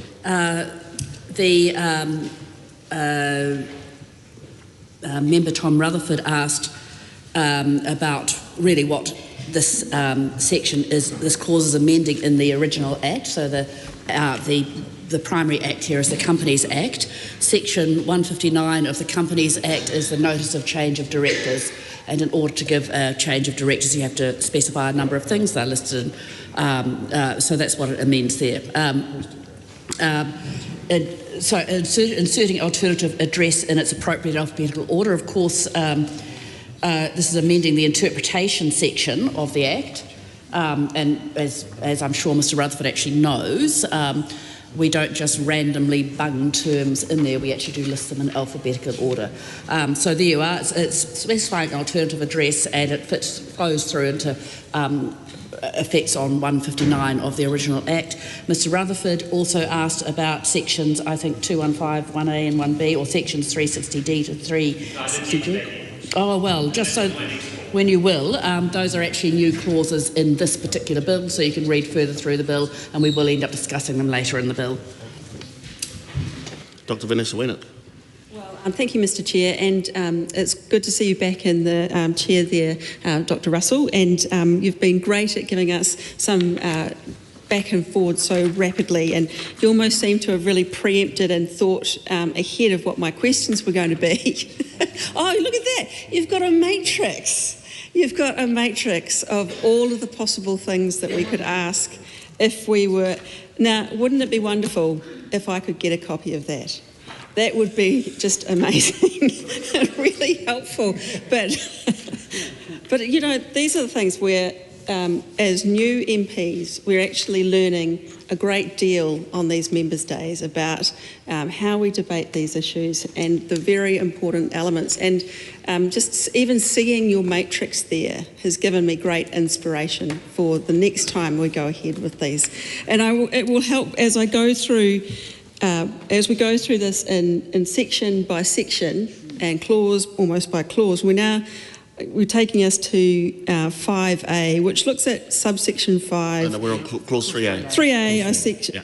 Subsection 5A. Subsection 5A. Subsection 5 of part 3. Yes. So section 215. Open brackets 1A closed brackets, it says that this subsection does not affect that section, but when we're just flicking through this bill here, it's quite hard to see, and that must be in the original Act, in the Companies Act, because I can't... public inspection of company records. So does that mean, because I don't have the full original Act in front of me, I'm just wondering, does section 215, open brackets 1A, closed brackets, it must refer to the original Act. And I'm just, if it doesn't affect that, which is about public access to it, I just wonder, not being able to look at it, how that is actually going to be a functional thing, because what we're trying to do is, if you are wanting an amended or to provide an alternative address, part of what we're trying to ensure is there's some privacy around that, that there'd be a way that people can say that their address is other than their home address for those directors or shareholders. And so I'm just wondering if you could explain a little bit more about what section 215 open bracket 1A closed bracket is about, and because it doesn't affect, I can understand a little bit, and we can read through for section 360D and where those apply, because this subsection doesn't affect section 360D, which is about alterations of entries on the New Zealand register. So that's where the registrar can actually, in accordance with this Act or with other regulations, and as you've pointed out just in your previous answer, the other regulations are not going to be required, but I'm assuming other regulations mean other regulations similar or around this that could be caught up. Also, if it's not, if the subsection 5 doesn't affect the fact that the registrar must take reasonable steps. Now, one of those things is what is reasonable and what are reasonable steps, and is there anywhere where that's defined, or is there any potential challenge that could come from the definition or working out what reasonable steps are, and whether or not that creates any difficulties for those who are trying to use this law change to be able to protect their privacy. If there is any barriers that might then put in the place of a swift passage of changes on the part of the registrar, so that people can be protected. Because as we were working through this process, we know that the real reasons why we're doing this change, this amendment to the Companies Act, is that we really want to protect those people who have put themselves forward to be directors of companies, who are going ahead and are part of really the economic drivers of this country. They need to be able to feel safe in their own homes and their privacy is protected. We heard so many submissions about this that it would be a shame if there was a process reason why things could be slowed down because of those reasonable steps, and having to include extra steps in the process for the registrar to be able to make changes so that they prove that it was reasonable. Because when it comes to these things, people are always trying to protect themselves from future issues and problems that might come up as a result of exercising their duties and their roles. And when it comes to people who are of the legal profession, I've noted that, or with a background in anything to do with law, I've noticed that they can be quite pedantic in their interpretations, and also sometimes they take different understandings and different interpretations than we may have expected. When we're drafting the law, it's quite it's one of those issues where it can seem really sensible to us, and for all of the time and care that we as a committee have taken, I just hope that there's not any problem that we're going to be putting in there with that reasonable word in there. And so just thank you in advance for that, and also for your inspiration on that matrix. Mr. Chair. The Honourable Dr. Deborah Russell. Mr. Chair, I thank the member for her speech. A large part of what she referred to is covered, is to do with the new sections 360D to G, I think they are. But I'm going to suggest that the member defers those questions until we come to clause 5, because that's actually the operative section of this bill, which actually does all the work. This clause 3 is a pretty technical one. The member asked what 215 is about. Clause 215 is about the public inspection of company records. Section 215 is the public inspection of company records. The member will see that it's dealt with in clause 4 of this bill, so that discussion could wait until then. 215, 1A and 1B are new sections in this bill, and they are introduced by, I'd have to find them, but they're introduced later in the bill, so again I'm going to suggest we just defer that discussion until we actually reach that point. Maremino Kapakingi. Though, now that I've stood up and made that, I might be a little bit ahead just regarding the members. I was wanting to look at 360F and take it down that track. Is that... we're on clause 3A. Ah, all right. Dang. You can wait till the end. Wait a while. That all works. right. Dr. Hamish Campbell. Excellent, brilliant. And I also want to thank the member for the very useful contributions that we've heard. And I appreciate that we're focusing on clause 3A here and around the alternative address. And of course, in this clause, in section 2(1), insert an appropriate alphabetical order alternative address in relation to a person means, because of course section 2 is amending the interpretation, and so A is of course the address given for a person in an application under section 360D, open bracket 3, close brackets, open bracket C, close brackets, or an alternative address given under notice under section 159. 1, and of course this is really important. I kind of do want just to kind of note what we're trying to do here is actually, of course, unfortunately, there is safety concerns for some of these addresses, and of course we've even seen people in this house having issues with the addresses being made public. Of course, there is a reason why we want to have alternative addresses. To make sure that there is some sort of accountability for people, and really my question kind of is around that and the kind of the interpretation of alternative addresses and kind of what mechanisms will be in place to ensure substituted addresses, or actually as they're called alternative addresses, I suppose it could have been called substituted addresses, are still functional for legal and services purposes, because of course we want to make sure that any director is held accountable. Of course, there's phoenixing when, of course, businesses may go a little bit sideways and then they're reborn. I think that's quite a clever kind of analogy there.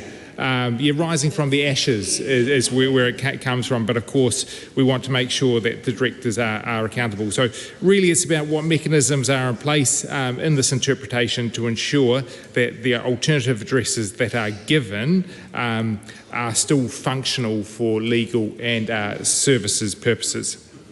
Members, the time has come for me to leave the chair.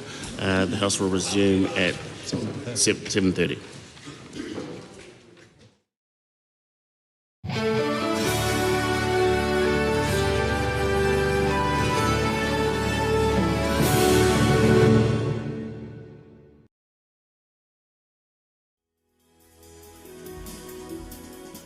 Live coverage from the House of Representatives will resume at 7:30 p.m. Until then, some of today's earlier proceedings will be repeated.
Mr. Speaker.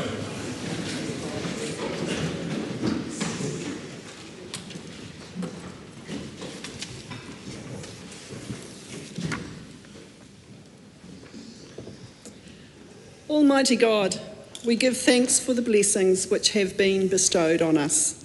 Laying aside all personal interests, we acknowledge the King and pray for guidance in our deliberations, that we may conduct the affairs of this House with wisdom, justice, mercy and humility for the welfare and peace of New Zealand. Amen.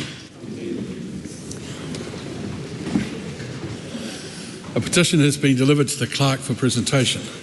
Petition of Connie Barclay requesting that the House reject the Plain Language Act repeal bill. That petition stands referred to the Petitions Committee. Ministers have delivered 16 papers.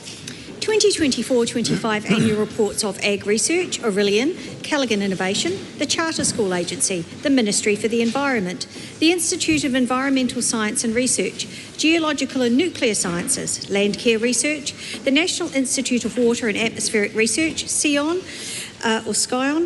Airways Corporation, Met Service, Assure Quality, Plant and Food Research and the Tamaki Redevelopment Company, and the report in relation to selected non-departmental appropriations within the space portfolio of Vote Business, Science and Innovation for the year ended 30 June 2025. I present the annual report for the Parliamentary Commissioner for the Environment for the year ended 30th of June 2025. Those papers are published under the authority of the House. No select committee papers have been delivered to the clerk for presentation. No bills have been introduced. We come to oral questions. The first in the name of the Right Honourable Chris Hipkins. Thank you, Mr. Speaker. To the Prime Minister, does he stand by all of his government statements and actions? The Right Honourable Prime Minister. Yes. Does he stand by his statement, we're going through a very difficult recovery? And if so, on what basis does he consider an economy that's shrinking to be in recovery? We are going through a difficult recovery. As I've said, it's two-speed at the moment. In our provincial industries, in the South Island and our rural communities, they are experiencing growth. But certainly in our cities, it's been very difficult. Why should New Zealanders believe him that we are in a recovery, when earlier this year he said that New Zealand was in a recovery right at the very time the New Zealand economy was shrinking by almost 1%? Well, as I said, we had a good level of growth in Q4 last year. We had very good growth happening in Q1 this year. We had international tariffs and uncertainty around tariffs hit us on the second day of April. That impacted on our Q2 result. We're growing now and expected to grow stronger from this point onwards. How much smaller is the New Zealand economy today than it was when he became Prime Minister? Well, again, the former Prime Minister needs to understand this. He created the problem. You cannot increase spending by 84%, drive up inflation, drive up interest rates, put the economy into recession and raise unemployment. That is the consequence of your failed economic management. And I'd just say, for the $66 billion man who increased debt threefold, that we now write out a $10 billion interest bill each and every year, thanks to your mismanagement, we're sorting it out. Point of order, Mr. Speaker. Point of order, the Right Honourable Chris Hipkins. Mr. Speaker, I think what the Prime Minister might be struggling to understand is what the question was, which is a very straightforward question. How much smaller is the New Zealand economy today than it was when he became the Prime Minister? He certainly addressed that question. You can't say he didn't the other way. And the other thing is, I'd just make the point that while there is always more leniency for interjection when there is the exchange between the Leader of the Opposition and the Prime Minister, that was just getting a little bit excessive on that occasion. The Right Honourable Chris Hipkins. Thank you, Mr. Speaker. Does he stand by his statement that horticulture is crying out for young people? If so, is orchardist Paul Painter wrong when he says we're not crying out for staff at the moment and we don't have a lot of seasonal jobs? Well, just unlike the member, I get out of Wellington most weeks and I actually get out and actually see the real economy and I see real businesses. And the number of people that I talk to that say, look, there are real opportunities for people out there. Yeah, it's difficult. Yeah, unemployment's ticked up a bit, but it's the same as what it has been over a 30-year average. It's significantly below what it has been over the last 15 years. And unlike that member, we're just not happy to actually be the party of people who don't work. We are the party of workers. And we want people to come off welfare and get connected to work. It's that simple. Supplementary question, Mr. Speaker. When he's been out and about, why hasn't he been talking to the businesses who say that hiring staff is not their primary constraint for growth, given that only 4% are saying that, whilst 63% of businesses, according to NZIER, are saying their real problem is not enough customers? Well, because the economy has been in a recession caused by your reckless spending, caused by your government running up inflation and your government running up interest rates. You put the country into the biggest recession in 35 years. You created the longest COVID hangover of any in the Western world. You actually made sure that you tripled the debt, for goodness sake, and we now have a $10 billion interest bill. We're cleaning up the Labor government's mess. It's that simple. Supplementary question, Mr. Speaker. If the dire state of the economy is all someone else's fault, why is it that the New Zealand economy shrunk by nearly 1%. Sorry. Please start again. If the dire current state of the New Zealand economy is all someone else's fault, why is it that the New Zealand economy shrunk by almost 1% at a time when other economies around the world that have been hit harder by Donald Trump's tariffs, many of whom had a higher rate of inflation at the peak of the global pandemic, have been growing faster than New Zealand? In Q4 last year, this economy was growing. In Q1 this year, economic growth was increasing. In Q2 this year, our economy is a small economy, a trading economy, got smashed around by uncertainty associated with tariffs. It's now growing again in Q3. The growth in Q4 will step up. Their recovery is coming. As I said, it's been two-speed at the moment. We've got to make sure that we get growth coming through our cities, and that will come. Supplementary question. The supplementary question is being asked. No one else is speaking. Can I ask Honourable Winston Peters. Can I ask the Prime Minister, does he remember, with respect to the policies that he inherited, that the then former Prime Minister had a huge sort of Guy Fawkes burn up one night and got rid of all those policies? And how much more quickly could we have recovered if he had done that when he was much earlier in his career? Well, I just say to that member, I think there must be a lot of... Point of order, Mr. Speaker. I'm going to point of order being taken. I can take the right honourable Chris Hipkins. Mr. Speaker, I wonder if you could clarify for the House what the current Prime Minister's responsibility for that matter is. Well, I took it as the fundamental part of the question being how much further, more progress might this current government have made if they weren't dealing with policies from a previous government, and that is a legitimate question. The bits, yes, he did. He did. With all due respect, have a read of Hansard tomorrow. Prime Minister will give a very brief response to that. To that? Yeah. Well, I agree with the member that that there must be tremendous regret from the Labor government that had an absolute majority in the last 3 years and did very little with it, delivered nothing, increasing debt, spending and borrowing. That's sufficient. Question number 2, Nancy Liu.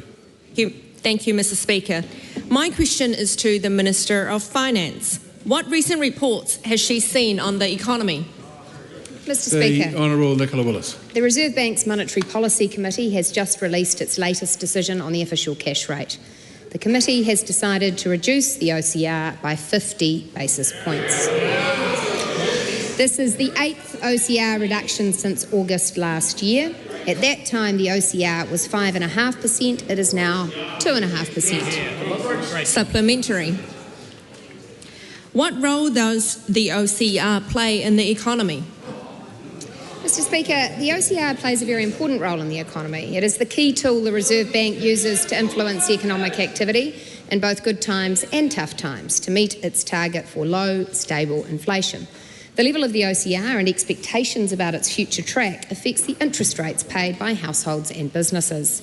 Those interest rates in turn affect economic activity. Households have disposable income to spend and businesses can borrow to invest. Today's announcement represents stimulus that will help push along the economic recovery. Supplementary question. By how much have mortgage rates fallen? Mr. Speaker, since the Reserve Bank started loosening in August last year, floating mortgage rates have fallen in line with the OCR.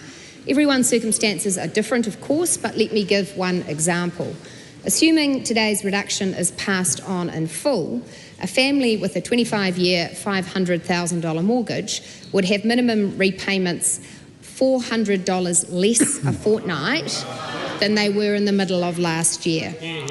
Fixed rates have also fallen, and it's important to remember that many fixed-term mortgage holders are yet to roll off higher rates and refix lower. So past OCR reductions, as well as today's reduction, will continue to flow through to households over the remainder of this year and beyond. Supplementary question. How is the government supporting the Reserve Bank?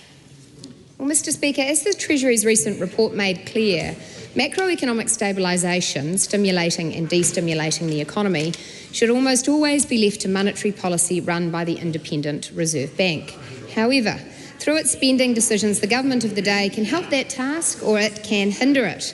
I could give numerous examples of a previous government hindering that task through excessive spending, keeping inflation higher for longer and preventing reductions in interest rates.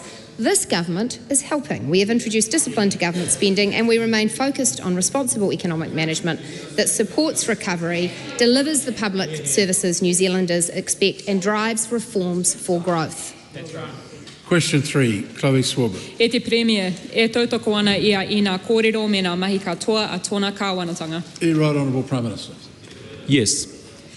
Is the Prime Minister aware that his cuts to JobSeeker will impact over 2,000 18 and 19-year-olds who may be disabled, sick or experiencing severe mental ill health? And if so, how does he justify this? Our policy is designed for 18 and 19-year-olds that are on JobSeeker benefit. When you go on a JobSeeker benefit, you're deemed able and capable of working. You don't understand the question. Can the Prime Minister guarantee then a job for every job seeker in this country? Well, that will also be up to the individual, the parents and the government's economic conditions to create those jobs. But again, we are sending a message very clearly to young people in New Zealand, unapologetically.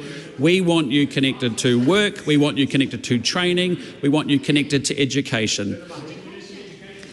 Why are there 10,000 more unemployed young people and 36,000 fewer jobs in this country since he took office, if not because of his government's billions of dollars of cuts to investment? Well, there are 5 immutable laws of economics. The first is about spending. That drives into creating inflation. When you have high inflation, because spending went up 84%, you end up with 12 to 13 interest rate rises. That then, because of high interest rates and high inflation, means that actually businesses get squeezed because the economy is in a recession, and as a result, people unfortunately lose their jobs.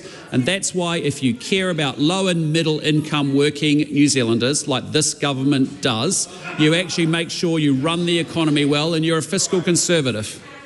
Does the Prime Minister understand then the basic maths that if there are 4 job seekers to every job that is available in this country, all of his cuts to job seeker support couldn't hope to possibly punish people into ghost jobs, but will only deepen poverty and homelessness? Point of order, the Honourable David Seymour. Mr Speaker, the standing orders are very clear that a question needn't contain irony or any more imputations than are required to make the question intelligible. Now, that's not actually a question designed to get information for the public. It's an attempt at theatre and making a speech.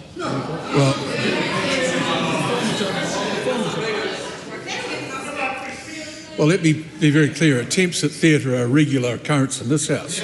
But I would say that putting in an expression like that is outside of those standing orders, and I'd encourage the member to rephrase some other way and start the question again. Does the Prime Minister understand that if there are 4 job seekers for every job that is currently available in this country, all of his cuts to job seeker support could not possibly punish people into jobs, but actually will deepen poverty, suffering and homelessness? On this side of the government, we care about young people. We're not prepared to actually just have them languishing and consigned to welfare like a Labour Greens government.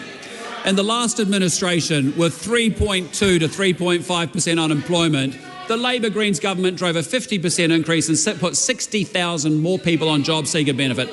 That is utterly shameful and unacceptable. We care about those young people. We want them connected to work, training and employment. We don't just say we'll leave you on welfare and that's good for you. How many jobs did his $3 billion tax cut for landlords create? This is a government that is, I'll tell you what the landlord cut did create. Rents have gone down $5 a week instead of up $180 a week.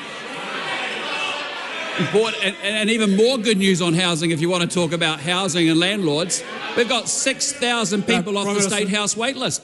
That's the last outburst for the day. People who want to sit in their seats and barrack through question time can do it in front of the TV screens in their offices. Supplementary question, the Right Honourable Winston Peters. Has the Prime Minister made statements in support of the American-Arab-led peace process? And how many letters has he received in support of that from members of the opposition or their leaders? Be very proud of the efforts of President Trump and the Arab nations that actually are creating a pathway to peace, to stop the killing and to create the ceasefire, but I have received 0 letters that I'm aware of. Question number 4, the Honourable Barbara Edmonds. Nisambuli Vinaka, Mr Speaker. To the Minister of Finance, is her economic plan the reason the economy is smaller now than it was when she took office? If not, why not? The Honourable Nicola Willis. Mr Speaker, no. The economy is where it is now because harmful and painful inflation in 2021 and 2022 and 2023, fuelled by reckless government spending, had to be brought down over time with high interest rates. As I said in my previous question, interest rates affect economic activity. New Zealand experienced a deep, protracted downturn. We're coming out of that downturn, but the recovery has been difficult and not helped by international events. The member might want to look at the actions of the previous government. Supplementary. If she is taking credit for the latest interest rate cut, will she also take responsibility that this cut is because of a stagnating economy caused by her government's inaction? Mr Speaker, I have taken no such credit. Supplementary. Is her economic plan to talk about growth, hope interest rates come down and house prices grow? No, Mr Speaker. Our approach as a government is to address the underlying foundations for growth, which includes low and stable inflation to create a lower interest rate environment, having responsibly managed books, driving reforms across the areas that have held New Zealand's economy back for too long, including low rates of educational achievement, Byzantine consenting processes, excessive regulatory burdens, and a dire approach to overseas investment. These are the reforms our government is driving. And I would like to play the same game that the member played with me yesterday and quote someone from the mood of the boardroom who said, "I find it difficult to reconcile responsibility for the policies of the last government with critiques of the current government's attempts at managing the consequences of those policies."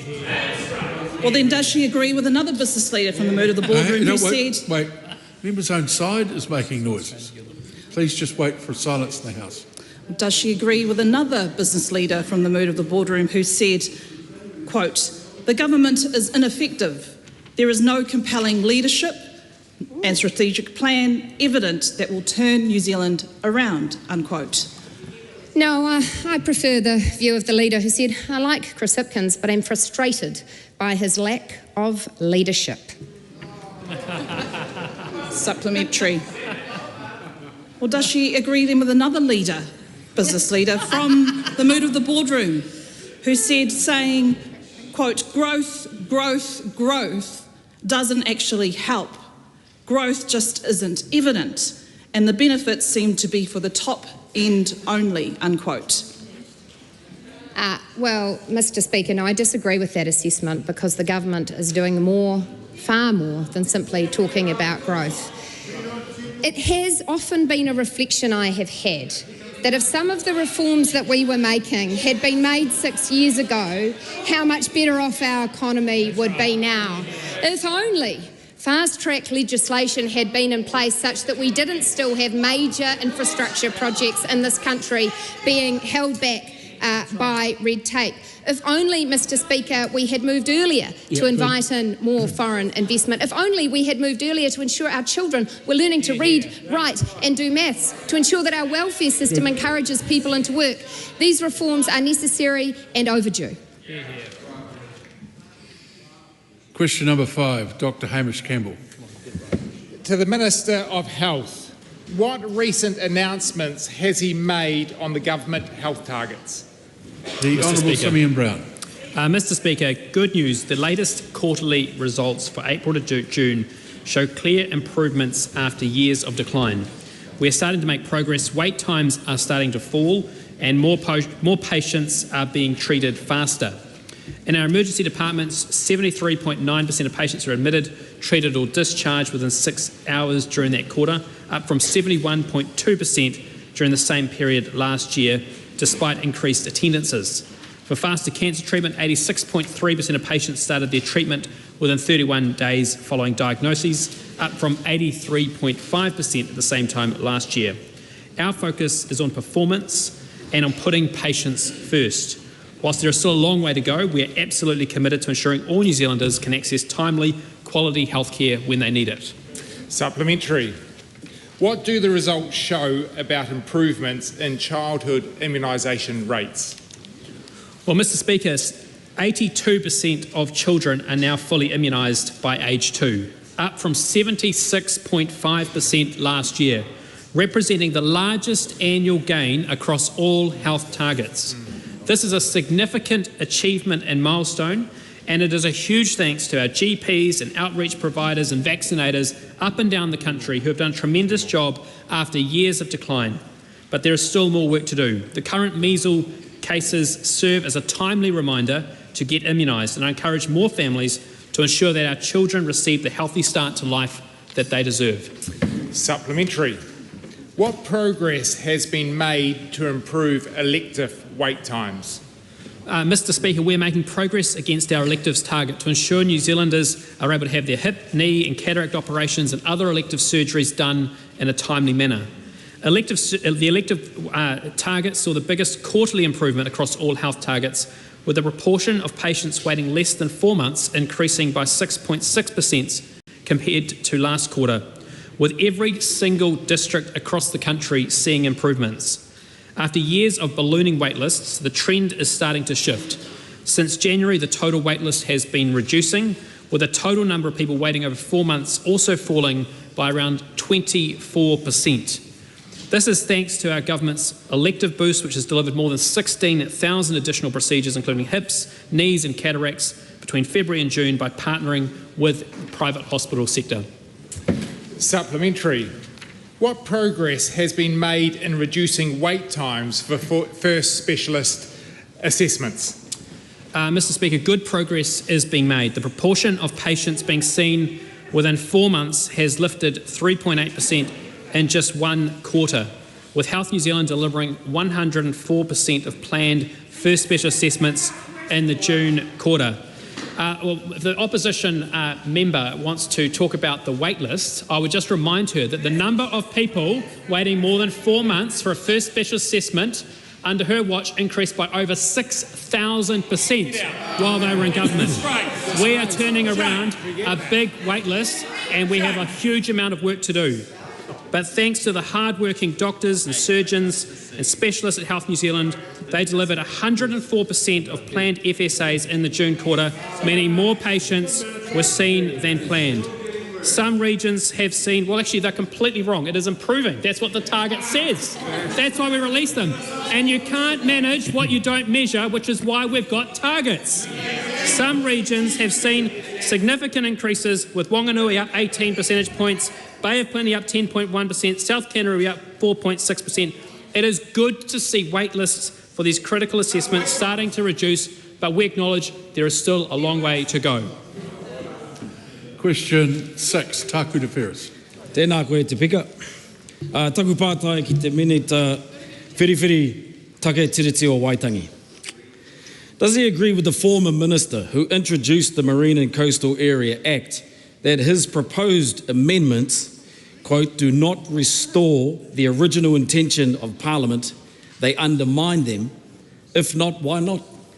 The Honourable Paul Godson. Thank you, Mr. Speaker. No, I don't. But I do agree with Mr. Finlayson's statement at the time when the bill did go in 2011, where he talked about a very high threshold for customary marine title being granted. And that, in essence, is what we're seeking to establish with this legislation. And what we're trying to achieve is that balance between the natural expectations of all New Zealanders to have an interest in what occurs in the marine and coastal space.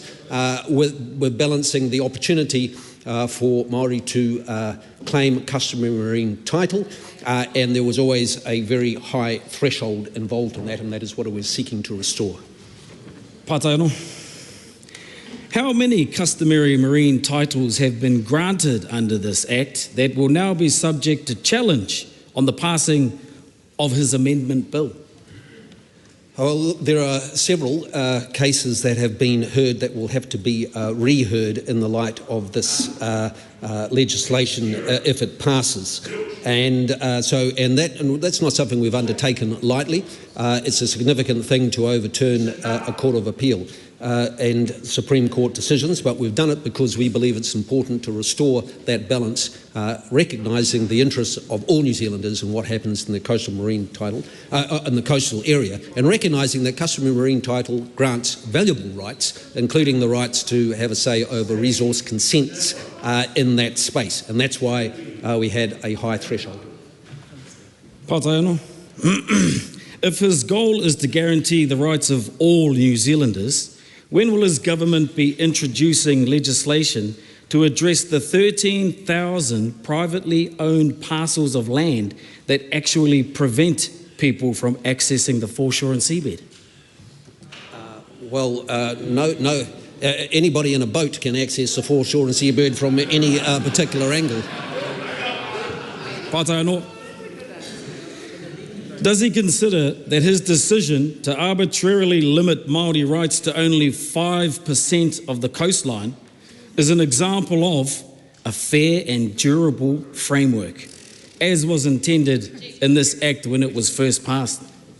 When I was asked for a figure, I proffered one. I point to the fact that the previous minister that the member quoted at the start offered a 10% figure at one point. Both of us immediately made the point, of course, ultimately it's up for the courts to decide where that lands through the process or through decisions made through the government. But all we're trying to achieve is not an easy thing. What we're trying to achieve, as I said, is that balance between the expectations of all New Zealanders to have a say in what goes on in their coastal and marine environments, but also to provide an opportunity to apply for customary marine title. And we think we've got that balance right, but it needs to be, it requires this legislation to be into the House. Pātai anō. Does he stand by his statement that this bill will, quote, give effect to a commitment in the National New Zealand First Coalition Agreement to amend Section 58 of the Act to make clear Parliament's original intent, end quote? Yes, indeed. Question number 7, the Honourable Willow Jean Prime. Tēnā koe te māngai te whare. My question is to the Minister of Education. Does teachers, principals, support staff and Ministry of Education specialist staff all going on strike show that she is, quote, growing and strengthening the education workforce, unquote? If so, how? The Honourable Erica Stanford. Thank you, Mr Speaker. Growing and strengthening the education workforce is exactly what this government is doing. And as I've already told the member on numerous occasions, the schooling teacher workforce grew by 2.5% in 2024, delivering 1,864 new teachers, the largest year-on-year increase since records began in 2009. On provisional figures for 2025, there's been a 30% increase in domestic students enrolling in initial teacher education for the first time. We've strengthened the workforce by training 30,000 teachers in structured literacy, 20,000 in structured approach teachers to maths, and we're delivering high quality resources, PLD, and through Budget 25, $750 million into learning support so that every single school has access to a learning support coordinator, along with 349 literacy intervention teachers for over 1,240 schools, exactly what the sector was asking for. No wonder more people than ever are flocking to the teaching profession. Supplementary. Why were teachers offered a pay rise less than inflation when Crown board members are getting up to an 80% increase? Well, Mr Speaker, the member might like to go and chat with the unions because the offer on the table at the moment is a fair and reasonable offer that meets the unions' calls for meeting inflation. The 4.7% that is on the table at the moment is a fair and reasonable offer that we hope that the NZEI and PPTA members will take seriously. Supplementary. Does the Minister for Public Services comments that people are striking just to have a long weekend increase or decrease the likelihood of strike action? Mr Speaker, I'm not responsible for those comments. I didn't ask her if she was responsible for them. I said, will they increase or decrease the likelihood of strike action? Yeah, but it's not something. She can't be responding to some other comment like that. It's not at all reasonable. Point of order, the Honourable Judith Collins. Look, I'm that minister. I'd like the member to table the evidence of that quote that she said, I said, because I don't recall I ever said that, although it may be her interpretation. Just hold on. The question, point of order from the Honourable Dr Duncan Webb. The question was in order because the minister does have responsibility oversight of the negotiations, and the question was essentially how are the negotiations going in light of the behaviour of one of the other ministers? No, it wasn't. The question was, given a particular statement, what was the likelihood of it either increasing or decreasing strike action? The minister cannot know that. She has no responsibility for taking strike action. The Honourable Willow Jean Prime. The Honourable Willow Jean Prime. Oh, sorry, we're all over the place. The Right Honourable Winston Peters. Yeah, well, you might learn something for the first time, Sunshine. Hang on, don't do that. Don't. Well, I'm listening to idiot features here when I'm trying to give my point of order. My point of order, sir, is that Willow Jean Prime has been challenged as to the veracity of a comment she made in her question, and she should not be able to get away with it just like that. Can she please now show us the background and support of her quote? Yeah, look, here's how we'll deal with this. So firstly, the question has not stood because it's not an appropriate question. So there's no question about the need for the proof or otherwise, other than if the member is standing in the House and saying something that is a misrepresentation of another member, that member has a course of action that they can follow. Willow Jean Prime. Supplementary. Will she front up and speak to the strike on October the 23rd? So I'm supposed to do something Well, about Mr. it now? Speaker, I'll tell you what I will do. I will be at 4 around the country full-day curriculum roadshows where I will be presenting to teachers, principals, school leaders. We will be providing information on resourcing, the new curriculum, professional learning and development, unpacking some of the strategic leadership things that teachers and principals should be doing. I'll be spending the entire day with hundreds and hundreds of principals around the country, and that is an excellent use of my time. Tree. Will she accept responsibility for the anger that teachers, principals and support staff are feeling, or will she continue to stick her head in the sand? Mr. Speaker,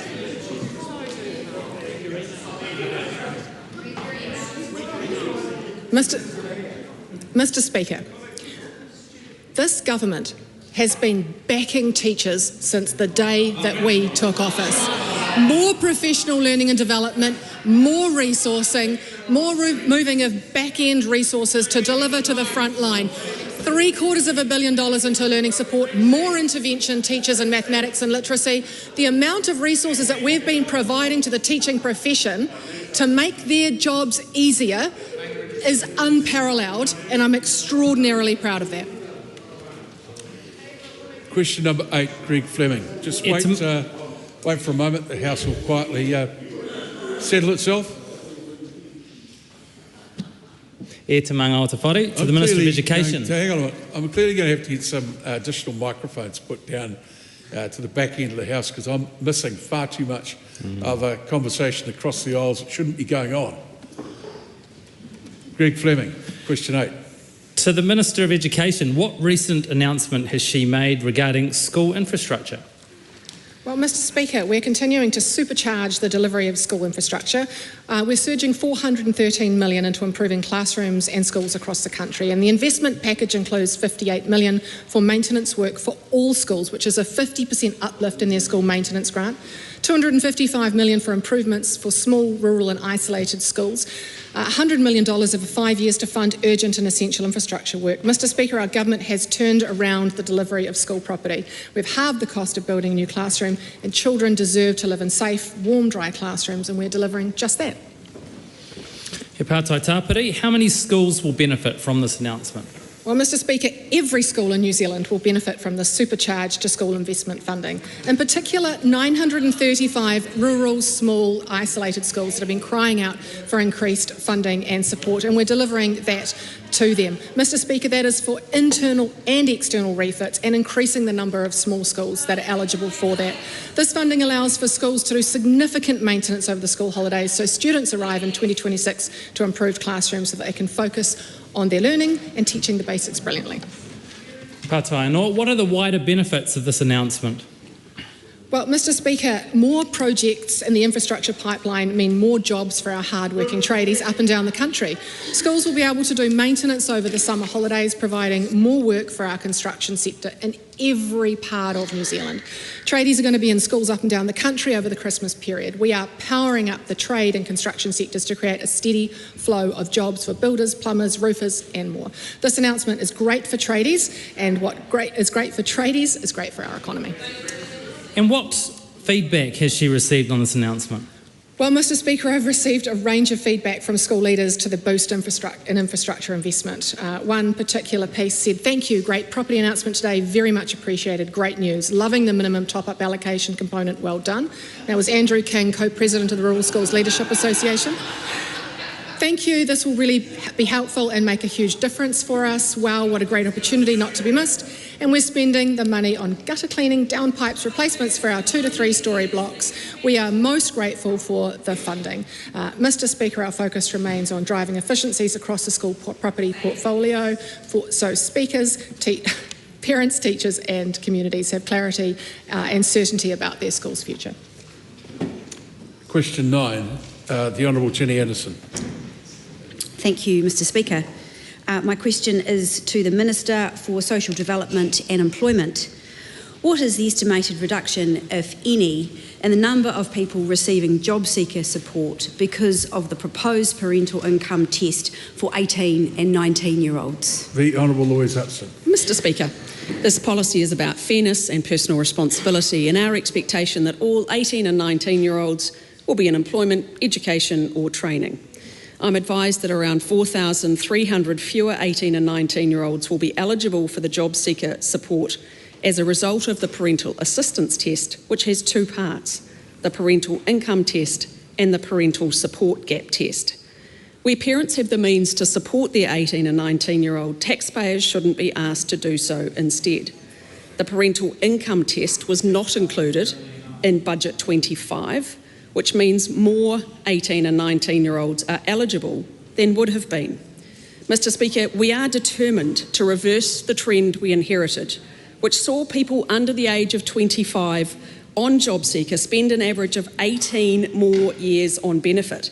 This has been 49% longer than in 2017.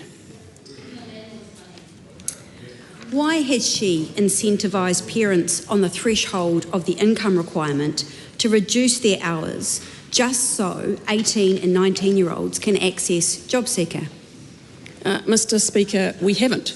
What we have done is said that parents with 18 and 19-year-olds should be supporting their children to ensure that they are in further education, training or a job.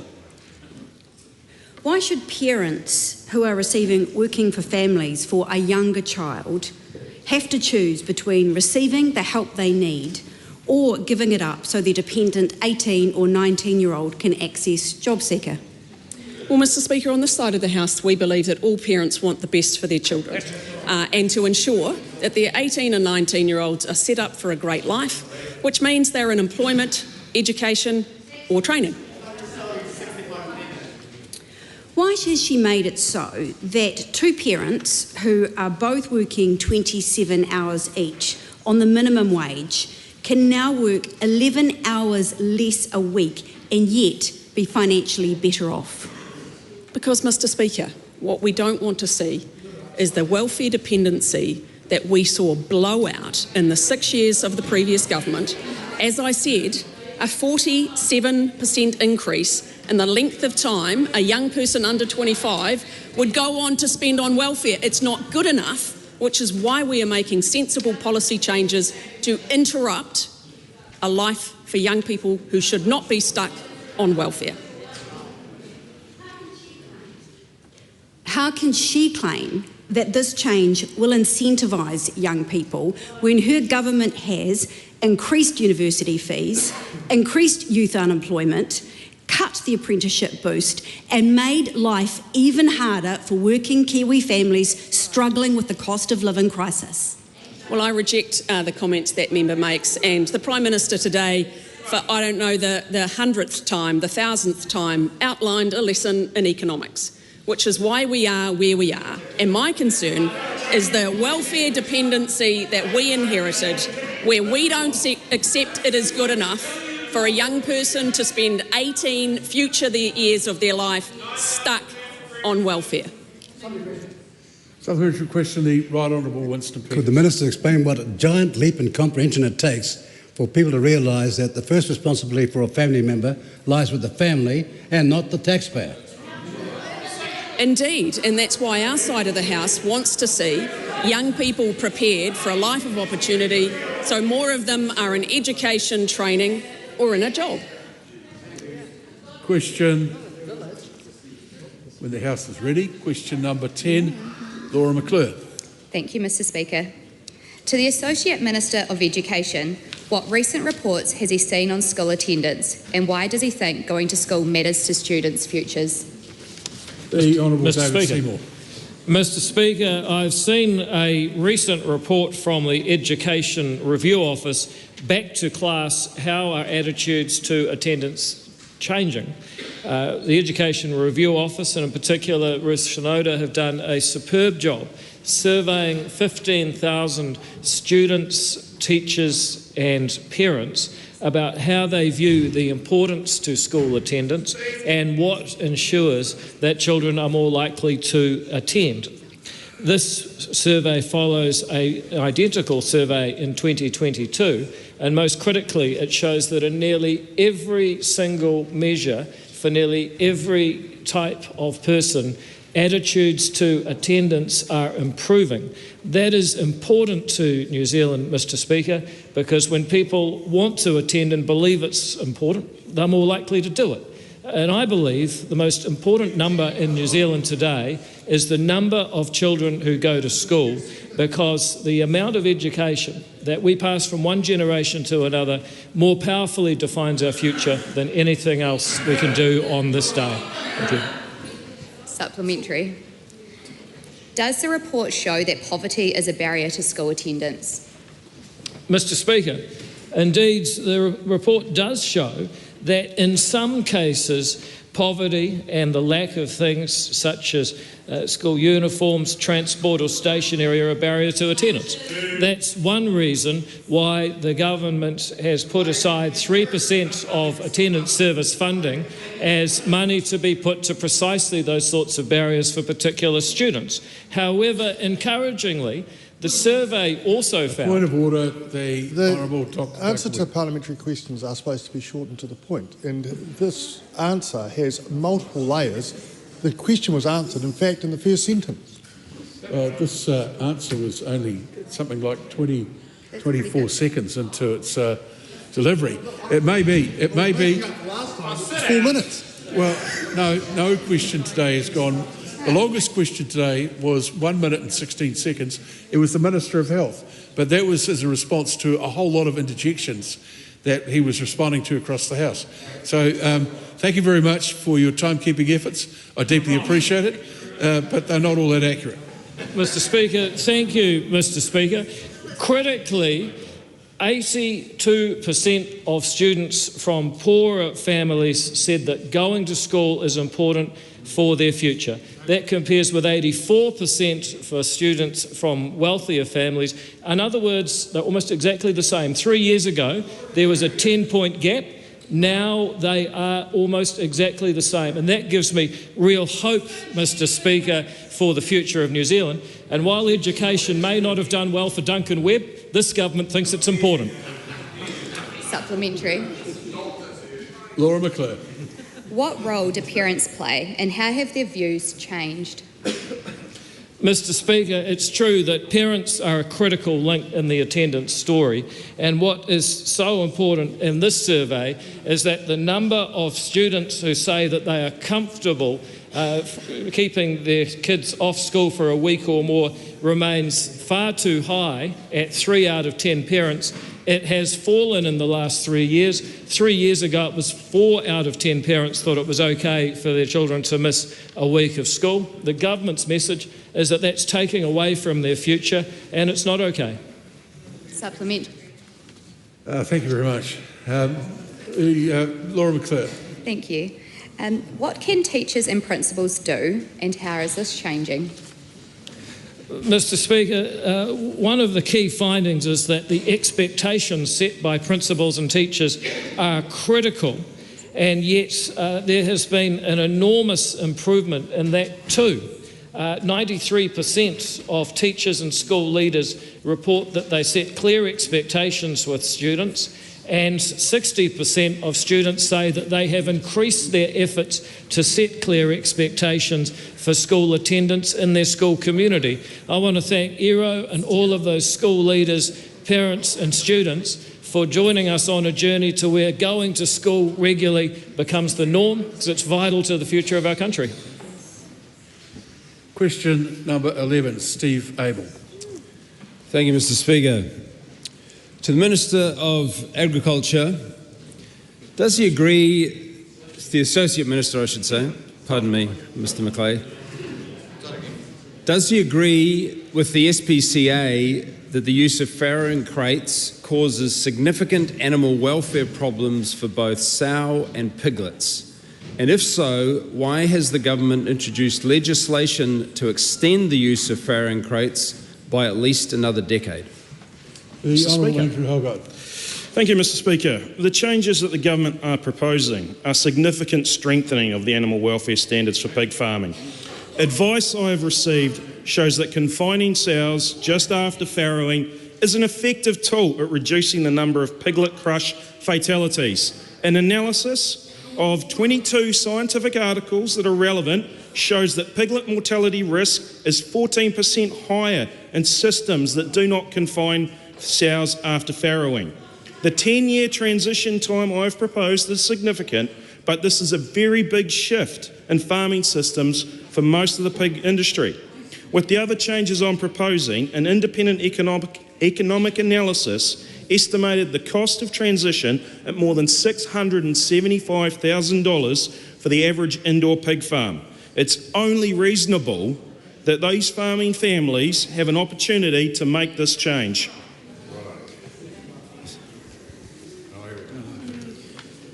Why is the Minister going against independent welfare experts who say farrowing crates cause significant suffering for mother pigs and piglets?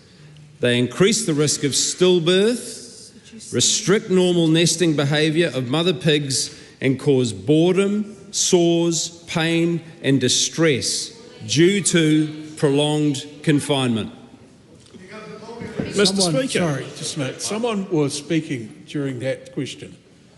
I still heard it. So hold on. You might have heard it. That's not the point. No one speaks while a question's being asked, no matter what you might think of the question. So you can ask it again. Thank you, Mr. Speaker.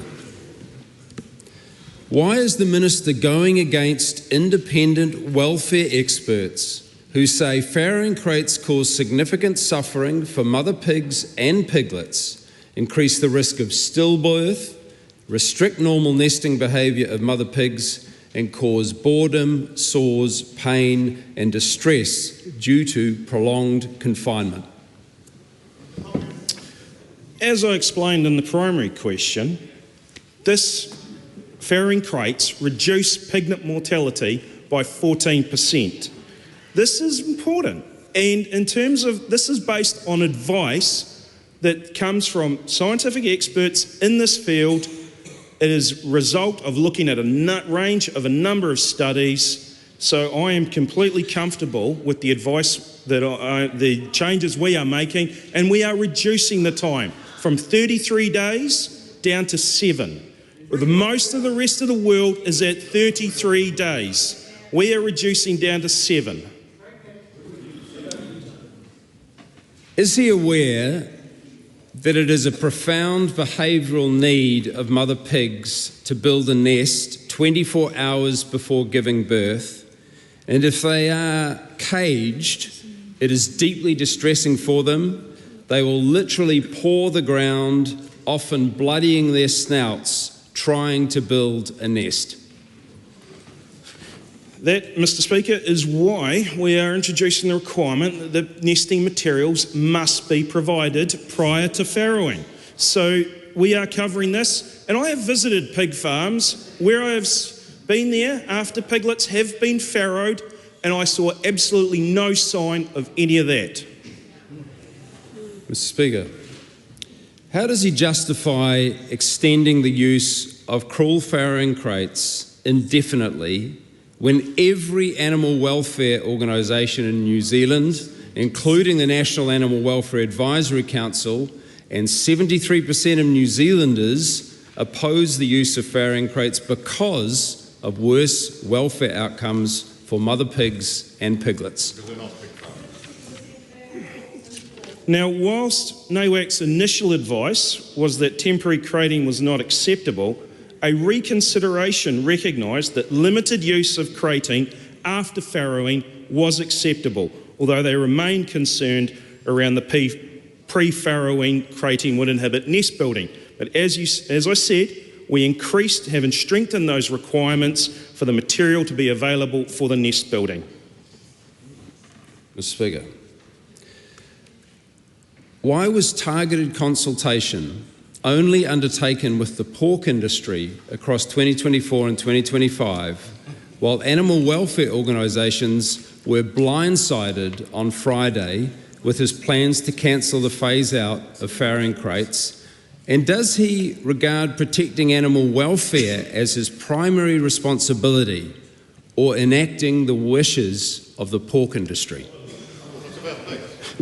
Mr. Speaker, I will make zero apologies for talking to the people that regulations in this House will affect the most. These are going to be massive changes for your average pig farming operation. They needed to be consulted. We needed to ensure that we had a system that was practical and affordable for them. Otherwise, we would not have a pig farming industry in New Zealand. Question number 12, Arana Williams. Thank you, Mr. Speaker. My question is to the Minister for Infrastructure. Does he stand by his statement? We make it too hard to deliver and maintain the infrastructure New Zealand needs. If so, how is that consistent with a $2.6 billion drop in spending on capital commitments by the government for the 11 months to May 2025? I think the question says planned spending. For the drop in planned spending, Mr. Speaker, thank you. The Honourable Nicola Willis. Mr. Speaker, on behalf of the Minister, yes, and to the second part, the member misunderstands the statement of commitments in the latest Crown accounts. Let me explain. The statement of commitments does not indicate a drop in planned spending. It records instead at a particular point in time where contracts have been signed that would involve the Crown spending money, but the money hasn't yet been paid or even owed. It doesn't include forecast infrastructure spending where there is not yet a contract. So, for example, the figure she is referring to does not include many major upcoming projects which have been funded by this government, including the Northland Expressway, main works for New Dunedin Hospital, Christchurch Men's Prison, and the Nelson Hospital redevelopment. In fact, this government is investing more in infrastructure than was planned when we came in. Over the next 4 years, we've budgeted to invest a record $61.8 billion in public infrastructure, and this number is only set to grow with new capital earmarked for allocation, and is a huge step up from the $50.6 billion the previous government invested between 2019 and 2023. Supplementary. Isn't the point that the damage is done with 20,000 jobs gone after he decided to stop and pause infrastructure builds? Well, Mr Speaker, I will reiterate the answer I just gave to the previous question, which is that investment in infrastructure has increased under this government. I invite the member to look at the budget allocations and see that we have chosen to allocate more funding to infrastructure than was previously the case. The member seems to be labouring under the same misunderstanding her colleague Ginny Anderson had yesterday in the last round of Who's Got Talent, in which she said that all changes in the construction sector are due to what public investment is happening in infrastructure. The private sector, Mr Speaker, builds a significant amount of New Zealand's infrastructure. And when private sector projects like Auckland Port and major housing developments can't even get a consent, that holds it back, which is why fast track's so important, and which is why today's 50 basis point OCR reduction is also pretty important. Does he know that to build his infrastructure pipeline, he will need the 761 private sector construction employers who have shut their doors and laid off their people in the last year? And how does he plan to stop the liquidations of 2 construction firms every day on his watch? Concise answer. Well, Mr Speaker, yes, it is the case that as the economy recovers, we expect that more jobs will be created in the construction sector. If the economy is recovering, then why are 200 New Zealanders leaving every day, including thousands of builders, heading to Australia instead of staying here to build in New Zealand? Well, Mr Speaker, as has previously been traversed in this House, it is the case throughout New Zealand's history that as economies recover, fewer New Zealanders leave, and we expect that to be the case. How will he get those builders back on the tools here at home when our economy is shrinking, everyday costs continues to rise, and wages remain flat? Well, Mr Speaker, the member has failed to engage with the basic premise I set to her in the answer to my primary question, which is that this government is investing a record amount in public infrastructure. In fact, we built more classrooms in the last year than the last government did. We've built more social housing in our last 23 months than that government did in its past 3 years. Mr Speaker, I will not stand here and have fact barracked. It is a fact that I will repeat again. We have built more social homes in the past 23 months than the last government did in its past 3 years. Between now and Christmas, more than $7 billion worth of infrastructure projects will commence, including upgrades to Auckland City Hospital, Middlemore Hospital, Hawke's Bay Hospital, the construction of a new acute mental health unit at Hutt Valley Hospital, over $5 billion worth of roading projects, the Otaki to North Levin Expressway, Melling Interchange, Waihoihoi Road, the Omanawa Bridge, and more than $800 million in school property projects, which we're building better and faster than ever before. This is a government that believes in public infrastructure and is getting it built. Sorry? Beg pardon? Point of order. A point of order, the Honourable Eric Stanford. I seek leave to make a personal explanation to correct answers to question 7. Leave is sought for that purpose. Is there any objection? Appears to be none. Thank you. In answer to, in question 7, the third sup, I mentioned that I'll be spending the entire day presenting to hundreds of principals. I should have said I'll be spending the week presenting to principals. And then, Mr Speaker, I mentioned that all schools will be receiving a learning support coordinator, and to be clear, I should have said all schools with years 0 to 8 students. Thank you. We'll now take, as that concludes oral questions.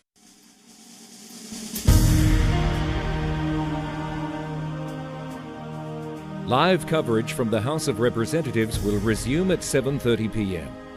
An uncorrected transcript of today's oral questions is available at www.parliament.nz.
Members, when we broke for the dinner break, we were debating Clause 3A of the Companies Address Information Amendment Bill. Madam Chair. The Honourable Dr Deborah Russell. Madam Chair, I just want to answer some of the questions that members asked previously. One of the members was asking about sections 215(1)A and 215(1)B. I'm just going to direct the members' attention to Clause 4 of this bill. That's where those particular sections are new sections. They're sitting in Clause 4, so we may want to have a discussion of them under Clause 4 rather than this stage. Similarly with sections 360D to 360G, which actually contain pretty much the operative work in this bill, they're actually in Clause 5 of this bill. 3A is it amends the interpretation section, so it's pretty technical. And it really is just technical linking bits and pieces of the bill back and forth. If members wish to discuss the issues of what is reasonable and so on, I genuinely suggest that they save it for Clause 5. Madam Chair. Tom Rutherford. Thank you very much, Madam Chair. Just on Clause 3A, I had a look through the Select Committee report on this bill, and it had in it that the Select Committee recommended replacing, quote, address for service, end quote, with alternative address, which from my understanding wasn't a member of the Select Committee, but from my interpretation was to avoid confusion with the existing definition in the Companies Act. Oh, interesting. Dr. Duncan Webb seems to have an issue with members of this House scrutinising legislation as it comes through the passage of Parliament. Isn't that a novelty as the role of what parliamentarians do on a day-to-day basis? Holding those who bring about legislation to the House and then hold them accountable and try and, in the Committee of the Whole House stage, let's remember, Committee of the Whole, Jan Tinetti, she pipes up, she might finally have something meaningful to contribute to this House. Not each other, please. We don't need the cross. Thank you very much, Madam Speaker. I just want to finish the point there because I am on my feet and I do have the call. The role of the Committee of the Whole House, particularly in this bill, because it is just one part and we're going clause by clause, is to dive into the minutiae of the details of the legislation. And hence, being a clause by clause, we're on Clause 3A, and I'm asking a question about Clause 3A. So, before I was rudely interrupted, Madam Speaker. Oh, see, here we go. This is brilliant. Why don't you take it one now, Jan Tinetti, and try your luck with a closure motion, and I'll see how I will potentially vote on it. But just keep going. Keep oiling me up. This is great. I'm having a good time. 3A, Madam Speaker. 3A, Madam Chair. Around the definition of alternative address. So the Select Committee recommended replacing, quote, address for service with, quote, alternative address to avoid confusion with the existing definition in the Companies Act. Hence why there's the new section 3A, which we're talking about here, which inserts a definition of alternative address, while new section 360E sets requirements that mirror but also differ from existing section 192, address for service requirements. The Select Committee amendments created the new section 3A to define alternative address rather than using the existing address for service concept. Keen to first understand from the member in charge why they thought it was important to shift from the previously used address for service, as is the case in, say, the Companies Act, to the change which was alternative address.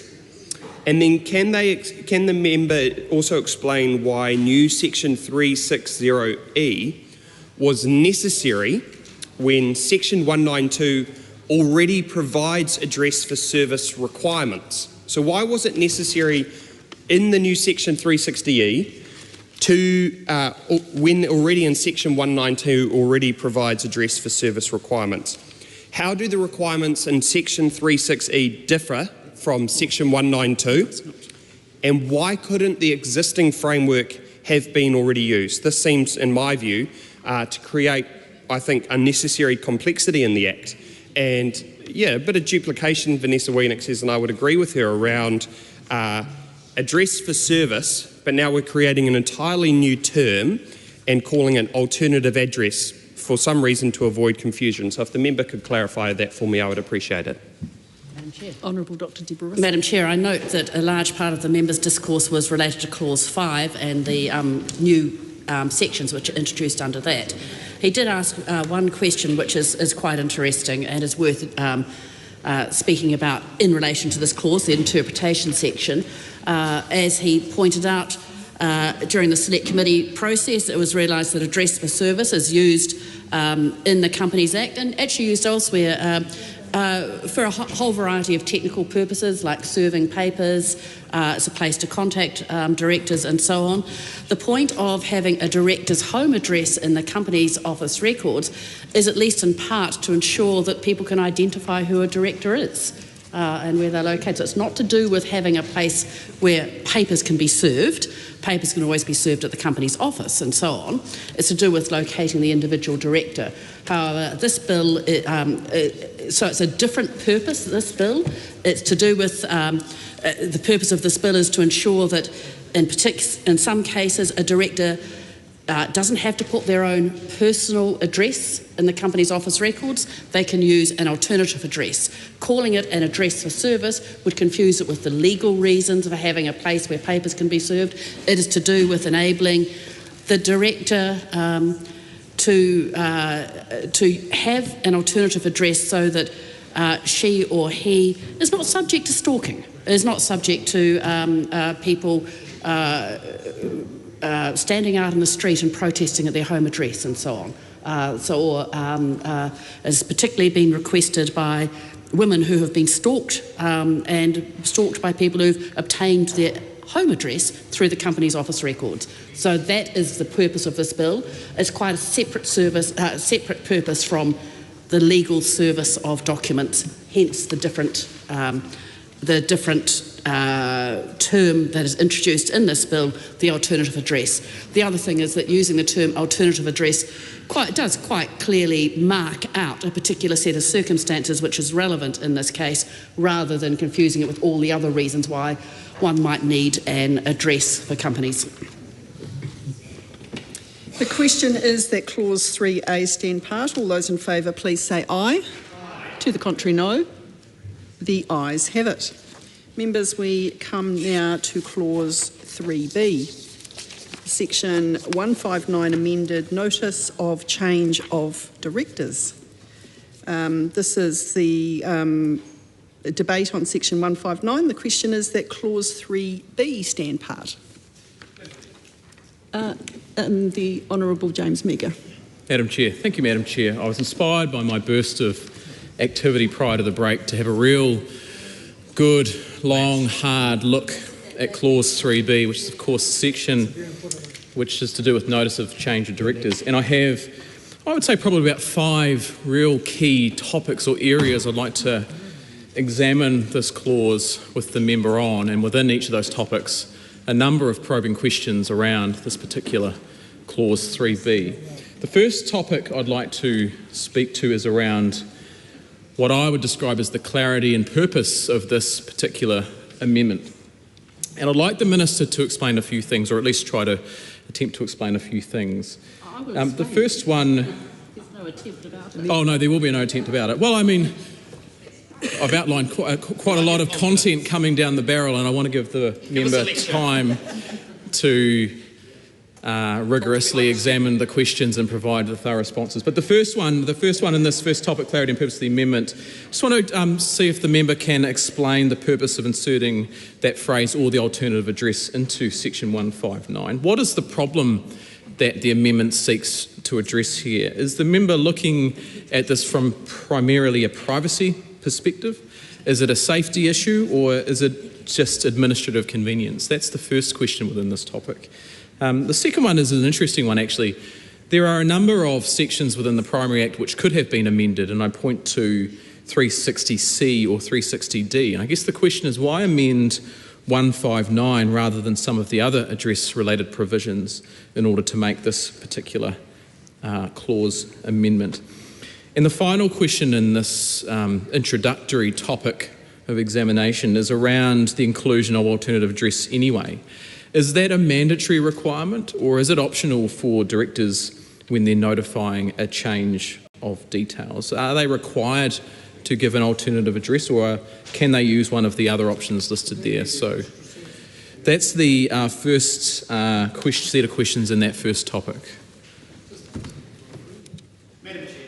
Tom Rutherford.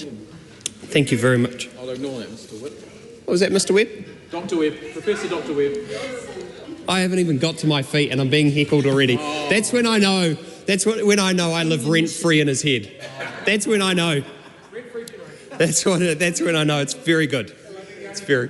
There's not much else taking up the brain space, I'll tell you that. 3B. Madam Chair, 3B, Section 159, Amendment Notice of Change of Directors. Following on from my colleague James Meager, keen to understand about actually the administrative change that this may have on, or the administrative burden for companies. So how will Clause 3B, which amends Section 159 to include alternative addresses in change notifications, how will Clause 3B amendment to Section 159 affect the administrative burden on companies? Because with this change, companies will now be required to track and notify, so both track and notify, changes to both residential and alternative addresses. So they were previously just doing the one, they were just doing the residential address, which is the change that this bill is looking to change, to provide that security to people. You know, so you're not potentially not having people turning up at your property, who knows, throwing things through your windows. Putting notices on your door. Not putting pots and pans and banging things outside, disrupting the neighbourhood, who knows? Who knows? Hypothetically, that could happen. You wouldn't know. You wouldn't know, some common decency. And you would think if you had such an issue with it, you would support legislation to change that sort of thing.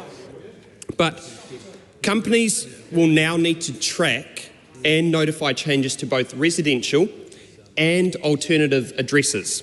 What guidance is going to be provided on how companies should manage these dual address requirements? What guidance is going to be provided to the companies to say, you've now got the required residential address of the director, but now you've also got what we have termed, and we just fleshed out in the previous clause, was now going to be called their alternative address. Potentially Stuart Smith. How will you be able to differentiate between what will be their residential address and their alternative address, and the burden that may put on companies? How will companies also know, Madam Chair, when a director's alternative address has changed? If the director deals directly, say, with the registrar, which is required under Section 360D. So I'm keen to understand from the member, how would the company know when a director's alternative address, let's remember it's not their residential address, their alternative address that they have nominated has changed, if that director just deals directly with the registrar and does not inform the company? How would the company know? Because under Section 360, all the requirement is for the director to advise the registrar, and maybe the company might not find out. So how would I know if I was said member of the public, go to the company and say, well, this was the alternative address that was provided, that was notified publicly. I turned up there with my documents to serve them or whatever it might be, and suddenly it's now no longer accurate. Vanessa Wiener is going to take a 5-minute call after me to talk about what if there was the change of the director but the alternative address potentially stayed the same? What if it goes both ways? So my question to the member in charge is, if the alternative address changes but the director tells the registrar, how does the company know? Where is the check and balance and stopgap in the middle there to say to the company that you need to change the alternative address as well, because the director has only told the registrar and hasn't actually told the company itself? They've actually just taken the initiative, told the registrar, and then someone turns up and they're grumpy and they say, well, I went to the alternative address that you advertised and it was not accurate. It was quite clear, well, under section 360D, which says the director just has to advise the registrar of the alternative address. They don't actually have to tell the company specifically themselves. How do you actually mitigate that from happening? Otherwise you're going to have grumpy people out there who are saying, I went to the alternative address and there was nobody there, I couldn't drop things off, it's out of date. How do you ensure that information stays completely up to date and so that people can actually get to the alternative addresses that they need to get to? Madam Chair. Honourable Dr Deborah Russell. Madam Chair, thank you. I will just go through the questions that have been asked. Honourable James Meagher has asked whether this alternative address is a matter of safety or administrative convenience. The safety is the whole point of this bill. The point of the bill is to ensure that directors who are concerned that their home address is readily available through the company's register can actually have use an alternative address. It provides a level of safety so that the company's register, which is easily available online, cannot be used to stalk people. So that's the point of this bill. The second question said, well, why did we not look at amending other parts of the Act? I just want to draw Mr Meagher's attention to section 159. So this particular clause is looking at amending 3B is looking at amending 159, and that's the notice of a change of directors. That's the obligation under section 159 of the Companies Act that the board of a company must ensure that notice is given in the prescribed form to the registrar of any changes in directors or in the name or the residential address of a director, and this amendment will add in the name or the residential address or the alternative address of the director of a company. Now, directors actually have obligations to the company to keep the company itself up to date with where they live and what their names are. The member, and I note that his colleagues seem to think the same thing, that sort of assumes that directors are at very arm's length from a company. They are not. They are tied up quite closely in the governance of a company, and companies actually have an interest in keeping, of knowing who their directors are and where to contact them and so on. So companies do this anyway. And in particular, if the member goes to section 159(3) of the original Act, of the Companies Act, the board of the company has an obligation to comply with the section. The boards already have the obligation to keep the names and addresses of companies up to date with the registrar of companies.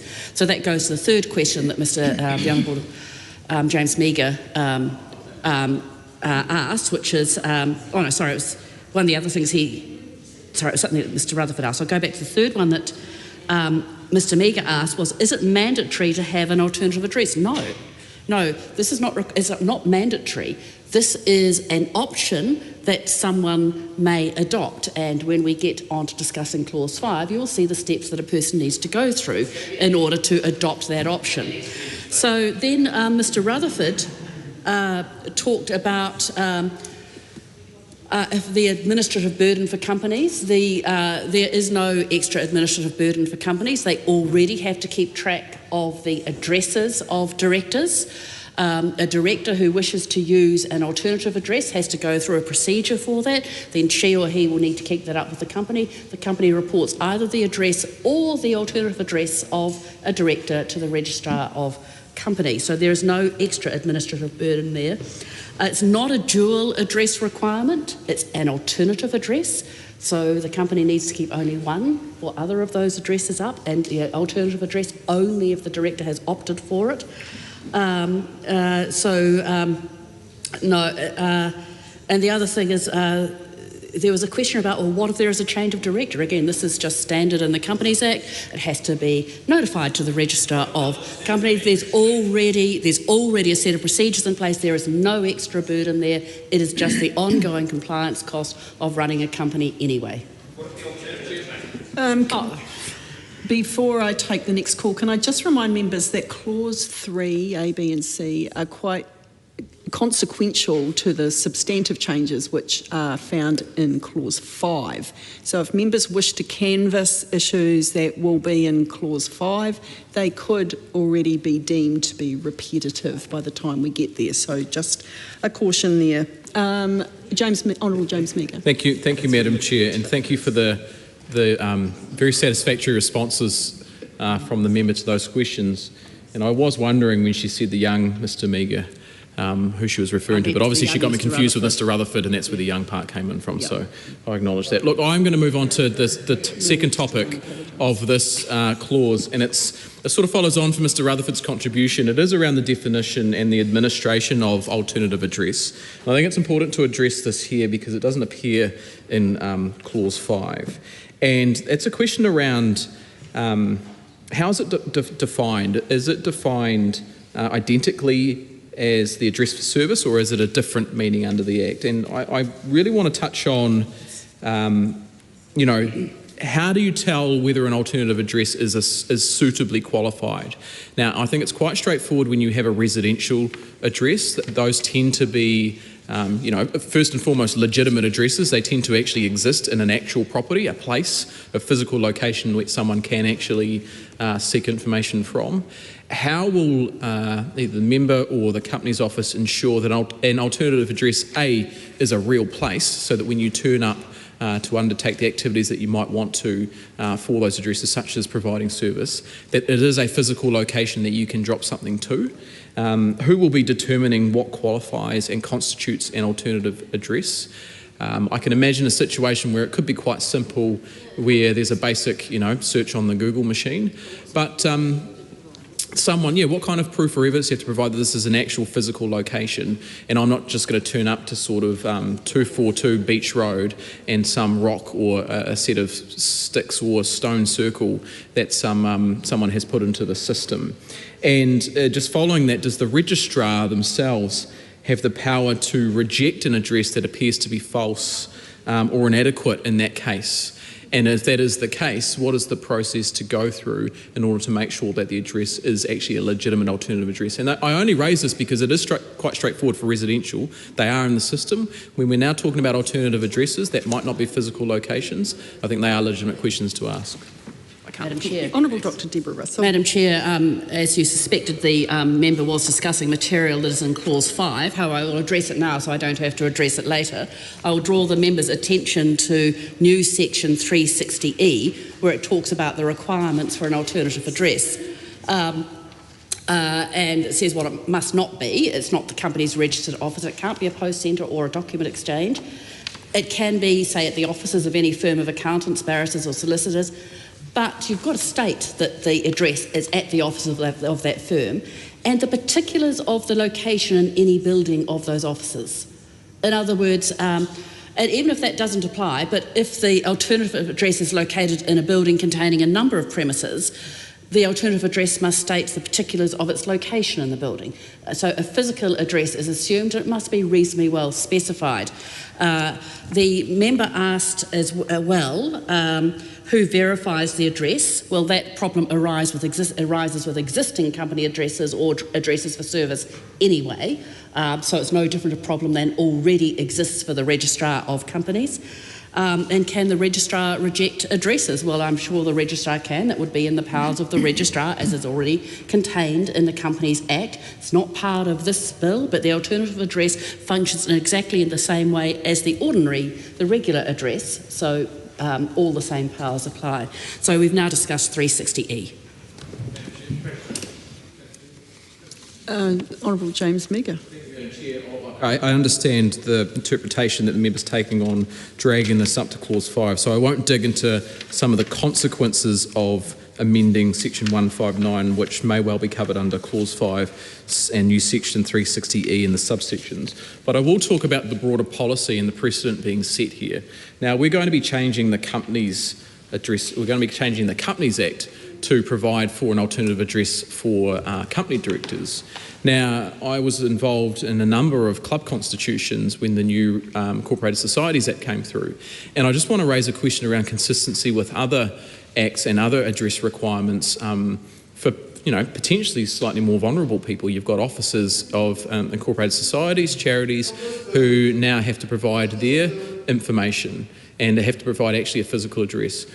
How is this consistent with existing legislation, and is there any intention for the member to go further and to look at the other requirements for address provision in other similarly stated entities such as incorporated societies, charities, other entities that may well have address publication requirements that perhaps members of those organisations are entitled to receive as well? Madam Chair. Honourable Dr. I invite, no, not in this bill. This bill is quite narrow. It finds itself only with companies.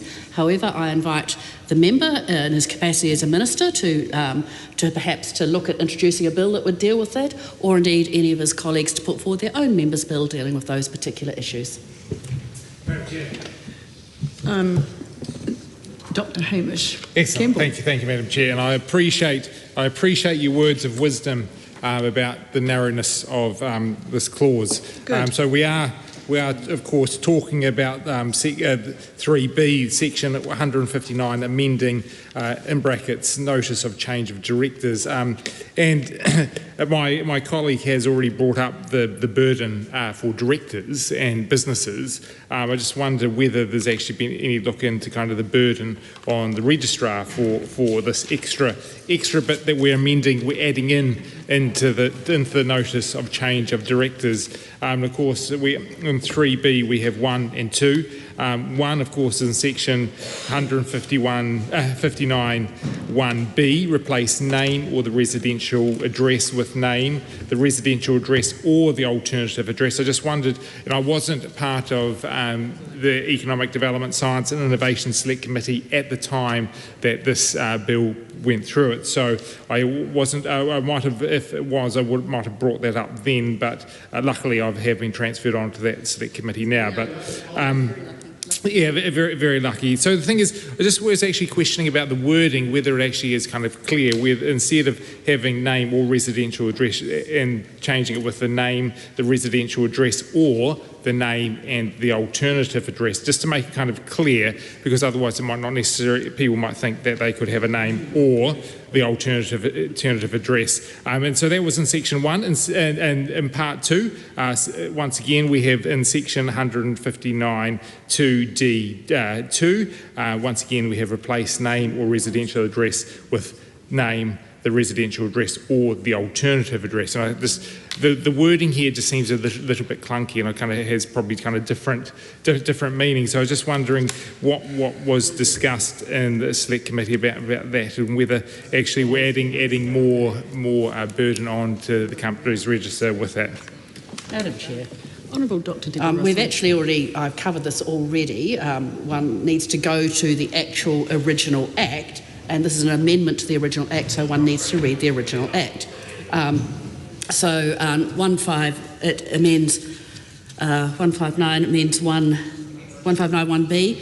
It's a change. At the moment it says the board of a company must ensure that notice in the prescribed form of whatever, a change in the name or the residential address of a director of a company.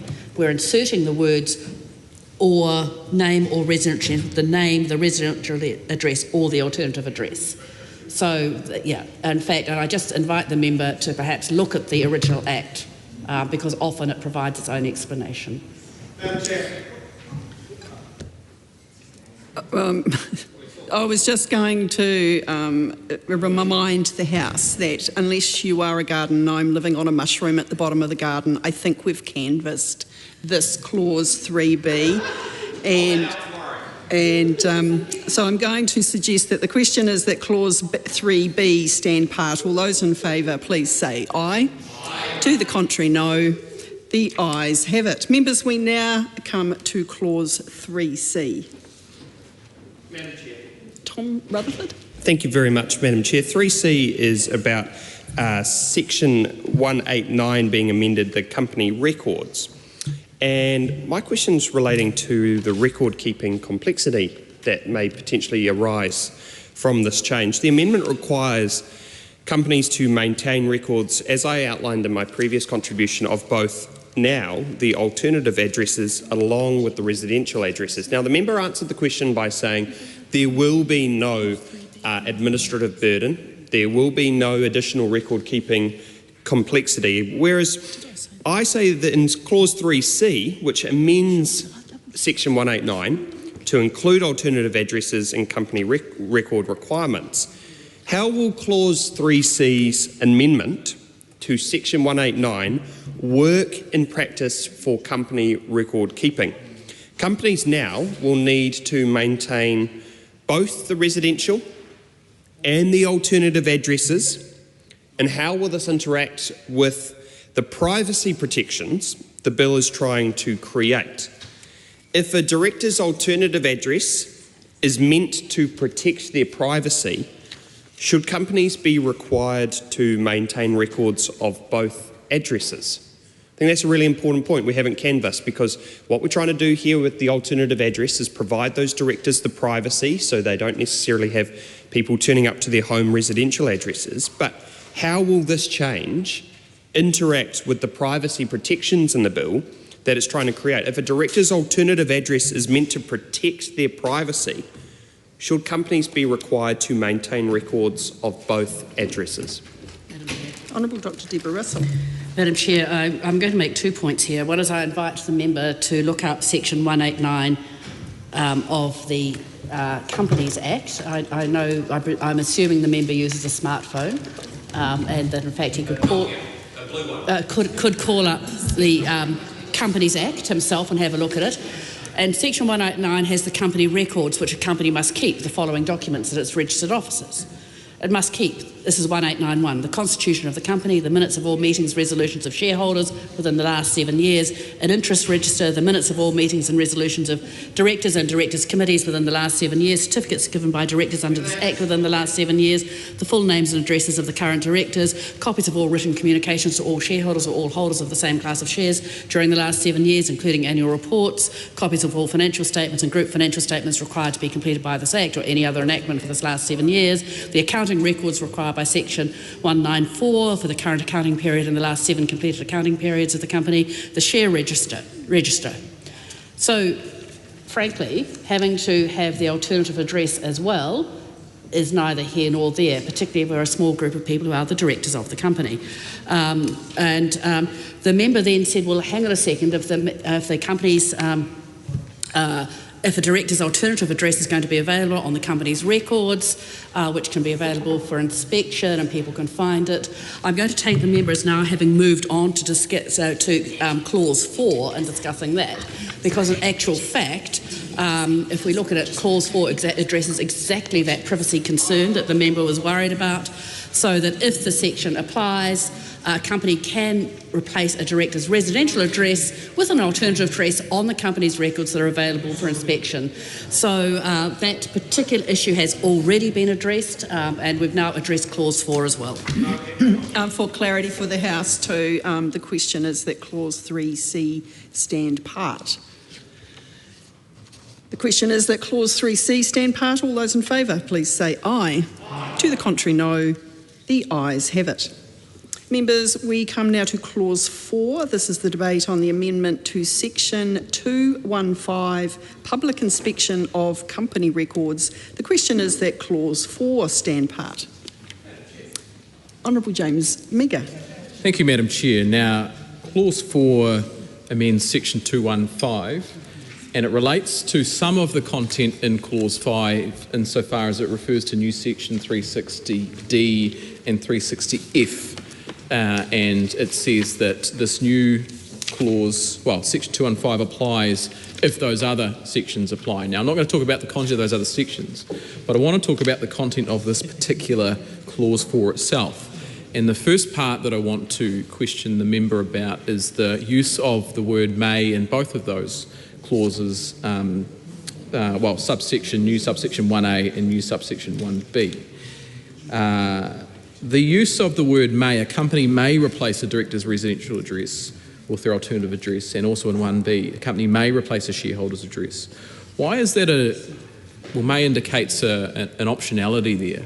Why isn't it not a requirement on the company if someone chooses to use an alternative address? wouldn't there therefore be a requirement on the company to update their records rather than just give them an option? Because this is about the public inspection of those records. And if so, an individual changes to an alternative address, but then the company's not required to update their records, how does that then meet the intention of the legislation, which is to provide a sense of privacy if the original residential address remains on the record and the company is not therefore required to do it? So the director may well go to all extents to provide an alternative address. But if there's no requirement to actually change it and make sure that the public record reflects that fact, wouldn't that therefore defeat the intention of the bill in the first place? Madam Chair. Honourable Dr Deborah Russell. I'm going to suggest to the member that a director of a company has quite some power to ensure that the name is changed, and this just enables the on the company's register it's changed, the alternative address, the address is changed for the alternative address. Directors have that kind of power. I'm going to suggest further a director who goes to the efforts to have an alternative address, and there is a process there, will also be similarly motivated to ensure that the company's register is updated. This just gives the register, the company's register, the person who's maintaining it, the capacity to do so. What is the harm? What is the harm in allowing this to be optional? Why is there not a direct requirement that the company must replace the residential address with an alternative address? It could even be qualified if the particular director asks them to do so. I don't understand what the harm would be in requiring this if the whole purpose of the bill is to provide, yes, we provide the option to provide an alternative address, but if, you know, I assume that the director may need some sort of, need some sort of resolution passed through the board in order to do so. It depends on how hands-on they are with a particular company. What is the harm caused by changing may to shall and actually saying to companies you have an obligation to do this rather than leave it up to, you know, a particular board of directors at a particular time? Madam Chair. Tom Rutherford. Thank you, Madam Chair, and we'll await with bated breath the answer from the member in the follow-up question from James Meagher around the changes to potentially requiring it, as Minister Meagher outlined. My question is around company record accessibility. In Clause 4, it inserts new subsections 215(1)A and 1B, which allows companies to replace residential addresses with alternative addresses in public records. How do the new subsections in 215 brackets 1A and brackets 1B in Clause 4 interact with the main protections in Section 360D, which is if the registrar removes public access to residential addresses under Section 360D2, why do companies also need the ability to replace addresses in their own records under Section 215 brackets 1A? And doesn't that create potential inconsistencies between what are company records and the official registrar? Haven't we then suddenly created some discrepancies between the two? So my question is, if the registrar removes public access to residential addresses under Section 360D2, why do companies also need the ability to replace addresses in their own records under Section 215(1)A, and does that not create potential inconsistencies between what are then on the company records and the official register?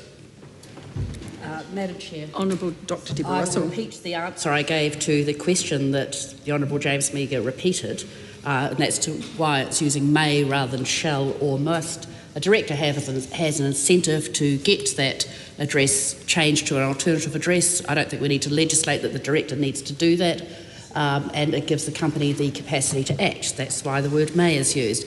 To the question from Tom Rutherford about inconsistencies between the company's records and the register of companies' records. If the member cared to go to Section 215 in the Companies Act, he would see that a company is required to keep records available for inspection by a person who serves written notice of intention to inspect on the company.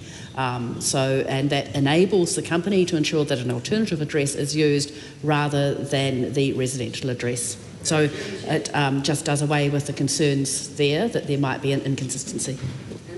Dr Vanessa Weening. Oh, thank you, Madam Chair, and thank you for the very clear replies to our questions from the member and the Chair. It is really helpful and is really getting through this very well.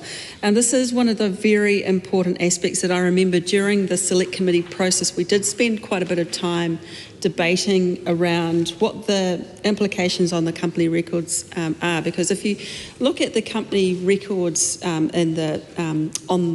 the Business New Zealand website or anything like that, you can find quite a rich amount of information on those company documents. Some of those documents, whether they're in PDF form or other forms that you can actually look for, they actually have pages and pages of information about the company, about the work that the company's doing, some of their records. Sometimes they'll even have annual reports or sort of AGM type notes and minutes that are recorded in there.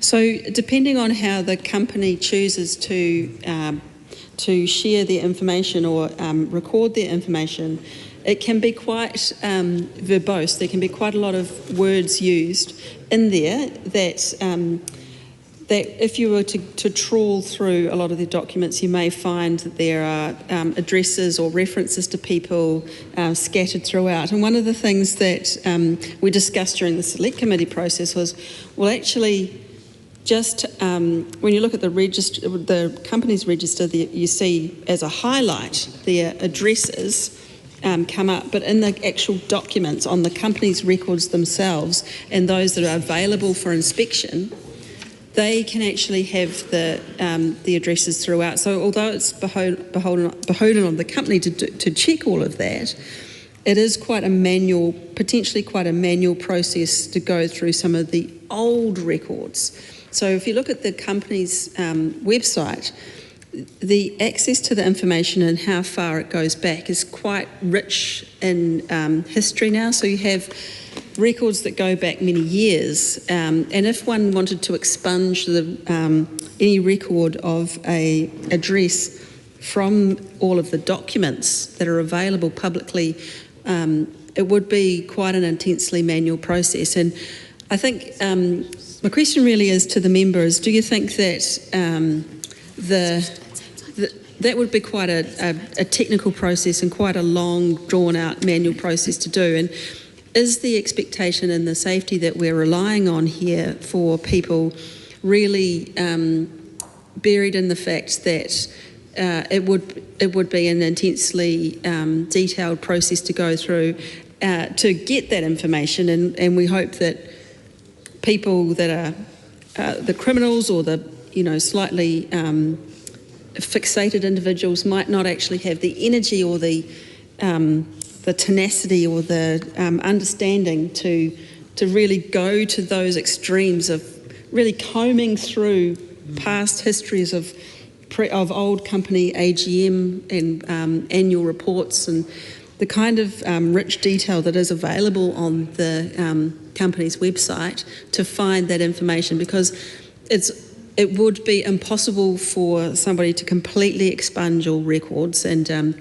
I know when we had these discussions at the time and we were involved in some of those very interesting and edifying discussions and hearings that we had from a variety of people that were representing those directors, and especially from, for example, the Institute of Directors, who really implored that there be no requirement for anyone to have any residential address information available anywhere. And I think we have some sympathy with that, because really what it's about is about identifying, as you discussed, it's really about identifying a person, not where they live. It's not actually about the address. We don't want necessarily to know exactly where that person lives.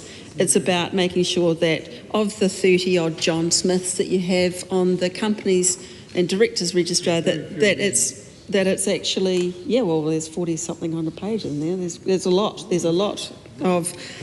of the same name. So it's about identifying the person, not about that. It's about so are we relying on the tedious nature of going through the data that is there to protect people from the risk that they still may have somewhere there might be an address. Thank you. Madam Chair. Honourable Dr. Deborah Russell. Madam Chair, I'm just going to note first up that Clause 4 concerns itself with Section 215, and Section 215 is to do with the public inspection of a company's records at the company's offices. So it's not the registrar of companies, it's at the company's own offices.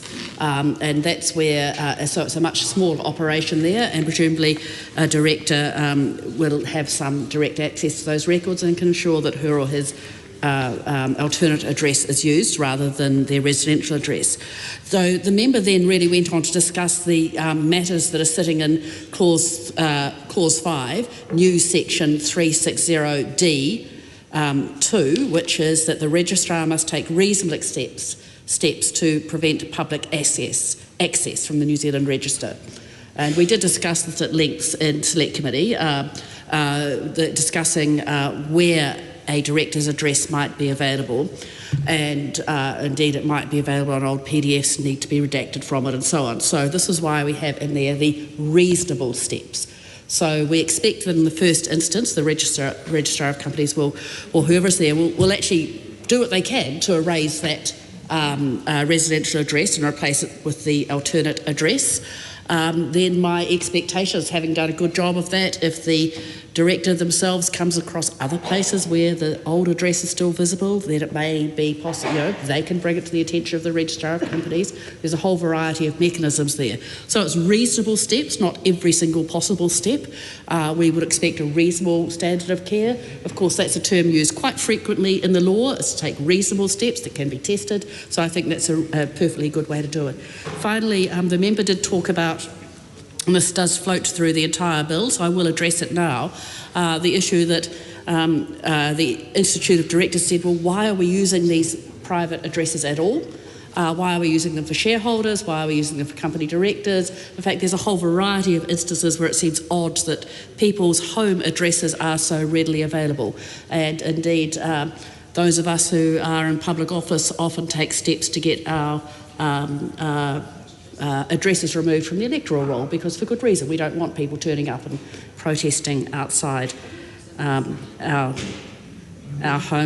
homes, or at least perhaps they might care to do so in a peaceful fashion. However, I'm just going to point out here that this is a good little piece of law. It does serve a very particular purpose. There is better legislation coming. The Minister of Commerce has assured me that he's working on his company's amendment bill, and he anticipates having it into the House sometime soon. We don't know when that soon will be. I've had a pretty upfront exchange with him as to what I intend to do what I intend to do with this bill, my commitment to him has been, if his bill has its first reading before the end of the year, I will withdraw this bill. But that is a commitment I've made to the Minister of Commerce, and I intend to keep it.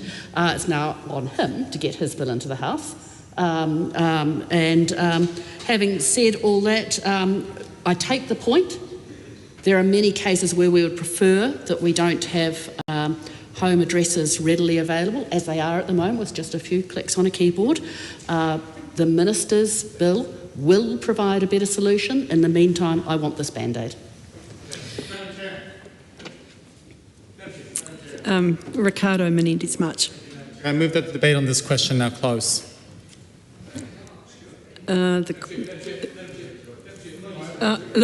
I did give notice earlier that these clauses are very consequential to the substantive part of the bill, which is Clause 5, which we are coming to next. So I am going to put the closure motion. The question is that debate on this question now close. All those in favour, please say aye.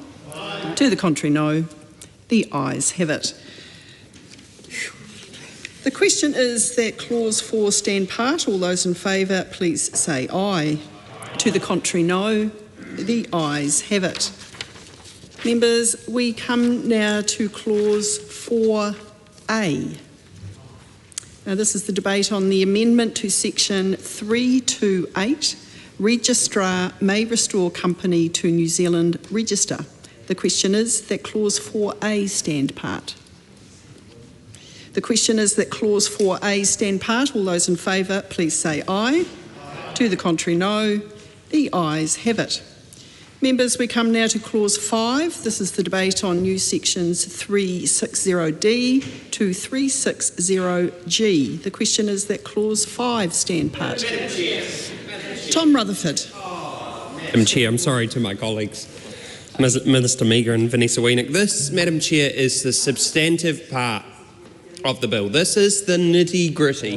This is what... Oh, Ricardo Menendez-March says you've already canvassed this. See, here's the irony. In 24 hours, we'll be in this House, less than 24 hours, and Ricardo Menendez-March will be speaking at liberty. He will be going wax lyrical on things. About absolutely nothing. It'll be just full of hot air. Hot air. And we'll come up and say, Madam Chair, I move that debate on this question now close. And then he'll get up at point of order and he'll complain about it and say, no, I've got many substantive points to raise. How the boot gets on, boot changes. Oh, look forward to you taking a call, Jan Tanidi, and contributing something to the House. Now, Madam Chair, clause 5, main provisions, new section 360D to 360G. I firstly want to ask about application volume and resource planning. The briefing materials indicate that there are over 650,000 directors currently on the company's register. The Institute of Directors survey found that privacy was the #1 personal concern for directors, supported by 44% of directors generally, and 61 directors who are on high-profile NZX-listed companies. Clause 5 creates new section 360D, which establishes the application mechanism that could potentially be used by hundreds of thousands of directors.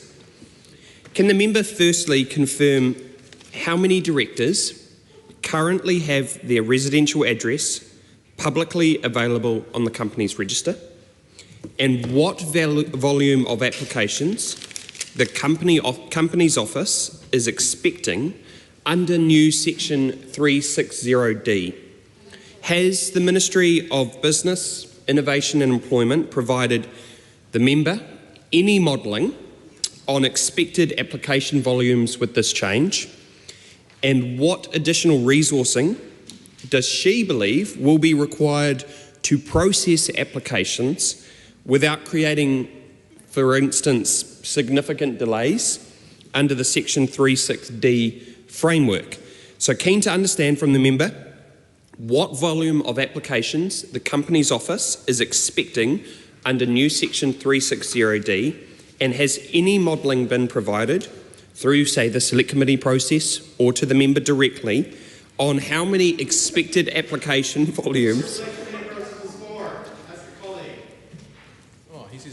He says ask a colleague. I am asking a colleague. I'm asking the Honourable Deborah Russell. She's a parliamentary colleague and I'm asking her. That's right. Yes, very well. So before I was rudely interrupted, has MB provided any modelling on expected application volumes, and what additional resourcing, if any, will be required to process applications without creating significant delays under the new section 360D framework? Madam Chair. Honourable Dr Deborah Russell. Madam Chair, in terms of the volume of applications that we're expecting, we don't know. No, there was no modelling done. That's the nature of a member's bill. However, I note that this the application has to be made in a particular form, and there are some steps to it. So I doubt they're going to, including a statutory declaration. So I doubt that there are going to be frivolous applications. In terms of whether or not It could be done in time. Officials, as we discussed earlier in this debate, officials assured us that they could do the work. And we have to take the officials' word at that, and certainly I do. As I am not the minister, I am just a member. But they assured us they could do the work. In terms of the resourcing that's required for it, well, that's the minister's issue. If it's going to be a problem, the minister can apply for funding through the ordinary budget process. Madam Chair. Carl Bates. Thank you, Madam Chair. So unfair. To ask a question on this bill. The member has just referred to a process which creates some challenge for chartered accountants across the country. And given chartered accountants have a large amount to do with the management of companies in New Zealand, I want to understand if the member has canvassed or engaged with the Australia-New Zealand Institute of Chartered Accountants regarding my member's bill about statutory declarations. The member just referred, Madam Chair, to statutory declarations and said that there will be a large number of these that will require a statutory declaration. And currently chartered accountants cannot sign a statutory declaration. So they're going to have to deal with the large volumes that my colleague Tom Rutherford has referred to, up to potentially 650,000 directors who could apply, go to their accountant as part of the annual reporting process, etc., and have these statutory declarations signed. And so I'm interested to understand if the member has considered the impact on small, medium chartered accounting firms across the country, and whether she has spoken to her colleagues, her parliamentary colleagues on that side of the House, about whether or not they would be supportive of the additional members' bill, which enables chartered accountants to sign statutory declarations to make the implementation of this legislation, this particular legislation, Madam Chair.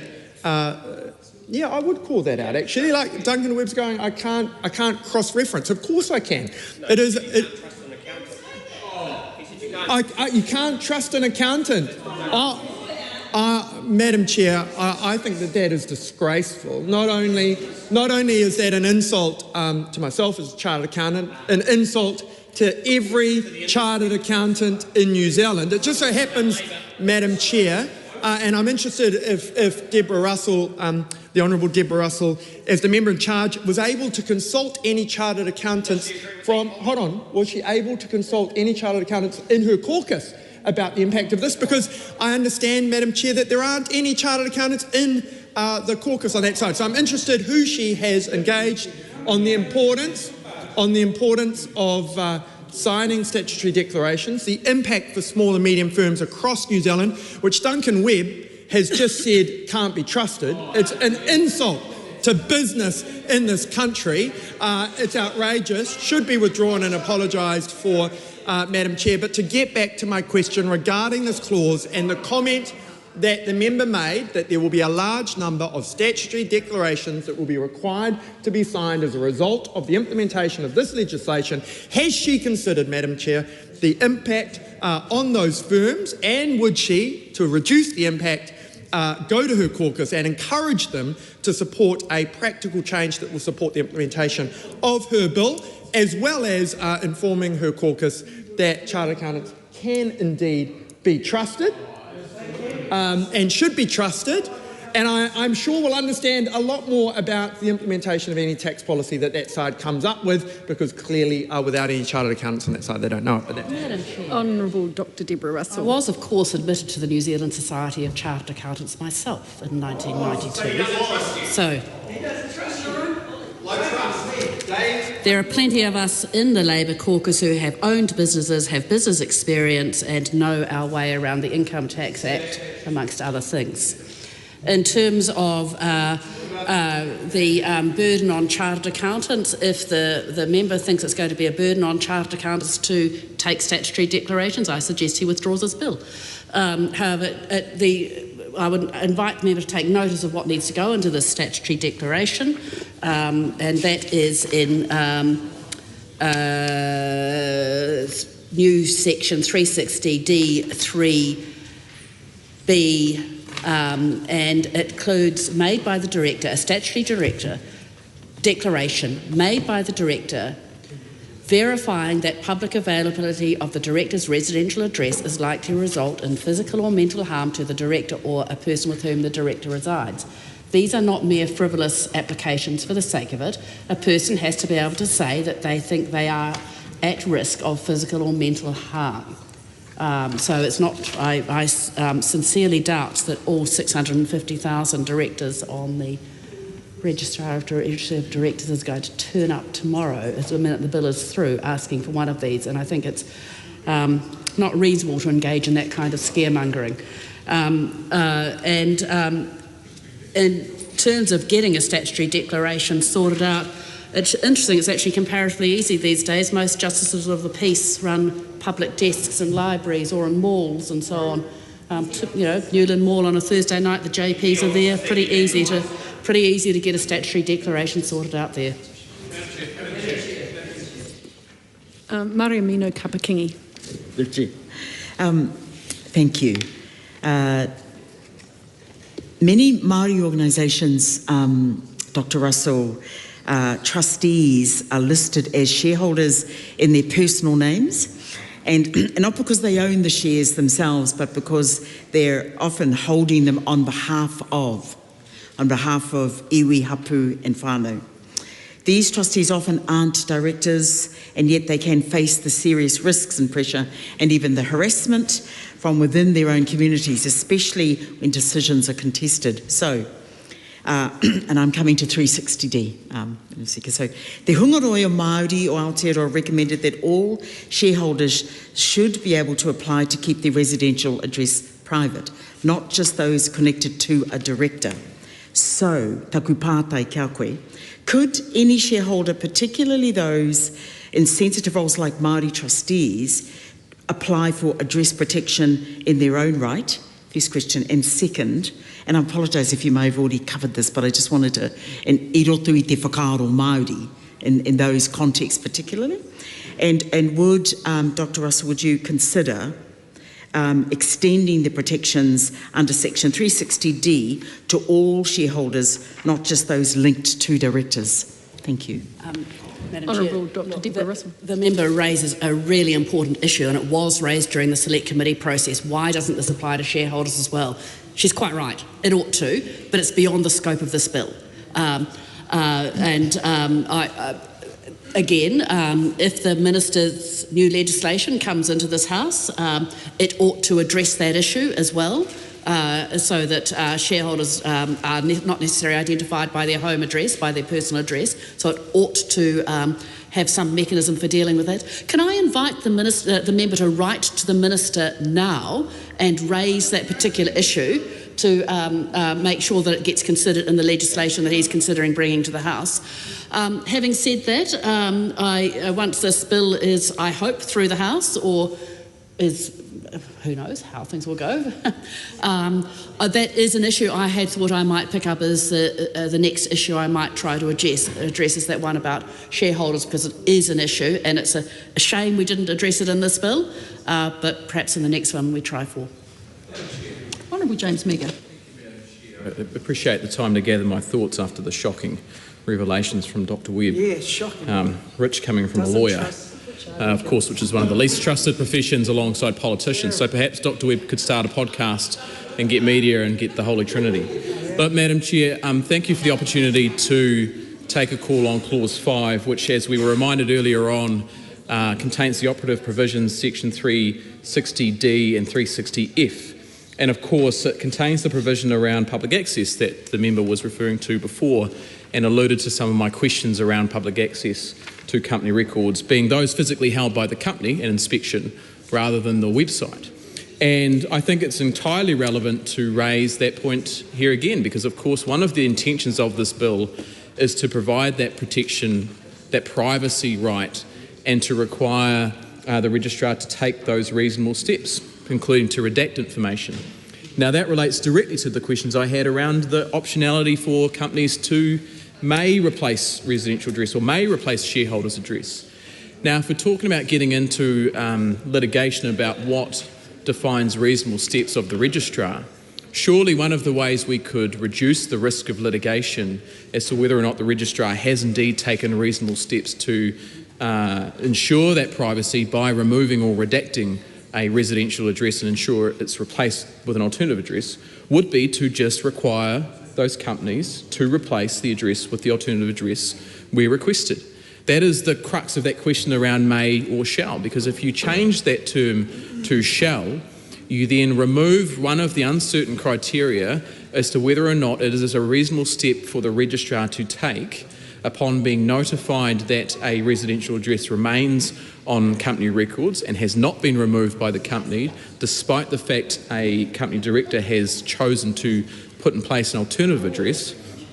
I can easily see litigation where the registrar is unsure as to what the reasonable steps would be to take if they are notified. Now, we could take that risk of litigation out of this by simply saying that a company is required to replace it and reduce and remove that optionality. So that's the question, is what is the harm, and is it not a good thing to reduce some of the risk of litigation and uncertainty about what reasonable steps could be when a registrar is required to perhaps redact that information? Madam Chair. Hamish Campbell. Excellent. Thank you, Madam Chair. And I appreciate that there is quite a lot of meaty substance in this clause, and I'd like to thank Dr. Deborah Russell for her kind of full answers that she's given to date. Something I want to touch on, and probably, and I nearly kind of touched on it in under clause 4, when it talks about company may replace a shareholder's address. Because of course we realise that directors don't exist in isolation. They have family members that also may be affected, and of course in 360D, alterations to the entry of New Zealand Register on application for safety reasons, in 3B, it talks about a statutory declaration made by a director verifying that public availability of the director's residential address is likely to result in physical or mental harm to the director, which of course that's very clear, or a person whom the director resides, and it goes on. So really my question is about who determines who resides and what residing actually means. So how will reside with be defined in practice, and what proof will be needed to kind of furnish to actually prove that this person then does reside with the director? Does it actually have to be for 365 days of the year? We do realise people do move around. Relationships can be dynamic. So the thing is, I suppose it kind of comes down to, should we be actually extending this to all household members, not just who resides with the director? Because bearing in mind, there's a lot of family-run businesses here in New Zealand which may have intergenerational shareholders. There may be multiple family generations actually involved in it. So maybe we should extend it to all households, and maybe even broader relatives, just because we do want to make sure that everybody in New Zealand does remain safe. And we've already talked about stalking behaviour. Would hate that to kind of spread not only to the director but to the wider family members. So the question would be, there's probably a couple of questions in there, but how will reside with be defined in practice, and what proof will be needed to actually prove that a director resides with someone? Madam Chair. The Honourable Dr. Deborah Russell. Madam Chair, I just want to respond to one really important, well, it's a number of points, but I think the one really important point that Dr. Hamish Campbell picked up was other people who get affected. I think it's going to be the same answer as the answer I gave to the member Maria Meno Kapakigi. It's actually that, yes, it would be good, and the legislation that is promised by the Minister of Commerce should create that capacity. This is unfortunately a very narrow bill. It really does just deal with directors and people they live with. It would be good to have taken it wider, but members' bills are often necessarily quite narrow. So it's a shame it didn't go wider. I trust that the Minister's legislation that is promised will deal with that particular issue. If not, again, it is something that perhaps I will look at as perhaps the next step, depending on what happens with the Minister's legislation. Dr. Campbell also asked about resides with. It's the ordinary meaning of the words, as often is the case in the law. There's the obvious one of a husband and wife residing together. I have to say I haven't seen a lot of my husband in recent weeks as we've gone back and forth past each other, but we live together most of the time. Aspirationally live together, the way it is for MPs. It's just the ordinary meaning of those words. But then in terms of what is the test for whether someone really does reside with the director, of course, again, that director has to sign a statutory declaration saying that the person who resides with them could be in danger. And a statutory declaration is, I know it seems like just signing a piece of paper, but it is actually a legal test. It does have legal standing. People can be prosecuted if they commit fraud, I suppose, when signing a stat declaration. So there is that protection there as well. Madam Chair. Tom Rutherford. Thank you very much, Madam Chair. I'm going to focus particularly on section 360D3B. So that's what my primary focus is going to be. And it says the application must include a statutory declaration made by the director verifying that public availability of the director's residential address is likely to result in physical or mental harm to the director or a person with whom the director resides. So the bill requires directors to make a statutory declaration that public availability of this address is, quote, likely to result in physical or mental harm. Now, I note that Bell Gully's legal commentary noted that this standard appears to be subjective, with no guidance on actually what constitutes harm. So, under section 360D3B, it now requires a statutory declaration verifying that public availability is, quote, likely to result in physical or mental harm. The language in the new section requires the statutory declaration that public availability will result in physical or mental harm, but can the member explain or clarify what threshold of likelihood is required and whether any guidance will be provided on what constitutes physical or mental harm? The bill itself provides no definition of these terms in section 360D. So will this be addressed in regulations, or is the subjective assessment by the applicant intended to be the sole test? Are we solely taking the applicant at their word, or is there going to be some rules, some requirements that people must meet? How are we going to actually understand that that director has actually met the threshold for what may constitute physical or mental harm?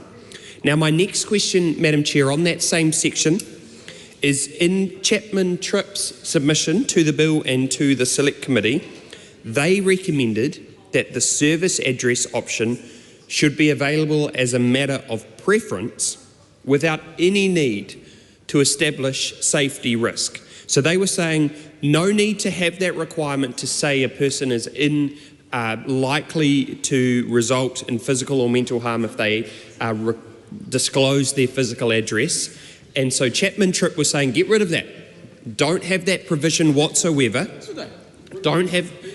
Well, Winston Peters I'm sure would have really appreciated had that requirement not been in there, and he wouldn't have had to necessarily declare his address being a director of a company, for example, and being publicly available, let alone people knowingly sharing it widely, which is just terrible, and the harm that incited, and the support that's been given from political parties in this House. But Chapman Tripp, in their submission, recommended that the service address option should be available as a matter of preference without any need to establish safety risk. Why does section 360D 3B, limit eligibility to situations involving potential harm, rather than allowing directors to protect their privacy for other legitimate reasons. Why is it only physical or mental harm that has been specified? Why aren't there other legitimate reasons as to why they necessarily don't need to have it disclosed publicly? The harm-based test in this provision is, in my opinion, quite restrictive compared to what I've read is what many submitters have said, including the one from Chapman Tripp that said it should be available as a matter of preference without any need to establish a safety risk. What evidence does the member have that this narrow approach in section 360D is the most appropriate for this legislation and for New Zealand? Why is it necessary to have the physical and mental harm component? Why can't a director just say, I want to put this address rather than my residential address? Why can't they just say, and without having to provide the justification? Or who's going to be the sole discretion on that one? And Madam Chair, while you're finding your way and we're having a replacement, I will carry on, Madam Chair. But I want to be really clear, is that I will continue to... Mr Chair, Tom Humphreys, Tom Rutherford. I seek leave to recall. Tom Humphreys. I'm blushing. Such a quiet, retiring member. I'm certainly not retiring to my seat, Mr Chair, but thank you very much. So my question was, I asked around with Clause 5, Section 360D, 3B around likely harm, and Bell Gully having their commentary that noted that this appears to be subjective, which I agree with. There's no guidance on what constitutes physical or mental harm. So who's going to create the discretion and the description of what that is? And then the other part around Chapman's Tripp, submission recommended. I love being heckled from the member and the chair. Isn't it great? Isn't it great? It means I'm contributing a lot. Chapman Tripp submission recommended that the service address option should be available as a matter of preference without any need to establish safety risk. So why does Section 360D3B limit eligibility to situations involving potential harm, both physical and mental, rather than allowing directors to protect their privacy for other legitimate reasons? The harm-based test in this provision, in my view, is very restrictive compared to what many submitters requested. Many submitters said, we don't want to have the physical or mental harm provision. Just give us this change option altogether. Don't require us to have to prove that we have or threats or potential of physical or mental harm. Don't require us to prove that. Just allow us to say we want to have an alternative address and that should be enough. Rather than our residential address, let us just provide an alternative address and that should be enough. Don't make us have to justify to the registrar or through our business as a director of it or to the company's office why we feel we are in such a position. What if that actually relitigates things for that person? What if it triggers them around what potentially may be raised from it, the trauma that could be associated with then having to say to the company's office, to a person they've potentially never met, and say, for XYZ reason, I want to remove my residential address and I want to provide an alternative address. Why can't they just turn up and say to the company's office, I am a director of XYZ business and it is my view, limited, it is my view that I want to change what is disclosed from being my residential address to an alternative address, and for the company's office to say, okay, we will action that change. No further questions. We will go about it as long as you provide the necessary paperwork. We will go about actioning that change rather than requiring them to prove why they believe they could potentially be impacted with either physical or mental harm? I would welcome the member's opportunity to answer that question. Mr Chair. Deborah Russell. Honourable Deborah Russell. Mr Chair, two interesting questions from the member Tom Rutherford, which the questions rather pull against each other. One of them was asking why the standard was so tight, and the other one was asking why shouldn't the standard be much looser. In terms of physical or mental harm, again, the answer is the same as before. It's a statutory declaration. That's all that's required. If a person is willing to say that about themselves or someone that they live with, well, then that is taken to be enough. We do take people at their word when they sign a statutory declaration. So that's a good thing there. I take the member's point about the submission from Chapman Tripp. And in fact, I had a bit of correspondence during the course of this bill with Roger Wallace, one of the partners at Chapman Tripp. And again, I just say to the member that point about why should it just be a preference, it is exactly the same point as was raised by Dr Campbell and raised by Maria Mero Kapakingi, that why couldn't it just go further? It would be good if it went further. It's a narrow bill. It is just applying to directors and also, of course, to directors who happen to be the shareholders as well, so it applies across their shareholdings too for a particular company. But I trust that the Minister's legislation will actually address those particular issues. From the way he's described it to me, it should. And in the meantime, this is just a narrow piece of work that will actually help. And what we hope are reasonably few cases where people are stalked through the company's register. We don't actually know, but I do know that I have had people write to me and say, hey, I've had this real problem. It is a real problem. It does exist. How big it is, we don't really know. The Minister's legislation will solve it properly. This will be a band-aid. Mr Chair. Hamish Campbell. Mr Chair, and I do actually probably probably really taking up where my colleague just finished talking about why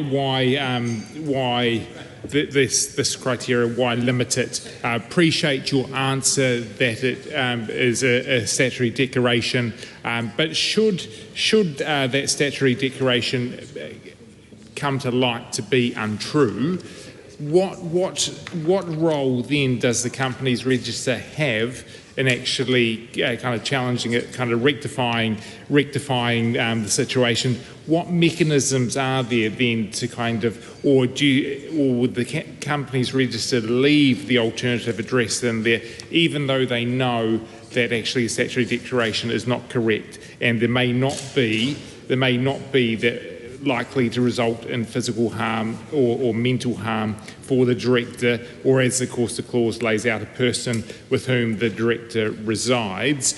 So what sort of time frame would the registrar then have to correct the issue? And I also bearing in mind what my colleague Tom Rutherford said, that maybe this is a little bit overkill, that we should just be able to say that we want an alternative address. But this is a slightly different situation in the fact when information has come to light once something's already happened. What way does the Registrar's Office have to kind of challenge the alternative address and kind of rectify a situation that has arisen because of what this clause that has been then inserted into the Companies Act? Because of course, unfortunately, situations change. Also, maybe if there's no longer that risk of physical or mental harm, what then happens? Because we've spelt it out that they can apply for it if there is this likely to result. But times change, people move on, relationships move on. So maybe actually it no longer actually matters. And so what then challenges or what corrective actions will then be taken? Deborah Russell. Very straightforwardly, the same remedies the Register of Companies already has with respect to false information being provided to it. Steve Abel. I move the debate on this question now close. Vanessa Wenink. Thank you, Mr Chair. At last, I have so many questions. And in this section, I think what I might, if you indulge me a little bit, is that I want to take a few of the sub sort of clauses of this of clause 5. And I may go forward and back and forwards a little bit when I'm getting to my point, because there's a bit of a theme that I think is developing around some of our lines of questioning around really the barriers that are put in place for people who are trying to get this remedy. So we've really traversed a little bit about the fact that there does need to be a statutory declaration. We talked about this at length, and as has been discussed, many submitters also asked why this was a requirement. And we did think that as a committee that there were potential, if there was no small barrier, and as you've pointed out, as the members and the chairs pointed out, we expect that will be quite a low barrier. The fact that there are many people who can sign off a statutory declaration, not just chartered accountants, JPs and the like, where you find JPs quite common and easy to find at any of the service centres or MPs' offices. And I'd just like to shout out to Anna Matthews, who's a JP in my electoral office down in Ferrymead in Christchurch, and she's recently become a JP, and very frequently those services are used at our office there on Ferry Road. So really it is, although it's a low barrier, it's still a barrier. And given that there are 650-odd thousand directors, I think part of the rationale for this, if I'm correct, was we need to have some small barrier so that there isn't a tidal wave of requests that then weren't able to be actioned, and then in the volume itself create a barrier to people having this actioned through the registrar of companies. So this is a small barrier, but potentially a necessary one. I wonder if the member agrees with that. And then the other barrier that we did really talk about and discuss quite a bit at length at the committee was in this subclause 3D, that there may be accompanied by a prescribed fee, in brackets, if any. We weren't sure if this was going to be something that would be applied, whether a fee would be required to carry out this service, and whether or not that would actually create much of a barrier to people using this service if it was a fair and equitable thing to impose any fee. And quite a lot of debate about that and the impacts on, in particular, as the Te Pāti Māori members will appreciate, this was something that we considered whether that created any additional barriers for Māori or other lower socio-economic groups or others who might be otherwise economically challenged. Not saying all Māori are, because that's certainly not the case. But if that was creating any barriers, was that fair? Was it equitable? And there was quite a discussion about the fact that there may not need to be any fee. And that's why it's important that it was in there, if any, because if we'd said prescribed fee and then didn't actually have a fee, then we could end up with a ridiculous situation where actually there was some fee that had to apply, even though it might not really mean anything or be of just a notional thing. The other thing that I think is a useful thing that has been put into this is that each application can apply to more than one company, because it would be a nonsensical situation if every company that each director was a director of had to be individually applied for. And given that some people can be a director of multiple companies and have different roles, they may have multiple companies that are nested within one company. So it is a very sensible thing, but again, a small barrier that's been removed and others that have been put in place. Tim Costley. Sir, I only have two questions, and one of them has been touched on by the gallant member just now, but I wish to take a slightly different tack, and that's on the what will become clause 360D3 part D, which is the words if accompanied by the prescribed fee, if any. And I just wonder, having sat through a couple of select committee deliberations where it was discussed, I think of citizenship, would there be a fee? And I understand the reasoning why it says the prescribed fee, if any, to give some latitude, and this can be set in regulations. But I wonder if there is consideration given to removing that, or to making it clear at this point in the legislation that there would not be a fee. And the reason I ask that is that this is about safety and security and the well-being of directors of companies. And these are not all the big corporate, the big companies that we might be thinking of. You know, when we look at an electorate like mine on the Kapiti coast, but it's representative of all of New Zealand, that the average company has one employee, maybe one director.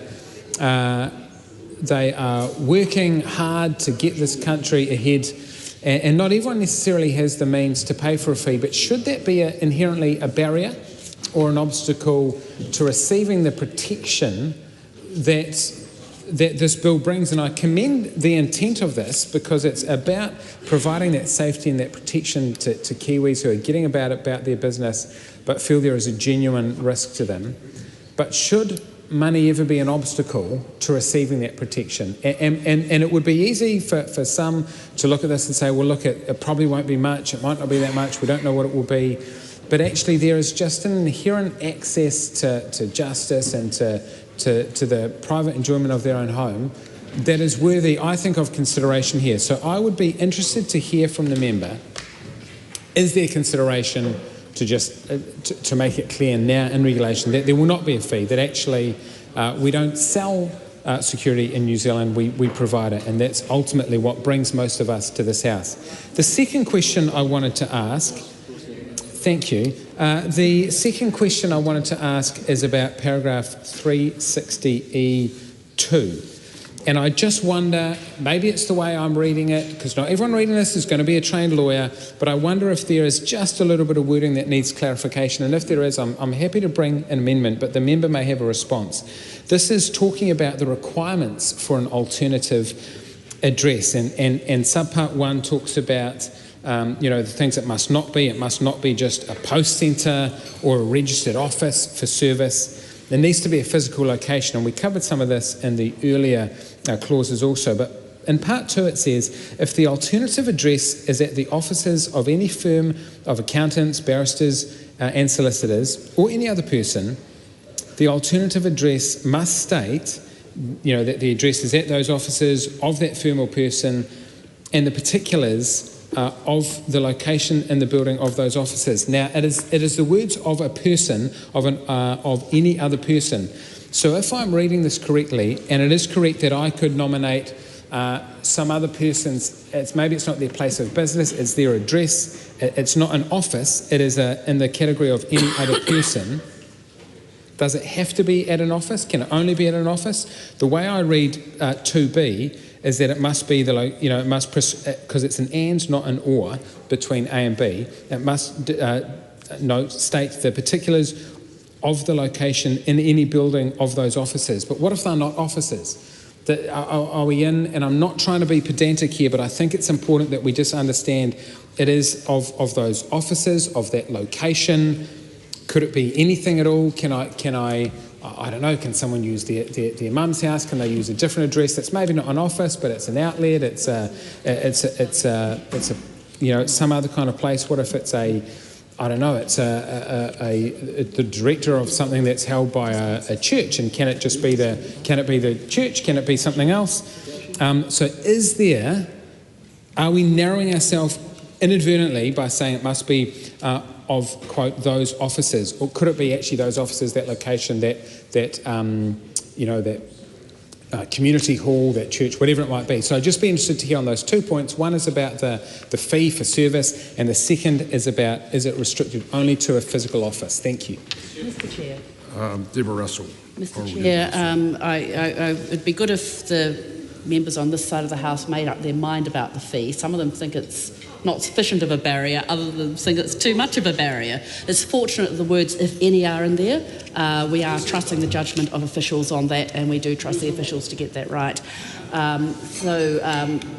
Thank you for the points in different directions, but we are trusting to the officials there to manage that, if any. And I just have to say to Mr Costley, not to be pedantic, as he was not being pedantic either. I just want to draw his attention in 360E to that little word "if" at the start of that. So if the alternative address is at a set of offices, the implication is that offices can be elsewhere. It could be your mum's address, could be a neighbour's or whatever.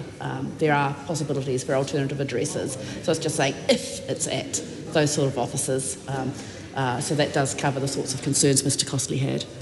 The Honourable James Meagher, I might say to the side on my right, we're getting down some very, very nitty-gritty stuff here now. So I'd expect some new material. Thank you, Mr Chair, and that's precisely what the committee stage is brilliant at doing, is to get into the pedantry and the nitty-gritty and examine clause by clause. New nitty-gritty. And I'm disappointed that the member hasn't addressed the questions that I raised earlier, because we were directed to move from clause 4 to clause 5, and we did so, and then we also have not opposed closure motions, nor did we take any debate on 4A.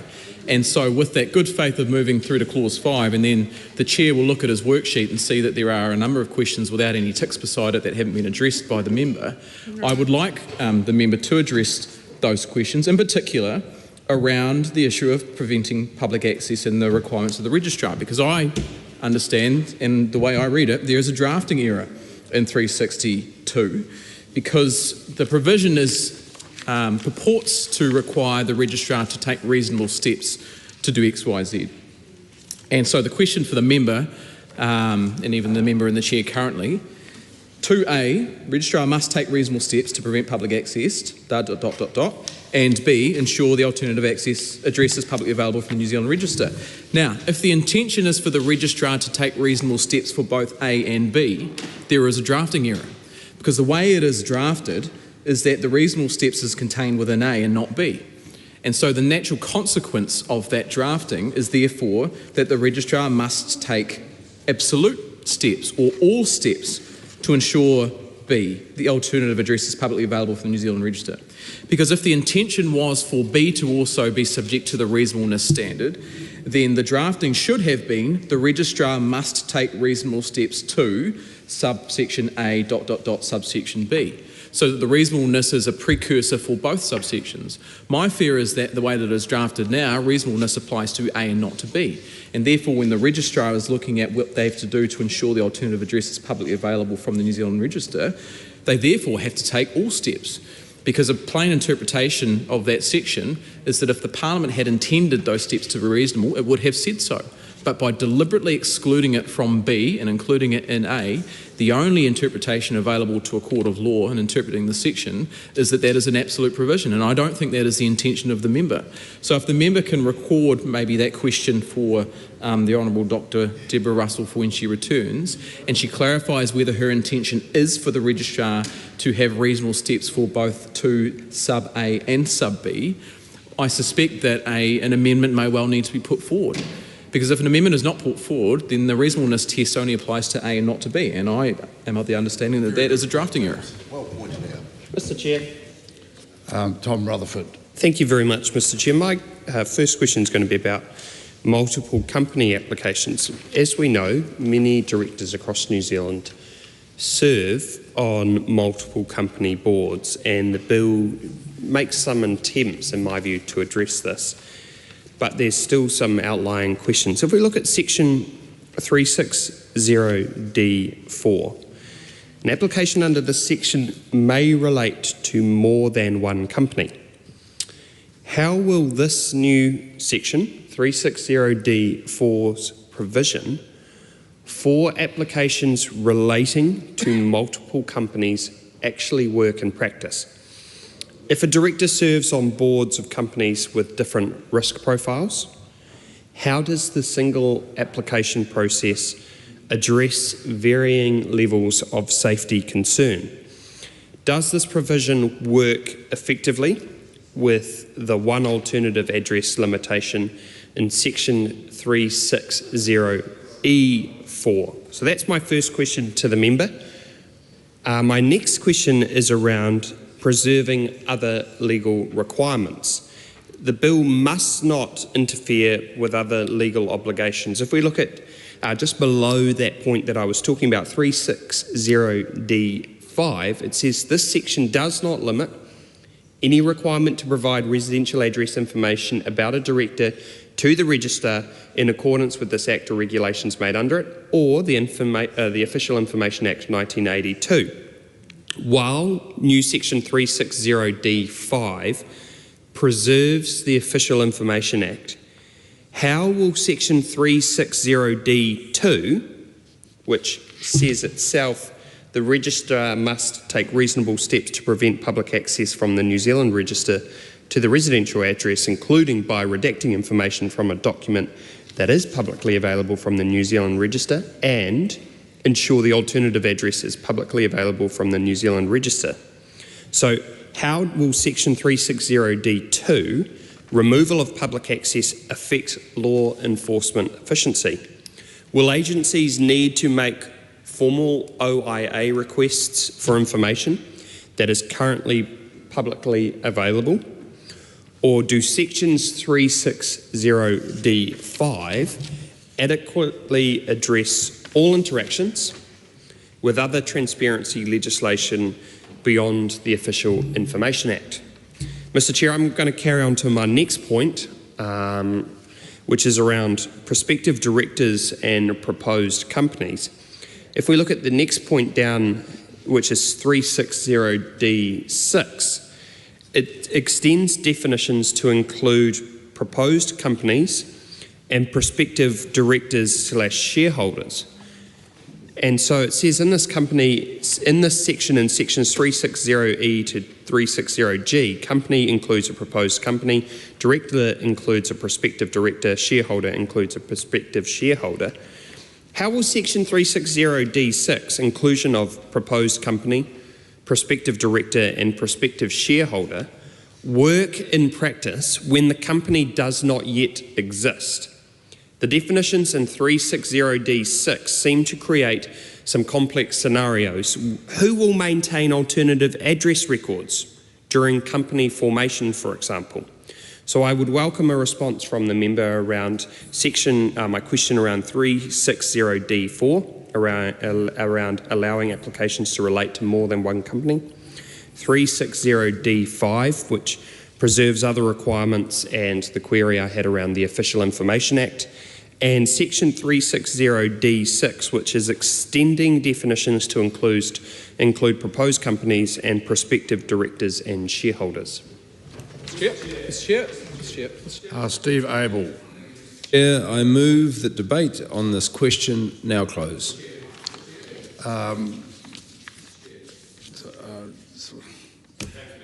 James Meager, Honourable James Meager. Thank you, Mr. Chair. Thank you for the opportunity, because on further examination of the bill, the point I raised in my previous contribution is then repeated in 360F sub 2A and B, the split reasonableness test which applies to A and then not B. So that question therefore also applies to 360F as well as 360D.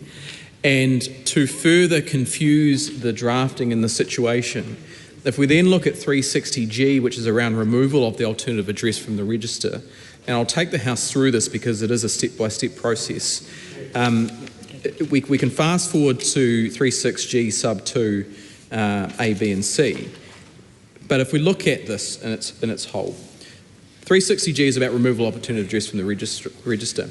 If the registrar has taken the steps outlined in 360D, which is that reasonable test in A and the absolute test in B, and then the following events occur: either the director notifies the registrar that they no longer wish to have an alternative address, or the director ceases to be a director of the company. Then, if we go down to 2B, or A, Section 360D2 no longer applies, and therefore the registrar under sub B must, as soon as practicable, ensure the residential address is publicly available from the New Zealand Register. And so therefore already we have a differentiation in the test between 360G sub 2B, which is as soon as practicable, and 360D sub 2B, which is ensure the alternative address is publicly available from the New Zealand Register, which would then lead any interpretation to conclude that it must be an absolute test, because if the Parliament wanted to put a qualifier in, such as take reasonable steps, or to as soon as practicable, it would have put it in there, but we've left it silent.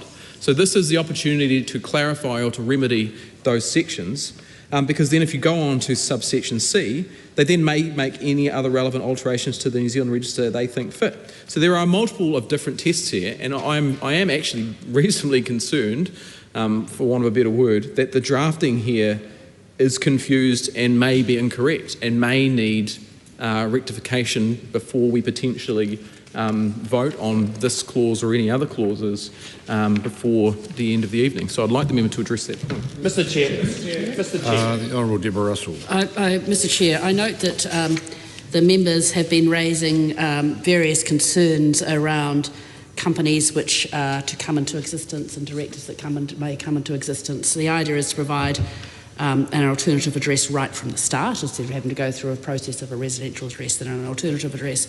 But further, there's a wider point on this, and it goes to the matters that the Honourable James Meagher was just raising around the slightly different wording in parts of these. These were all actually drafting suggestions.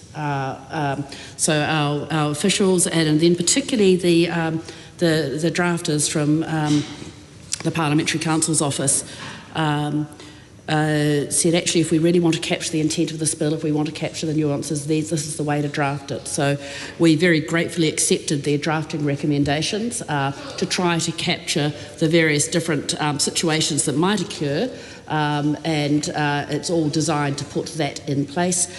So these were, as I said, I have looked through the drafting, pretty satisfied with it, and I'm happy with it as it stands. It captures the policy intent of the bill. Mr Chair.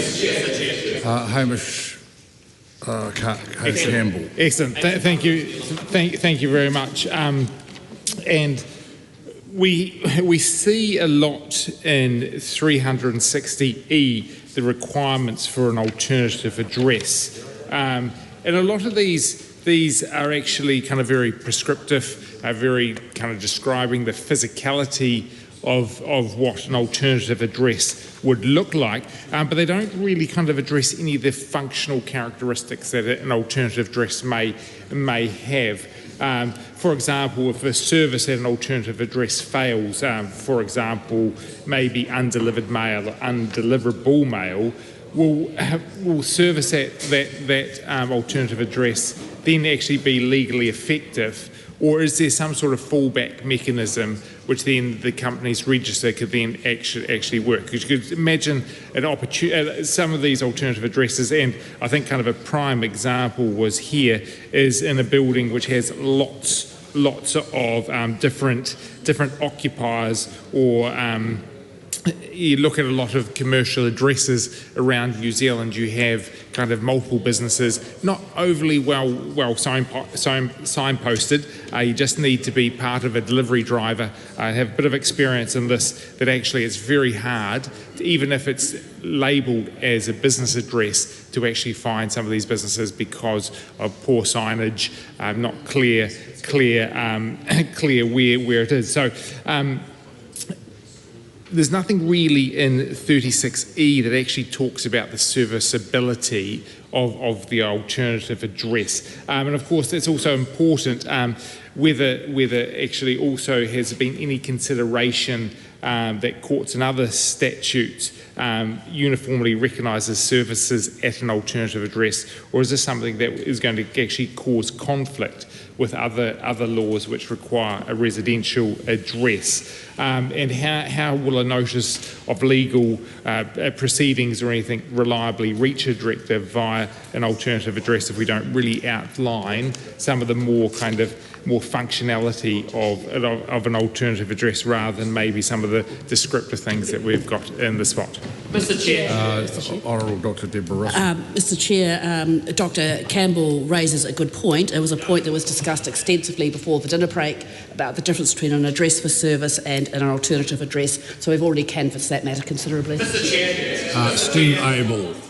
Move the debate on this question now close. The question is that debate on this question now close. All those in favour say aye. To the contrary, no. The noes have it. Ayes have it. Oh, I can't say that. Party vote is called for. Please conduct the party vote. New Zealand National. 49 votes against. New Zealand Labour. 34 votes in favour. Green Party of Aotearoa, New Zealand. 14 votes in favour. Action New Zealand. 11 in favour. Thank you. New Zealand First. 8 votes in favour. Party Māori. 5 in favour.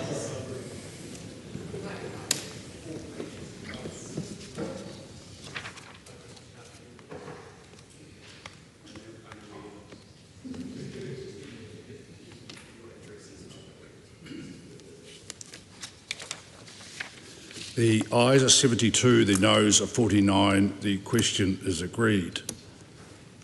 Sorry, is that? Yep. No, it's not agreed, is it? No, it's agreed. Okay. So it's good closing. Yep, so now we put the questions. The question is that Honourable Dr Deborah Russell's amendment set out on AP number 373 be agreed to. All those in favour say aye. To the contrary, no. The ayes have it. The question is that clause 5 as amended stand part. All those in favour say aye. To the contrary, no. The ayes have it. Members, we come now to clause 6. This is the debate on the amendment to section 387A, service of documents on directors in legal proceedings. The question is that clause 6 stand part. Tom Rutherford. Very good, Mr Chair. Section 6 is clause 6 says section 387A is amended service of documents on directors in legal proceedings. After section 387A 1B, insert BA, which is by leaving it at the director's alternative address as that address is shown in the register.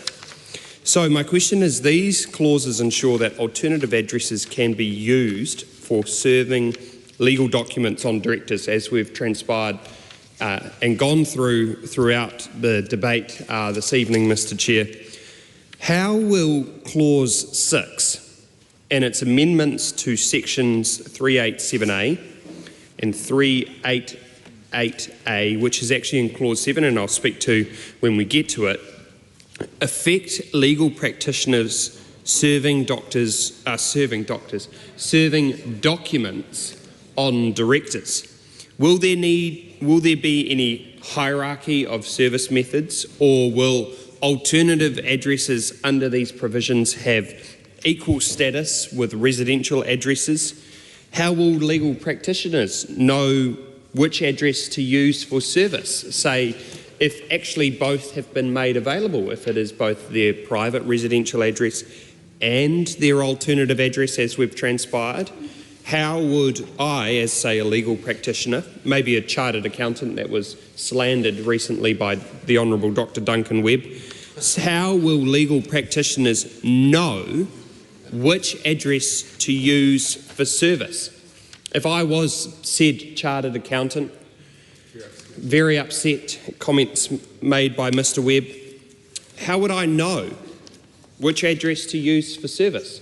We've now enabled both under the changes in this legislation.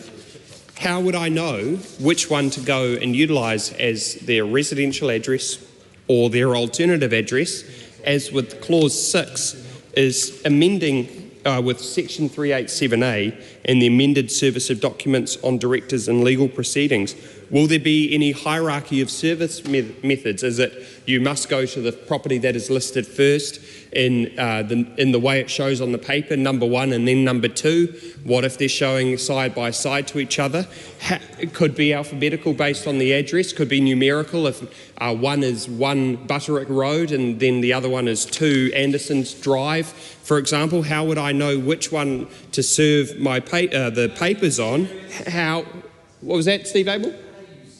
Am I serious? I am serious. This is the intention of the Committee of the Whole House stage, to stand in this House and go line by line through legislation and to say fundamentally this is actually the primary role of members of Parliament. Members of Parliament's job is not to stir up hate in the community, not to incite things to take place. No, their number 1 job is to come to this place and legislate. Legislate and say, have we got the legislation right? Is the clause written correctly?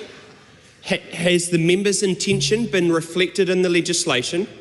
And for a member of the Green Party to say, are you serious? Am I serious that at 9:25 on a Wednesday night I'm doing my job? Yes, I am serious, because that's why I got elected, to legislate in this House and to ensure that New Zealand has the best possible legislation moving forward.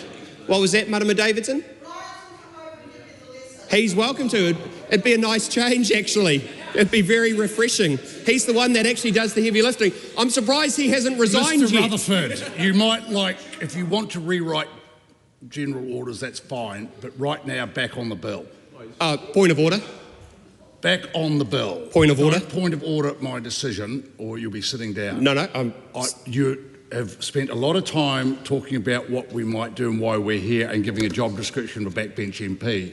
That's not your job. Your job is to talk about this section. Now do it. Okay, I will. So Clause 6, Mr. Chair, is around Section 387A and the amended service of documents on directors in legal proceedings. How will Clause 6 affect legal practitioners serving documents on directors?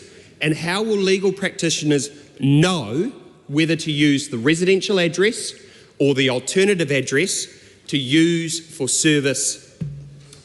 Mr. Chair. Honourable Dr. Deborah Russell.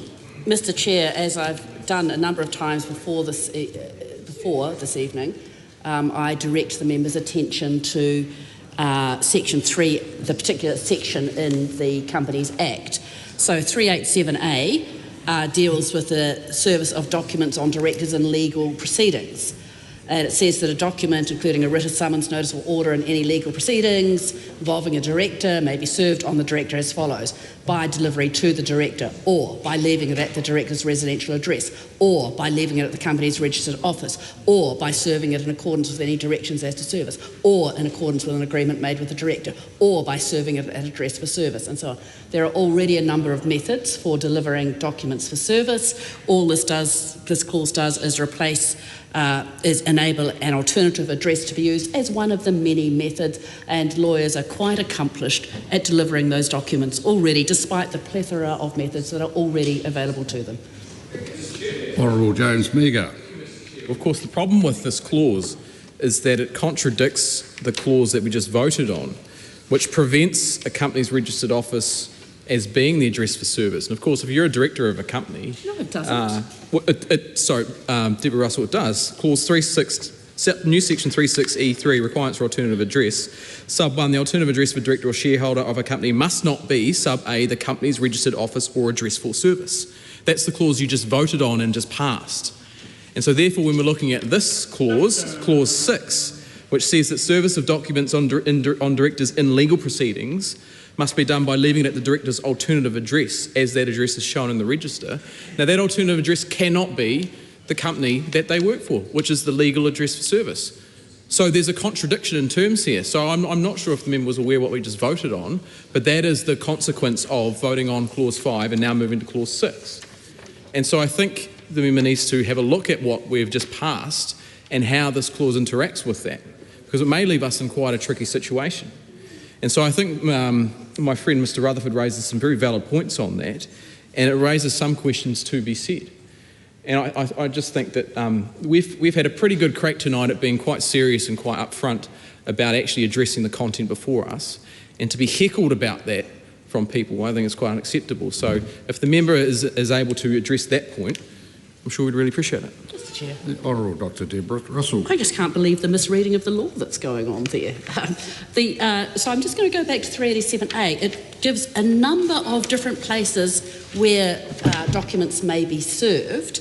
If we go back to 360E, the alternative address must not be the company's registered office, but the company's registered office can still be used for service. It doesn't stop it being used for service.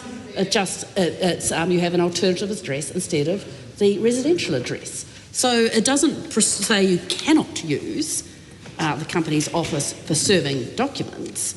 It just simply says that your alternative address cannot be the company's registered office. It needs to be an alternative address. So I think the member is making a mountain out of. It's not even a molehill, it's just a blip in his mind somewhere. I think, this filibustering is all very well, but at least it should have some point. Vanessa Winnick. I beg your pardon, take a seat. Oh, Vanessa Winnick. Sorry, I missed that. Was that a point of order? No. Vanessa Winnick. Well, here we go. Okay, so I actually thought, Mr Chair, I think we should just take a moment of pause and just very carefully look again at what the Honourable James Meagher was talking about, because I think he may actually have a point. And we need to be very, very careful when we look at the way that it's actually written. So where it says, and if I'm going back just to make this point about 360E 1A, the alternative address of a director or shareholder must not be the company's registered address or address for service. And then it's got the semicolon or the other thing. So it must not be the address for service. It says in this section, it says the alternative address, blah, blah, blah, blah, must not be either the company's registered office or address for service, which does contradict, as my learned colleague pointed out, it does contradict the section that we are now looking at, section 6, which is section 387A amended, which is where the service of documents on directors for legal proceedings. It's actually important that we just clarify and make sure that we haven't, in all of the addresses and alternative addresses and addresses for service that have been put in here, that we haven't inadvertently just contradicted the law that we were trying to make, and ensure that this, where it says in BA, by leaving it the director's alternative address, as is the address shown on the register, but that previously has said that must not be the address for service. So I think we shouldn't just brush off this question. I think that is actually a very, very important question and a very important point. And I think at this late hour of the night, it's 9:30 on a Wednesday, we risk not taking seriously as a point of law that has been very carefully and diligently found by one of my colleagues. And, I do take umbrage from across the House at being asked whether we're taking this seriously, and we are taking it extremely seriously, Mr Abel, that we are going through this with a fine-tooth comb and potentially picking up problems with the way that this has been drafted, and making sure that we aren't actually inadvertently creating contradictions in the law that would then create consternation amongst our legal fraternity in New Zealand, where they would be constantly wondering, well, is this allowed to be an alternative address, or is this the address for service? Can we use this alternative address? Why have they said that it must not be an address for service, where at the same time it then says that they may leave it at the alternative address. So I think that it really does behove us to be careful, to consider this and to argue this point and until we are absolutely satisfied that that whether this is a contradiction or not, because I think it would be a mistake for us to go in haste through this. And we have been accused many times by the opposition that we have pushing too fast with law, and here we are being very careful with a piece of law and being attacked for this. You're liking my poetry. That is really a wonderful compliment from those members across the House to say that I'm being poetic about all of this, because I'm serious about this, and I think that it would be a real shame if the Honourable James Meagher's point was not taken as seriously as I think that it actually should be. I think we should. I think you're right, Mr. Abel. I think we should hear from... I think he probably had more to say. He was thinking about taking a point of order, but could see that I had a good point to make about in support of his very, very important, I think, potentially picking up of a potential for blunder. So it's really, really important that we take this seriously and look into it in as much depth and as much seriousness as possible. The Honourable Dr. Deborah Russell. So was that a point of order? Oh no. Mr. Chair, members will recall the extended discussion we had earlier this evening about why we needed to use alternative address rather than address for service. An address for service is a place where documents may be served to someone. They can be served in a variety of places, including the company's address for service.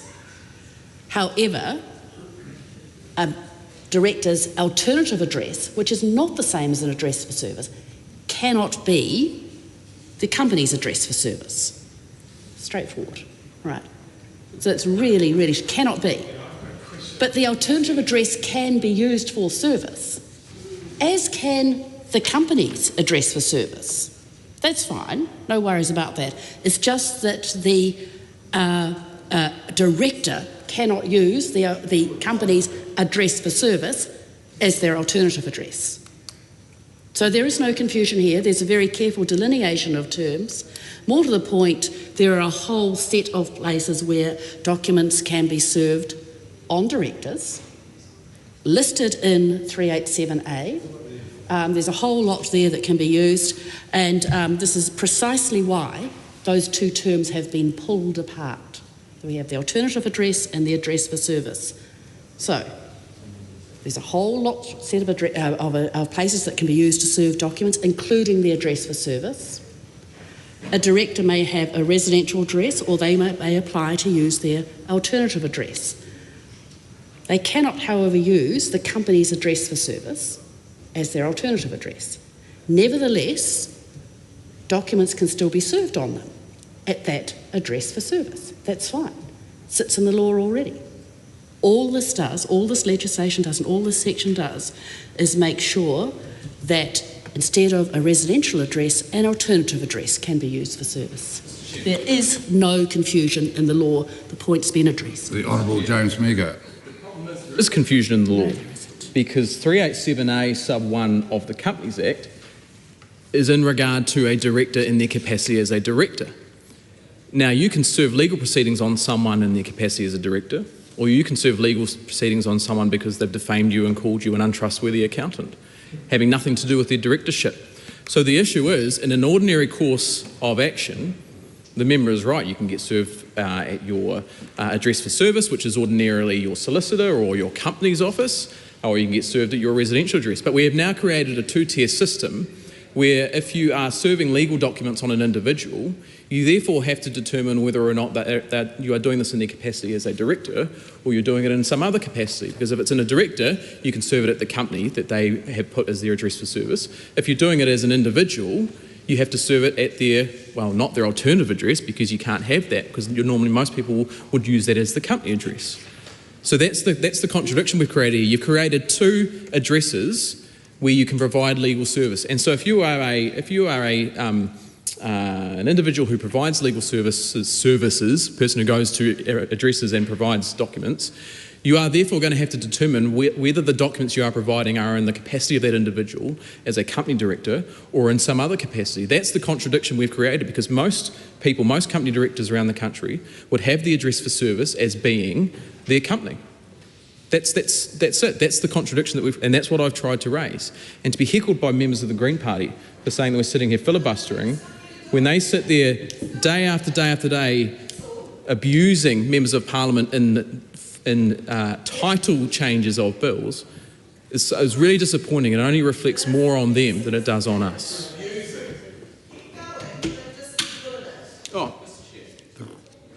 Honourable James Meager. Thank you, Mr. Chair. I'll take up the invitation to continue taking a call. And just to challenge one of the points that Mr.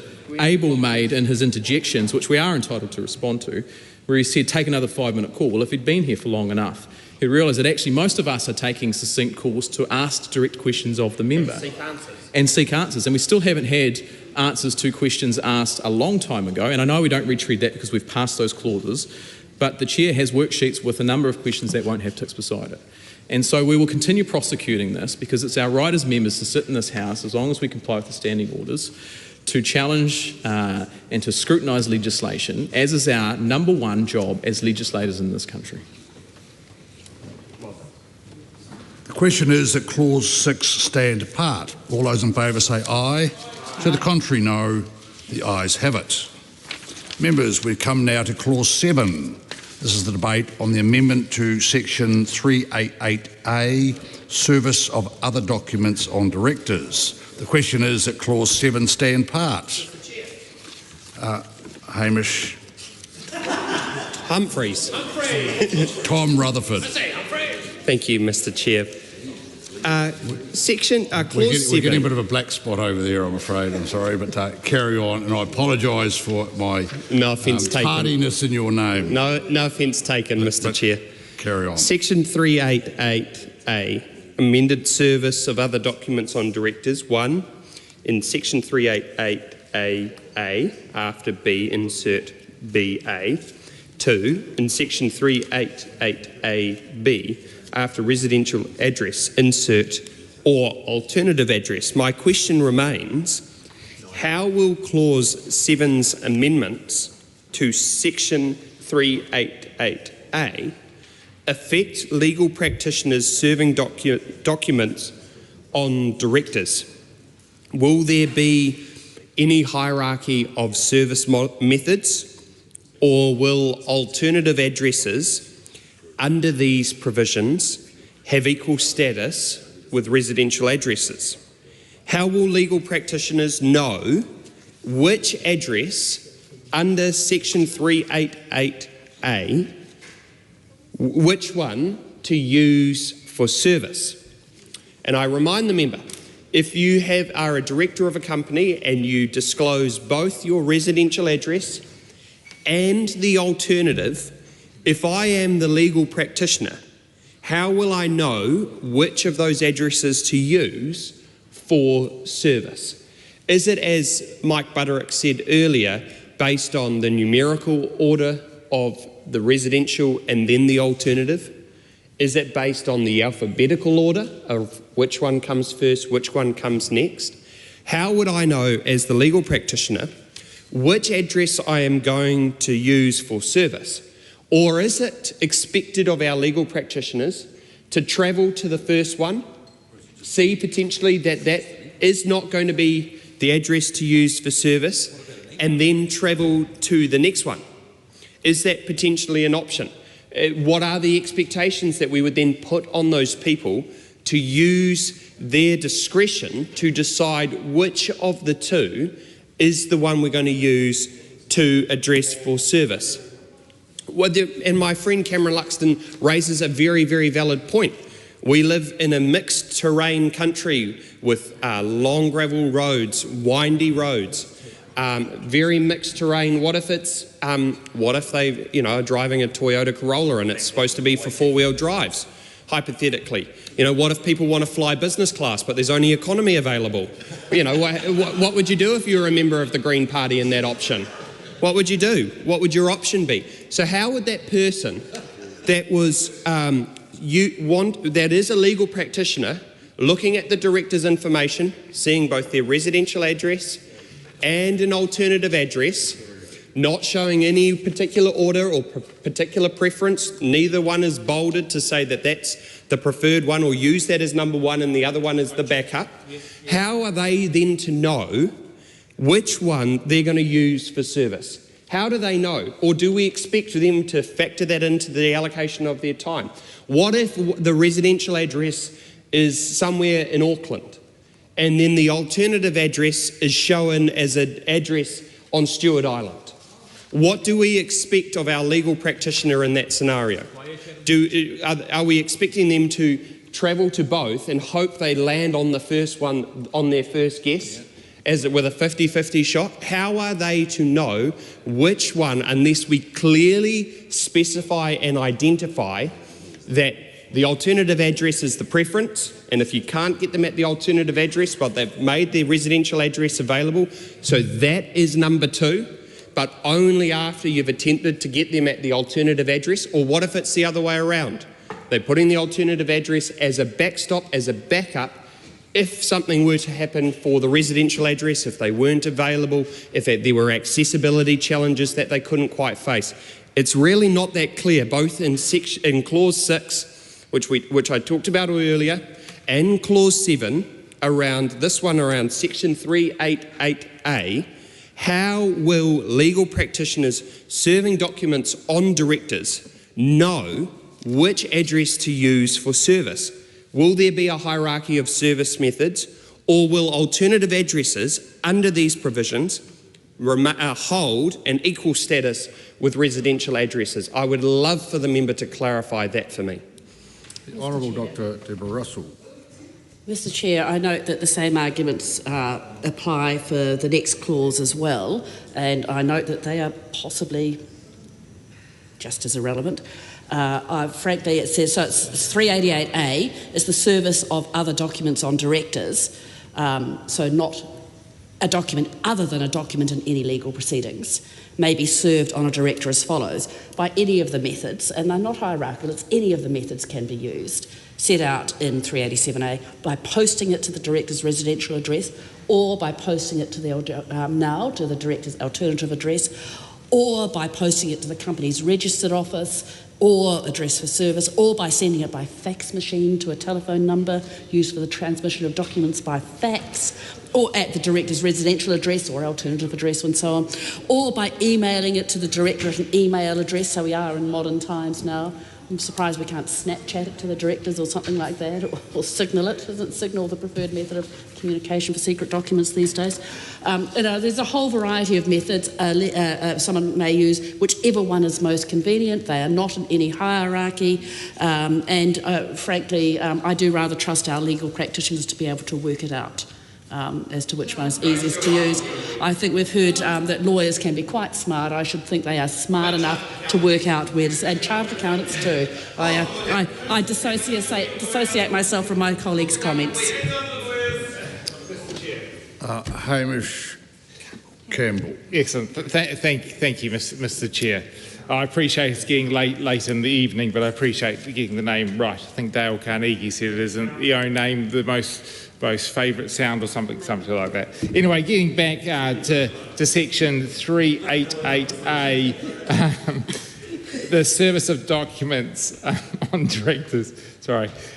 So just in section 388A, subsection A, after B, insert BA, but then in clause 2 of this, in section 388A, open bracket B, close bracket, after residential address, insert or alternative addresses. Surely the second clause here actually supersedes the first clause, really, because otherwise it doesn't. we're not really kind of adding anything more under BA. I think maybe kind of a bit of a drafting error here, and we're ending up adding a bit of complexity. I've already heard about the risk of confusion and the other use of some of the addresses and things like that. So really it's just kind of making sure we actually have the drafting of this section actually kind of correct. Because I'm just a little bit unclear what the inserting of BA will actually do, since actually the clause in 2 is actually probably going to reach the kind of goal and what the bill is trying to achieve, because by doing that, of course, it's removing that kind of essentialness of the residential address. The alternative address could be used, which of course this is what I think the bill is trying to do, but I just want kind of clarification on that issue. Well, Deborah Russell. It's really quite straightforward. Insert BA into 388A, so that BA is you can leave the documents at the director's alternative address. 388AB, you post it to the director's residential address. So one envisages envelope, stamp, putting it in the post. The other one envisages walking it up to the door. It's straightforward. The question is that Clause 7 stand part. All those in favour say aye. To the contrary, no. The ayes have it. Members, we come now to Clause 8. This is the debate on the amendment to Clause 391, Service of Documents on Shareholders and Creditors. The question is that Clause 8 stand part. Honourable James Meagher. Thank you, Mr. Chair. Well, Clause 8, the great Clause 8, we are talking about amending Section 391. Still talking about service, but now we're talking about service of documents on shareholders and creditors. And I've got a question about this amendment and possibly a missed opportunity from the member. But I wanted to reflect on something that I learnt this morning. I got up and I went through my ordinary routine of waking up bright and early and had my bowl of cornies and got in the shower and got dressed and was heading off to work. And I felt very uncomfortable walking those first few steps. And I looked down and my left shoe was on my right foot and my right shoe was on my left foot. And I thought, that's what's making me feel uncomfortable. The shoe is on the other foot. And that can make some of us feel very uncomfortable. But for me, it was an enlightening experience this morning. I quickly changed them back and I got sprightly to work. So I guess that's a lesson for me today about how I approach my day and how I'm going to approach this remaining clause as we head into the last moments of the night, is just really to ask the member, and I know my colleague Mr Rutherford has a question as well, but my question really is, Section 391 amends Section 391 1B. If you look at 1C, it refers to facsimiles. Now, I was one of those ungodly litigators who worked in a law firm for a brief time, and we had to have a facsimile somewhere in the building. I think it was locked in the records room, because of course it was still a valid requirement or a valid method of service. And I just wonder whether the member thought for a second about taking the opportunity to once and for all eradicate facsimiles from the record and make our lives just a little bit easier. Mr Chair. Honourable Dr Deborah Russell. Mr Chair, as I said previously, this clause pretty much replicates some of the other ones we've just gone through. All we're doing is ensuring that an alternative address can be used instead of a residential address. To the member's question, did I think about taking the opportunity to eliminate facsimile machines? Alas, it would have been beyond the scope of this particular bill, but I invite the member to mention to his colleague, the Minister of Commerce, that now would be a good time to remove facsimile machines, although I understand some medical doctors and pharmacists still use them quite a lot. So, yeah. Well, there you are. So I invite the member to consider whether it's appropriate, but please do consider writing to the Minister. Tom Rutherford. Very much, Mr Chair. Clause 8, and I'm going to talk about the director identification problem I think I may have that has come to my attention. The briefing materials associated with the legislation note that there are currently almost 3,200 registered John Smiths on the company's register. New sections 360D to 360G, almost 3,200. New sections 360D to 360G remove address information that currently helps distinguish between directors with similar names.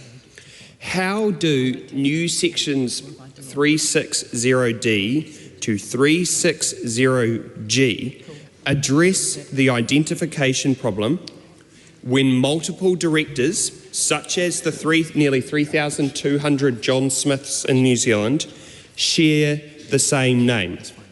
The removal of residential addresses under these provisions, in my view, will make it even harder to distinguish between directors with 3,200 John Smiths currently registered, and how will the alternative address system maintain adequate identification?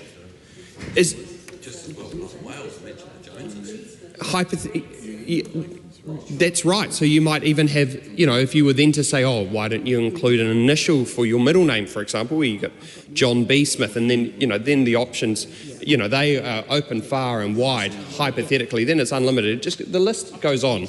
So how will the removal of residential addresses under these provisions will make it even harder to distinguish between directors?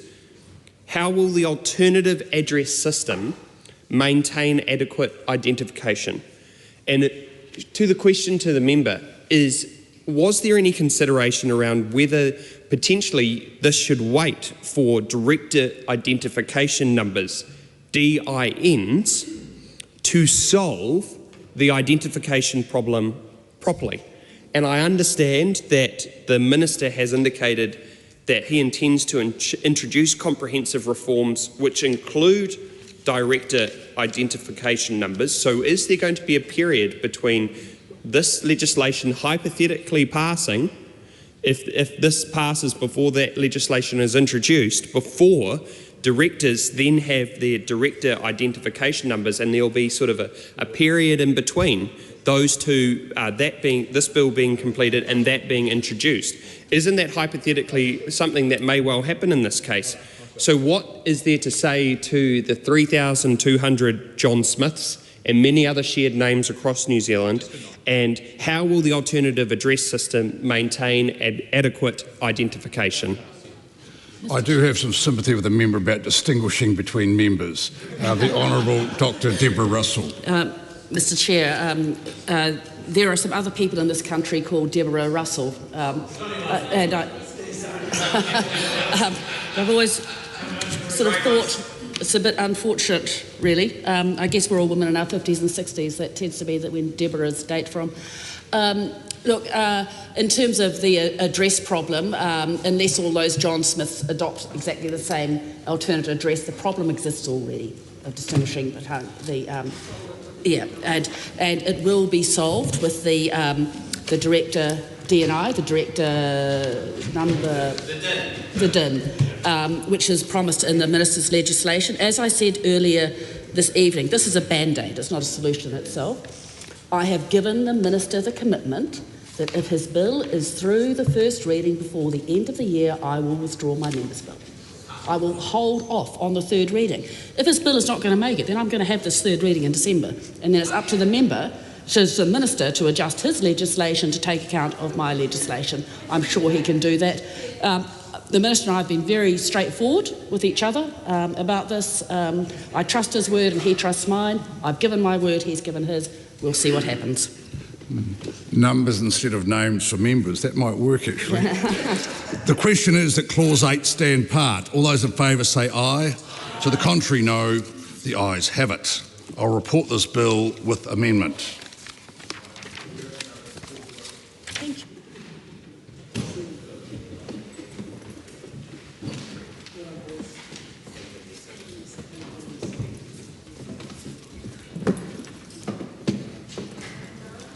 The House is resumed. Madam Speaker, the committee has considered the Companies Address Information Amendment Bill and reports it with amendment. Madam Speaker, I move that the report be adopted. The question is that the report be adopted. Those of that opinion will say aye. To the contrary, no. The ayes have it. The bill is set down for third reading next sitting day. The House is suspended and I will resume the chair at 9 a.m. tomorrow for the extended sitting to consider government orders of the day. Good night.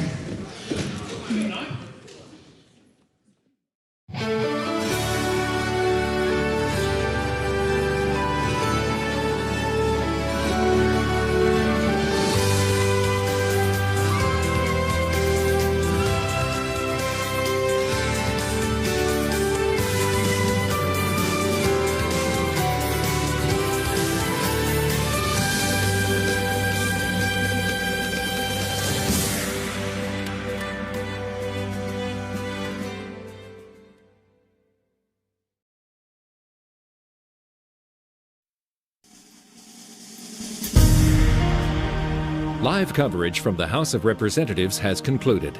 Coming up at 10 p.m. is a repeat of today's question time.